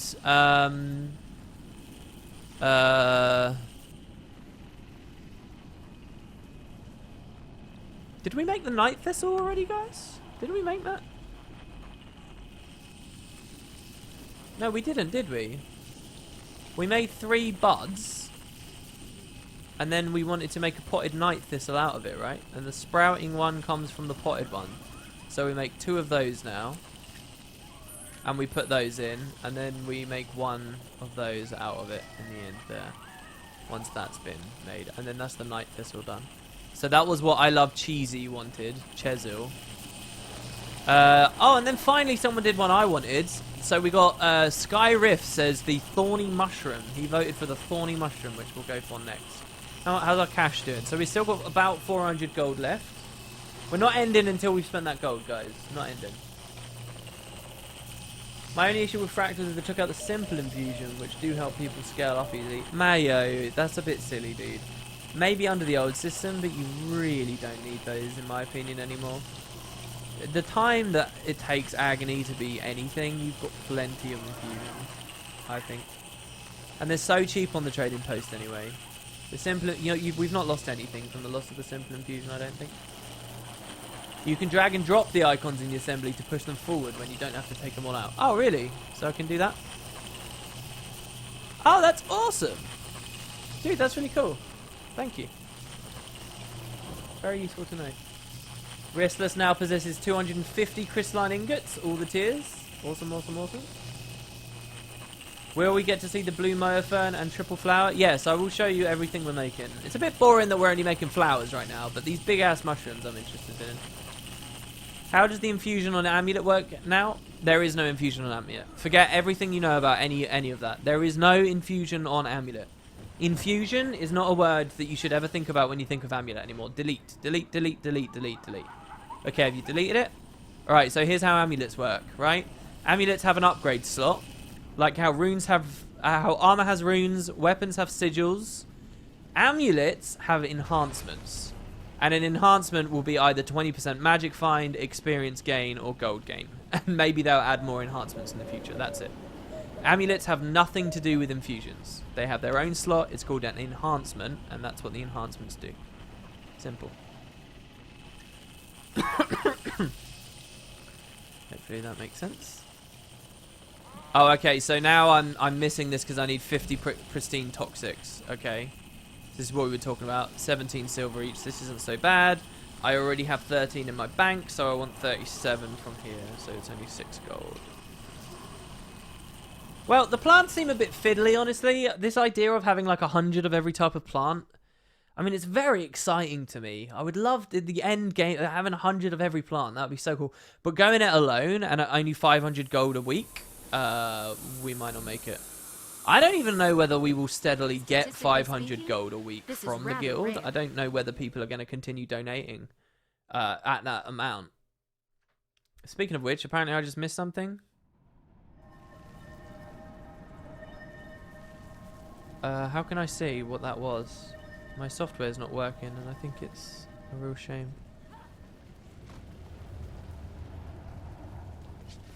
Oh gosh, I don't know what that is. I'm sorry to if anybody honestly donated or something. I'm so sorry, and thank you so much for the generosity. It's definitely profitable if you can use boosts and get the masterwork flowers and rare seeds. Well, we just boosted the hell out of ourselves and did what we could, and no sign of it. Not just on me, but on about 40 people. 30, 40 people. Alright, so a potted sprouting night thistle. Voila. So we have one of those, we have one of those, and once that's done, we'll have one of those.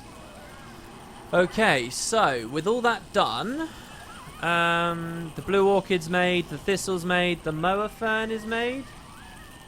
Potted blue mower fern. Potted blooming mower fern. That's a new one as well. Oh, that's 5 of the rare flower seeds. It's a lot better than 40 though. And that's just a gold thing. So we can make that. Let's make that as well. We already have one of those. No, we don't. So let's make 2 of those. So that we have 1 spare. Let's grab 5 of those. Okay, and then we can get to the mushrooms. Whew! We're making a dent in it, guys. We are making a dent. Slowly. Slowly. Alright. Let's go back to the TV. What you're saying is start in Ember Bay. WP, go to sleep. When we've spent the gold! Yeah, that's true. We started an hour early and we're going to be ending about an hour late. That's fine, though. It's been a while since we've had a long stream.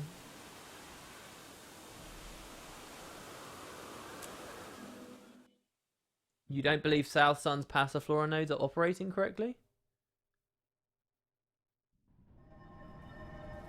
Yeah, the price rose because Grimjack bought 50. Yeah. And there were only 100 or so. 120, did someone say, on the TP? Or was it 200 and something on the TP? What's the best way to donate gold to the guild? Well, normally I've just said pay what you want, feel good about whatever. Most people go about 20 to 50-ish, 20 to 40. And they, you know, and that's it, really. I generally don't accept really pitiful small amounts because you probably need a lot more than me if that's what you're donating, basically. But I keep getting gold capped, and it makes it a real pain. So I wonder whether I should start asking people to donate items instead, which would not let me be gold capped. Like, they could give me Ecto or linseed oil. Honestly, like, donations in linseed oil, if decorations are what we're going for, would be pretty cool. Like, if people were donating instead of 20 gold, like 20 linseed. Or whatever the equivalent is, I don't know. Is it 1 gold per 1 linseed at the moment? I'm not sure. But then, because then I don't even have to worry about... Because right now what happens is, I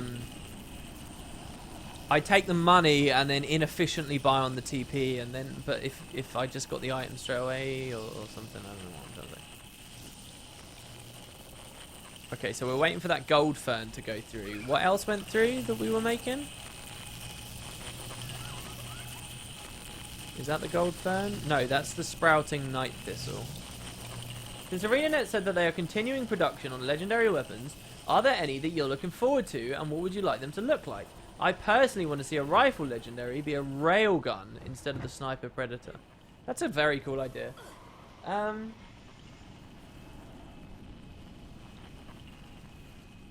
I think I'm quite looking forward to seeing what the new dagger is. Even though I already have 2 daggers. I already have 2 different incinerators. I did that for Twice Told Legend, but I think I'm quite excited to see what the new dagger is. I don't know, I'm not very inspired. And the shield as well. I think the shield, a new legendary shield, would be very interesting too. I never got the chance to ask, how do you feel about the Suck Up Love song about you? I think it's awesome. I think it's awesome. It's, you know, a lot of people have been like, oh, it's you know, they're churning them out too fast and whatever at the time. But listen, I'm not going to look a gift horse in the mouth. That was awesome, man. Like, there was some genuine talent behind that, in my opinion. And the fact that someone thought to do a funny video that was such a wonderful song. I've got it archived, and it will never not be archived. I really like the song. And whatever stupid hacky nonsense they did later is sort of irrelevant. It doesn't just mean the nice thing that happened disappears, in my opinion. Really liked it. Alright, well, while we're waiting for that... Well, hold on. What was I doing? The night thistle. It's done now, though, isn't it? There you go, yeah. Potted night thistle. Oh my god, there's a potted mature night thistle. Oh my god, and then a sprouting one. Oh, what? It's a whole progression. Oh, well, we got to finish this then. we got to see how this goes. So let's make like 3 more of those, because we're gonna need to. And then we'll make another one of those, and then another one of those, and then that will push us all the way to the top. We should have one of everything at that point. So here's the mature one, which is just a more. How is that 50 toxic? Whatever. All right, Morgem load set. So this is mature, and then we'll get fruiting after that.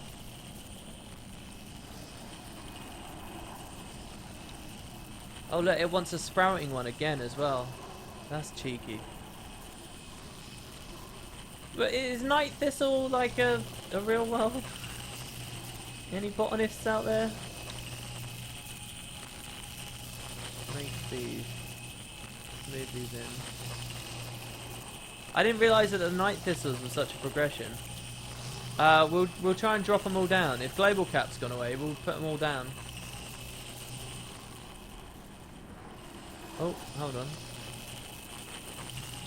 No, we're quitting when we run out of money, guys. That's what I'm not. You know, this isn't addiction. We picked up. It's like when we ecto gambled. You know, we had our goal to. What was it we spent then? I can't remember. We spent a lot of money then. But you know, we hit it and we quit it. Lovely use of that expression there. Okay, so hold on. Let me see if I can maybe. While we're waiting for that, let's demo what we've made here. So we've made, and I'll delete those trees over there if I have to. So we made some green trees. We made 5 of these. Hopefully these aren't potted, but my guess is that they are. And that's going to be really unfortunate. Ready? Oh, they're not potted. Oh, look, we can do a magical forest, guys. So here we have a green tree, which is very fluorescent somehow. Nice, nice roots here, as you can see. Very beautiful. Nice leaning angles sloped to them. We can make as many of these as possible. So we made green trees. You all saw the orchid earlier, the potted orchid. That was quite ridiculous, but that's cool. Now we got the bamboo. So we made the bamboo cluster, as well as its friend. I don't know why I'm not using this panel. I specifically made a video requesting that the ArenaNet change this panel, and then they did, and now I'm not using it. So let's do this. And then we got the regular potted bamboo as well next to it. Very nice, very nice. Yeah, these are pretty unrewarding, the plants, I think. Then we have the blue mower fern, also potted. Very nice, blue leaves, as you can see there. And then we got a bunch of night thistles, which I want to do all at once. What else did we make? Here we got a double. Whoa! Hello, that's a bit better. We got a double bloom potted Maguma lily, and a triple bloom potted Maguma lily. These are quite nice. These are quite a lot of hassle to get though. And then a single Maguma lily. Oh, the single doesn't even look that bad. I like it. They look a lot like Mordrum.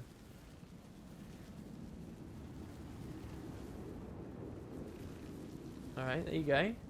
And then we got potted gold ferns, which we're making into stuff right now. And then shrubs, which also we've...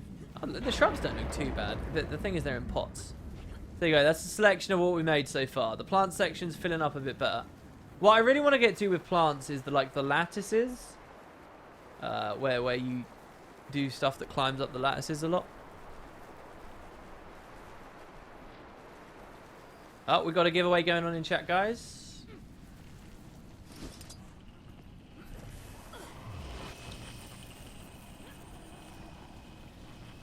Alright.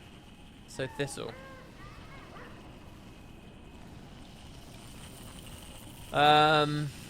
Potting night fruit. Alright, there we go. That's it. That's the last one, right? Like fruiting. The fruiting one. Done. So now we can make a mature one as well. And you want a night thistle, so we can make one of those. And then we should have one of everything, I think. Once all of that goes through. Oh, but we need another 50 pristine toxic things.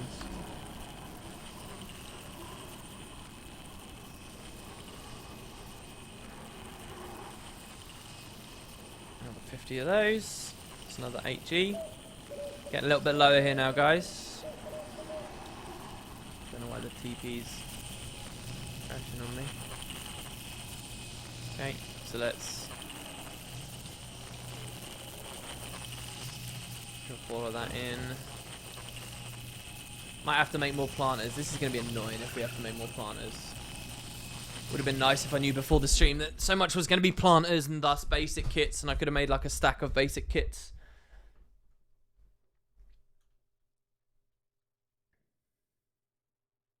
Can you still get a potato drawn, says Joby.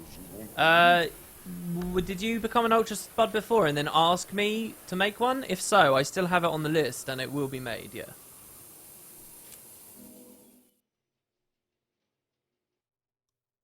Congratulations to Mango Whale, you've won.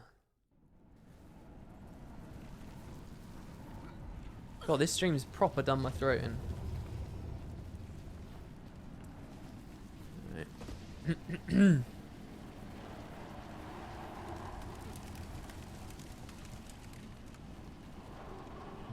Lightning bolt!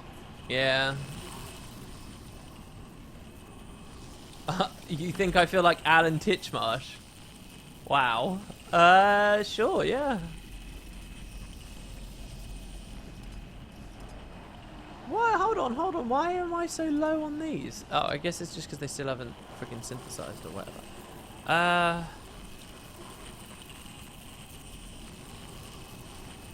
Potted reaching gold fern. That's new. Let's make one of those. Blooming mower fern.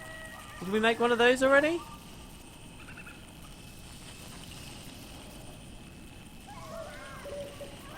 Let's do. Oh yeah, no, that was what I bought the other 5 rare flower seeds for, wasn't it? Blooming mower fern. And then the reaching blue fern. Oh my god, what is this? This is crazy. The plant section is mental. It's so much stuff building into other stuff. I need about 1 billion planters. This is getting quite tedious. Alright, I'll drop all that stuff in. There you go, there's the last night thistle.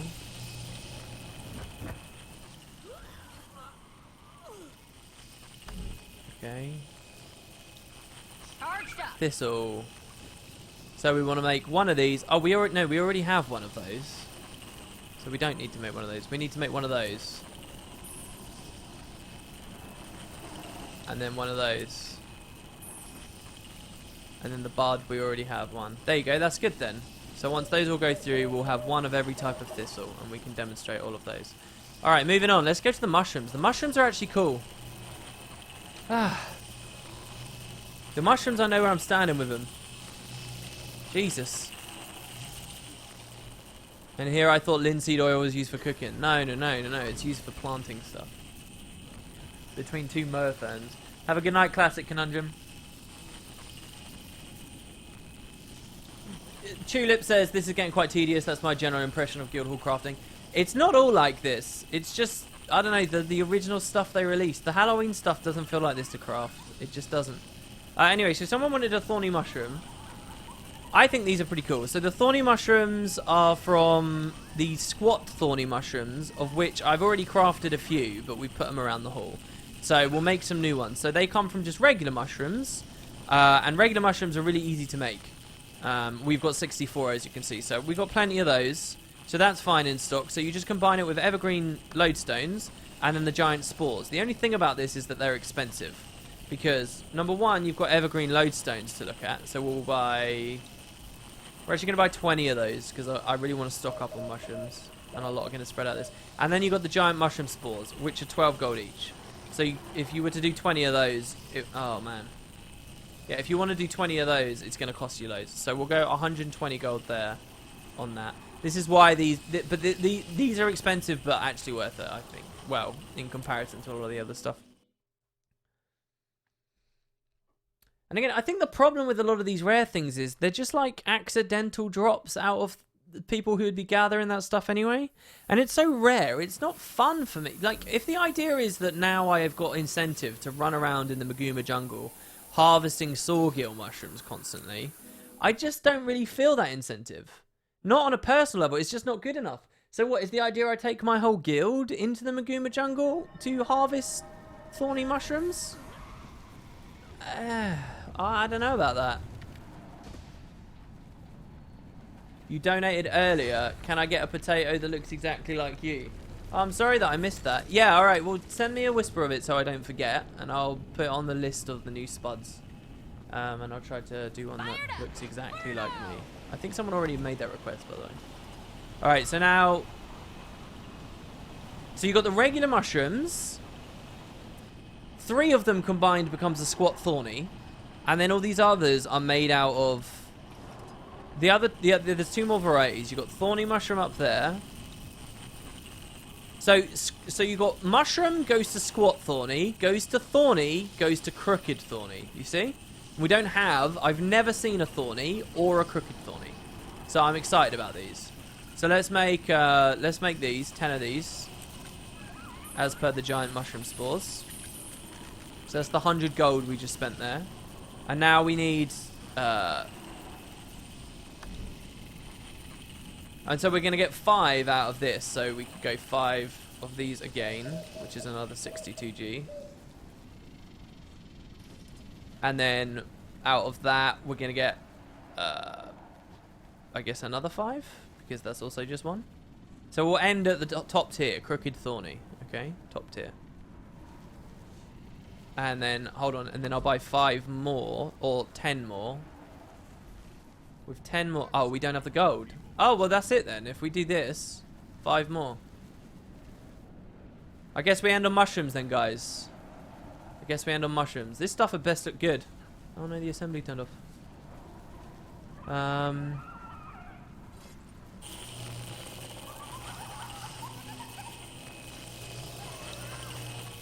There we go. So let's put all those in. And we'll just have to balance this, since we don't have the money to do what I wanted.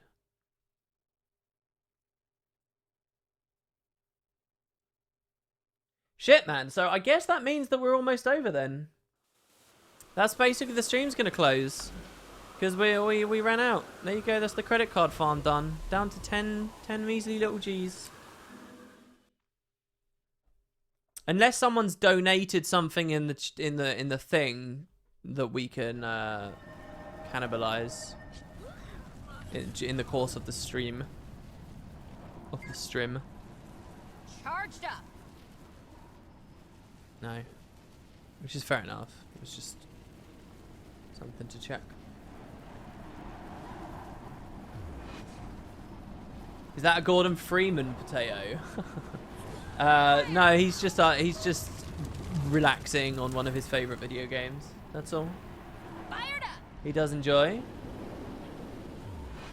franchises that never had conclusive ends. Who doesn't?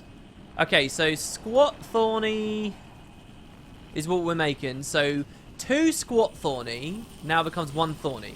So to be clear, we're looking at 6 mushrooms. Regular mushrooms makes 1 of these. I'm really excited to see what that looks like. Oh, there you go. We can make 2 now. Oh, whoa, whoa, whoa. And we can make another one? Really?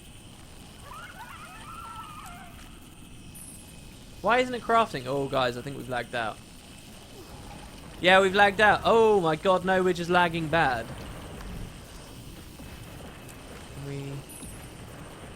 Oh, this is weird. Oh, dude. Is this on my end, or is this Guild Wars? Are you guys... Well, we're still connected.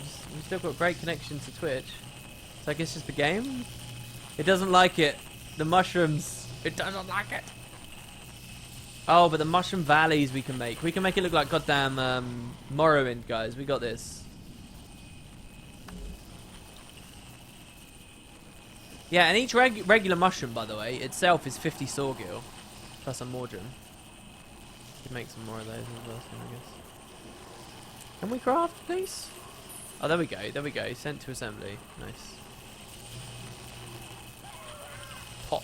men.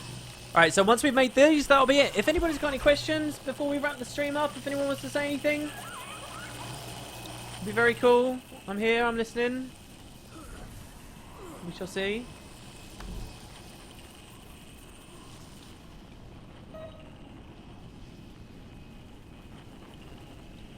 For what it's worth, the stream paused for a second just before the lag showed on your end. Well, that wasn't on my end though, because I don't have any dropped frames, so the stream pause, that was just coincidence on your end. That you buffered at that point didn't have anything to do with me. Another thorny, go. Okay. And I need to remember not to make these. If I make these, I can't keep pushing up the chain. You'll never break the chain. Am I planning to do an account tour? I am actually, yeah. Christmas, I will do an account tour. And I'll probably actually do a double tour. I'll probably do my account and then the guild. I'll probably show the guild's progression, the amount of guild upgrades and decorations and stuff that we've got to by that point. I think that'll be a nice extra component. Because if they're going to become like an annual thing, which I think they will be, it will be really nice to compare across the years how expansive the guild inventories get. As long as ArenaNet don't come in and make some ridiculous sweeping change that makes any kind of comparison worthless, I think that's a really fun idea. How many blue orchids would it take to have your hand in marriage? A stack of them. Go. And that's for a chance. I want to let you know that that's an RNG chance there. RNG. And I'm not going to tell you the role, because, come on, I'm a businessman. That's not how things work. Alright.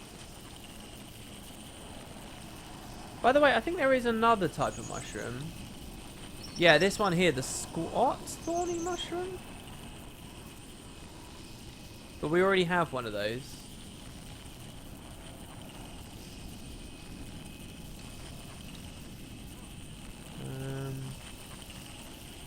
Oh, and then crooked, I guess.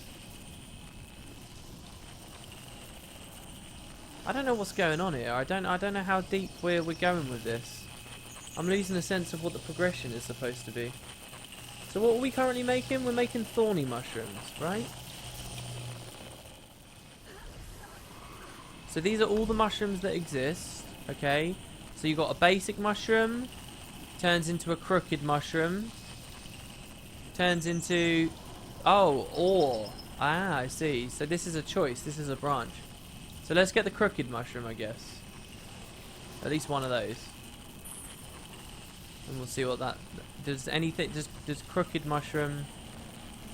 Alright, so one of them you can make it crooked. So I'm expecting the crooked one's quite small. Or you can combine 3 to make the squat one. And then the squat one becomes the thorny one. And then the thorny one becomes the crooked thorny one. The crooked thorny one would best be big, man. I'm not going to be happy if this is small. Alright, there we go. We'll make 2 of them. 2 top men. Alright, and we'll make some more of those.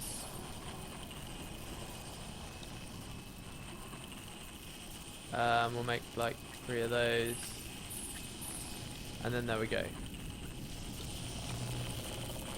We can tear some of that stuff up. Alright, okay. While those assemble, let's have a look at our thistle collection, shall we? Let's go see what the thistles look like. Who's ready to be impressed?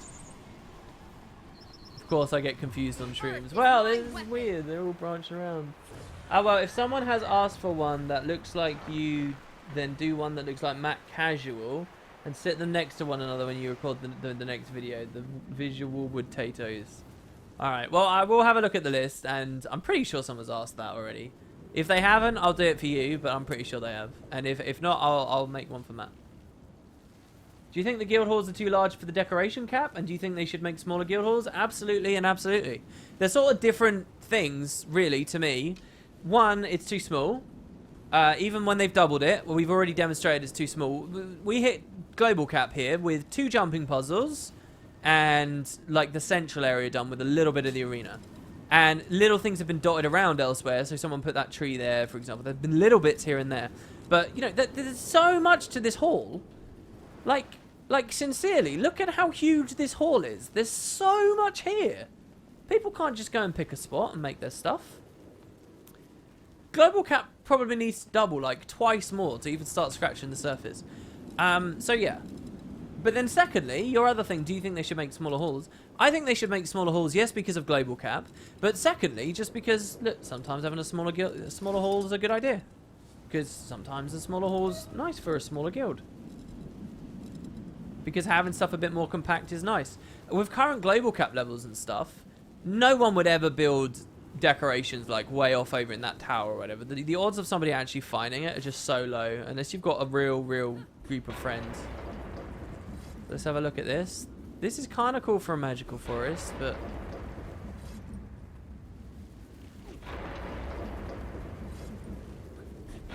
Oh, no. Shit. Oh. Oh. Okay. I think I actually saw someone posting that as a tip. And then, okay, so here's the selection. My God, for the work that went into this. Oh dear. So what is it? It goes this, and then this, and then this, and then this, and then this. Well, I'm glad we've got one of each now, and they're sort of Halloween-y. Oh man, I actually feel bad for the eyes, to be honest. How much do you guys think we spent on all that? And in terms of time as well, that was a lot of effort to make those. I mean, they look good. Now, I just want you to consider my suggestion that I made earlier. If my suggestion where it excretes out the component as you make it, what we'd actually have right now is one of this big thing, and we'd have 2 of these, and 3 of these, and 4 of these, and 5 of these. At least. So it might even be more, depending on how the recipes were. And we could have a whole, like, selection here, a nice little field of them, and that would feel pretty good, I think.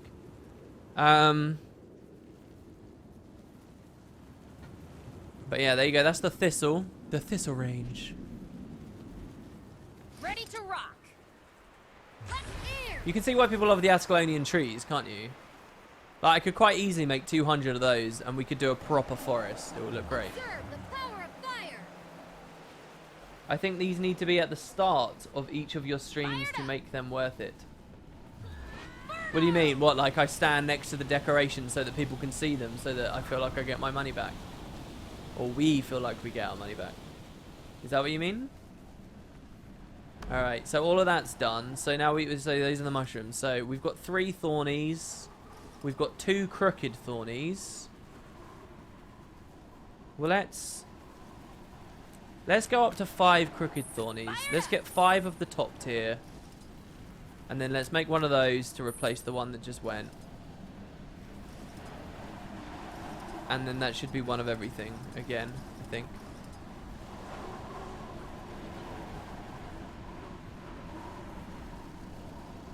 Let's make these. And now let's have a look at the mushroom range, shall we? The mushroom range. Derelict. Oh, no. Oh, yeah, because we're just recreating that. So we're only going to have 1 thorny mushroom. That's probably not great. But we're going to have 1 crooked, 1 squat, 2 crookeds.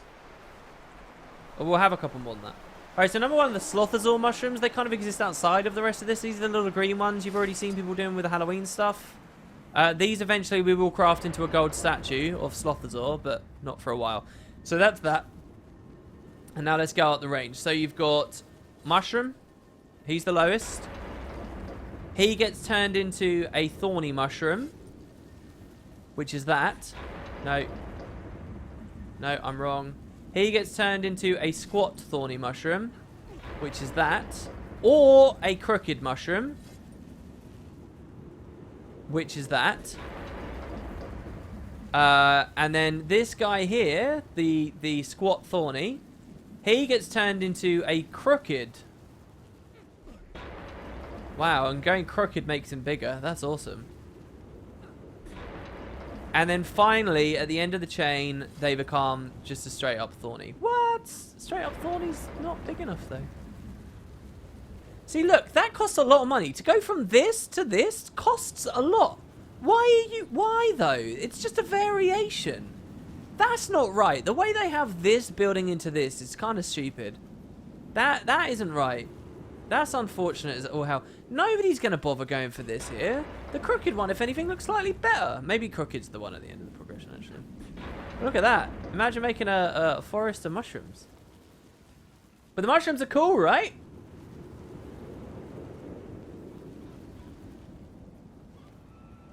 Mushrooms are nice for a jumping puzzle. Yeah, I can see that.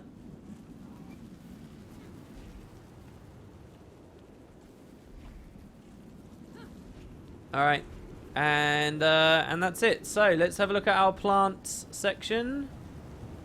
See how we're doing with it. Plants. Oh, that does look better. That does look better. And the crooked mushroom will appear there in a second. And people might have been placing some of these. It's unfortunate we never did any lattices. Lattices are what I wanted to play with. But I guess we can't till Monday night when I've got when I can start collecting gold again. But we've got lattices. The goal is to fill in all these grey bits, all of them. The collection is continuing. So there you go. All right. Well, I think, guys, that's just about it for the stream. Can I just say thank you very much to Old Peculiar. Thanks very much to Grimjack. Thanks to anybody who subbed, anybody who followed, anybody who donated today. Thank you so much to anyone who came in game to play the events. The guys who did Asuraball, the guys who came in and bought some lattices. Don't forget after reset, by the way, that the market trader is going to change his wares. And if he changes it to wagons, we really need them. Anybody who's interested in scribing and being a part of this initiative, basically making the Spud Club the best guild for decorations in Guild Wars 2. That's what we're going for, alright? If you want to be a part of that, if you want to get ahead of the curve, so here, there's lattices right now, and that might become wagons soon. And if you've already picked up the scribing and started doing that kind of stuff, that's awesome, and I thank you so much. The more people we have doing this, if it's not just me, the better. The more little things that people can do. Next theme that we do with the forest, we can have a huge forest. Like, honestly, we have so many trees, and I'm gonna invest a lot into more trees as well. I don't know. We still got loads of thorn stalks and thorny lanterns and stuff to finish up Halloween, guys. So, if any of you are interested, I mean, these hanging trees cost a lot, and we've still got 12 left. Hanging trees are cool. If you guys don't know what the hanging trees are, all right, they're awesome. They're very big. So yeah, I eagerly anticipate seeing how our progress continues. Is decorating open to the whole guild? Yes, it is. And scribing is open to the whole guild. Absolutely, it is. Yep.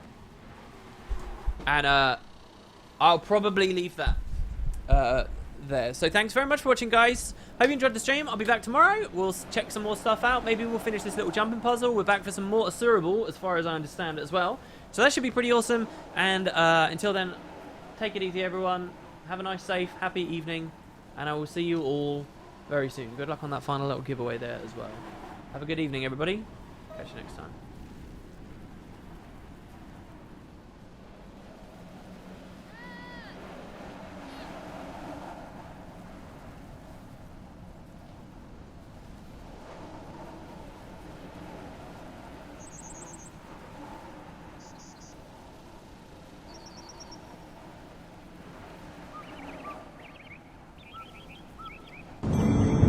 A day will come when I will finally know peace. I will lay down my sword and join my comrades in eternal rest. But that is not today. Today, I will embrace my destiny. Today, I will draw my sword. Today, I will know victory.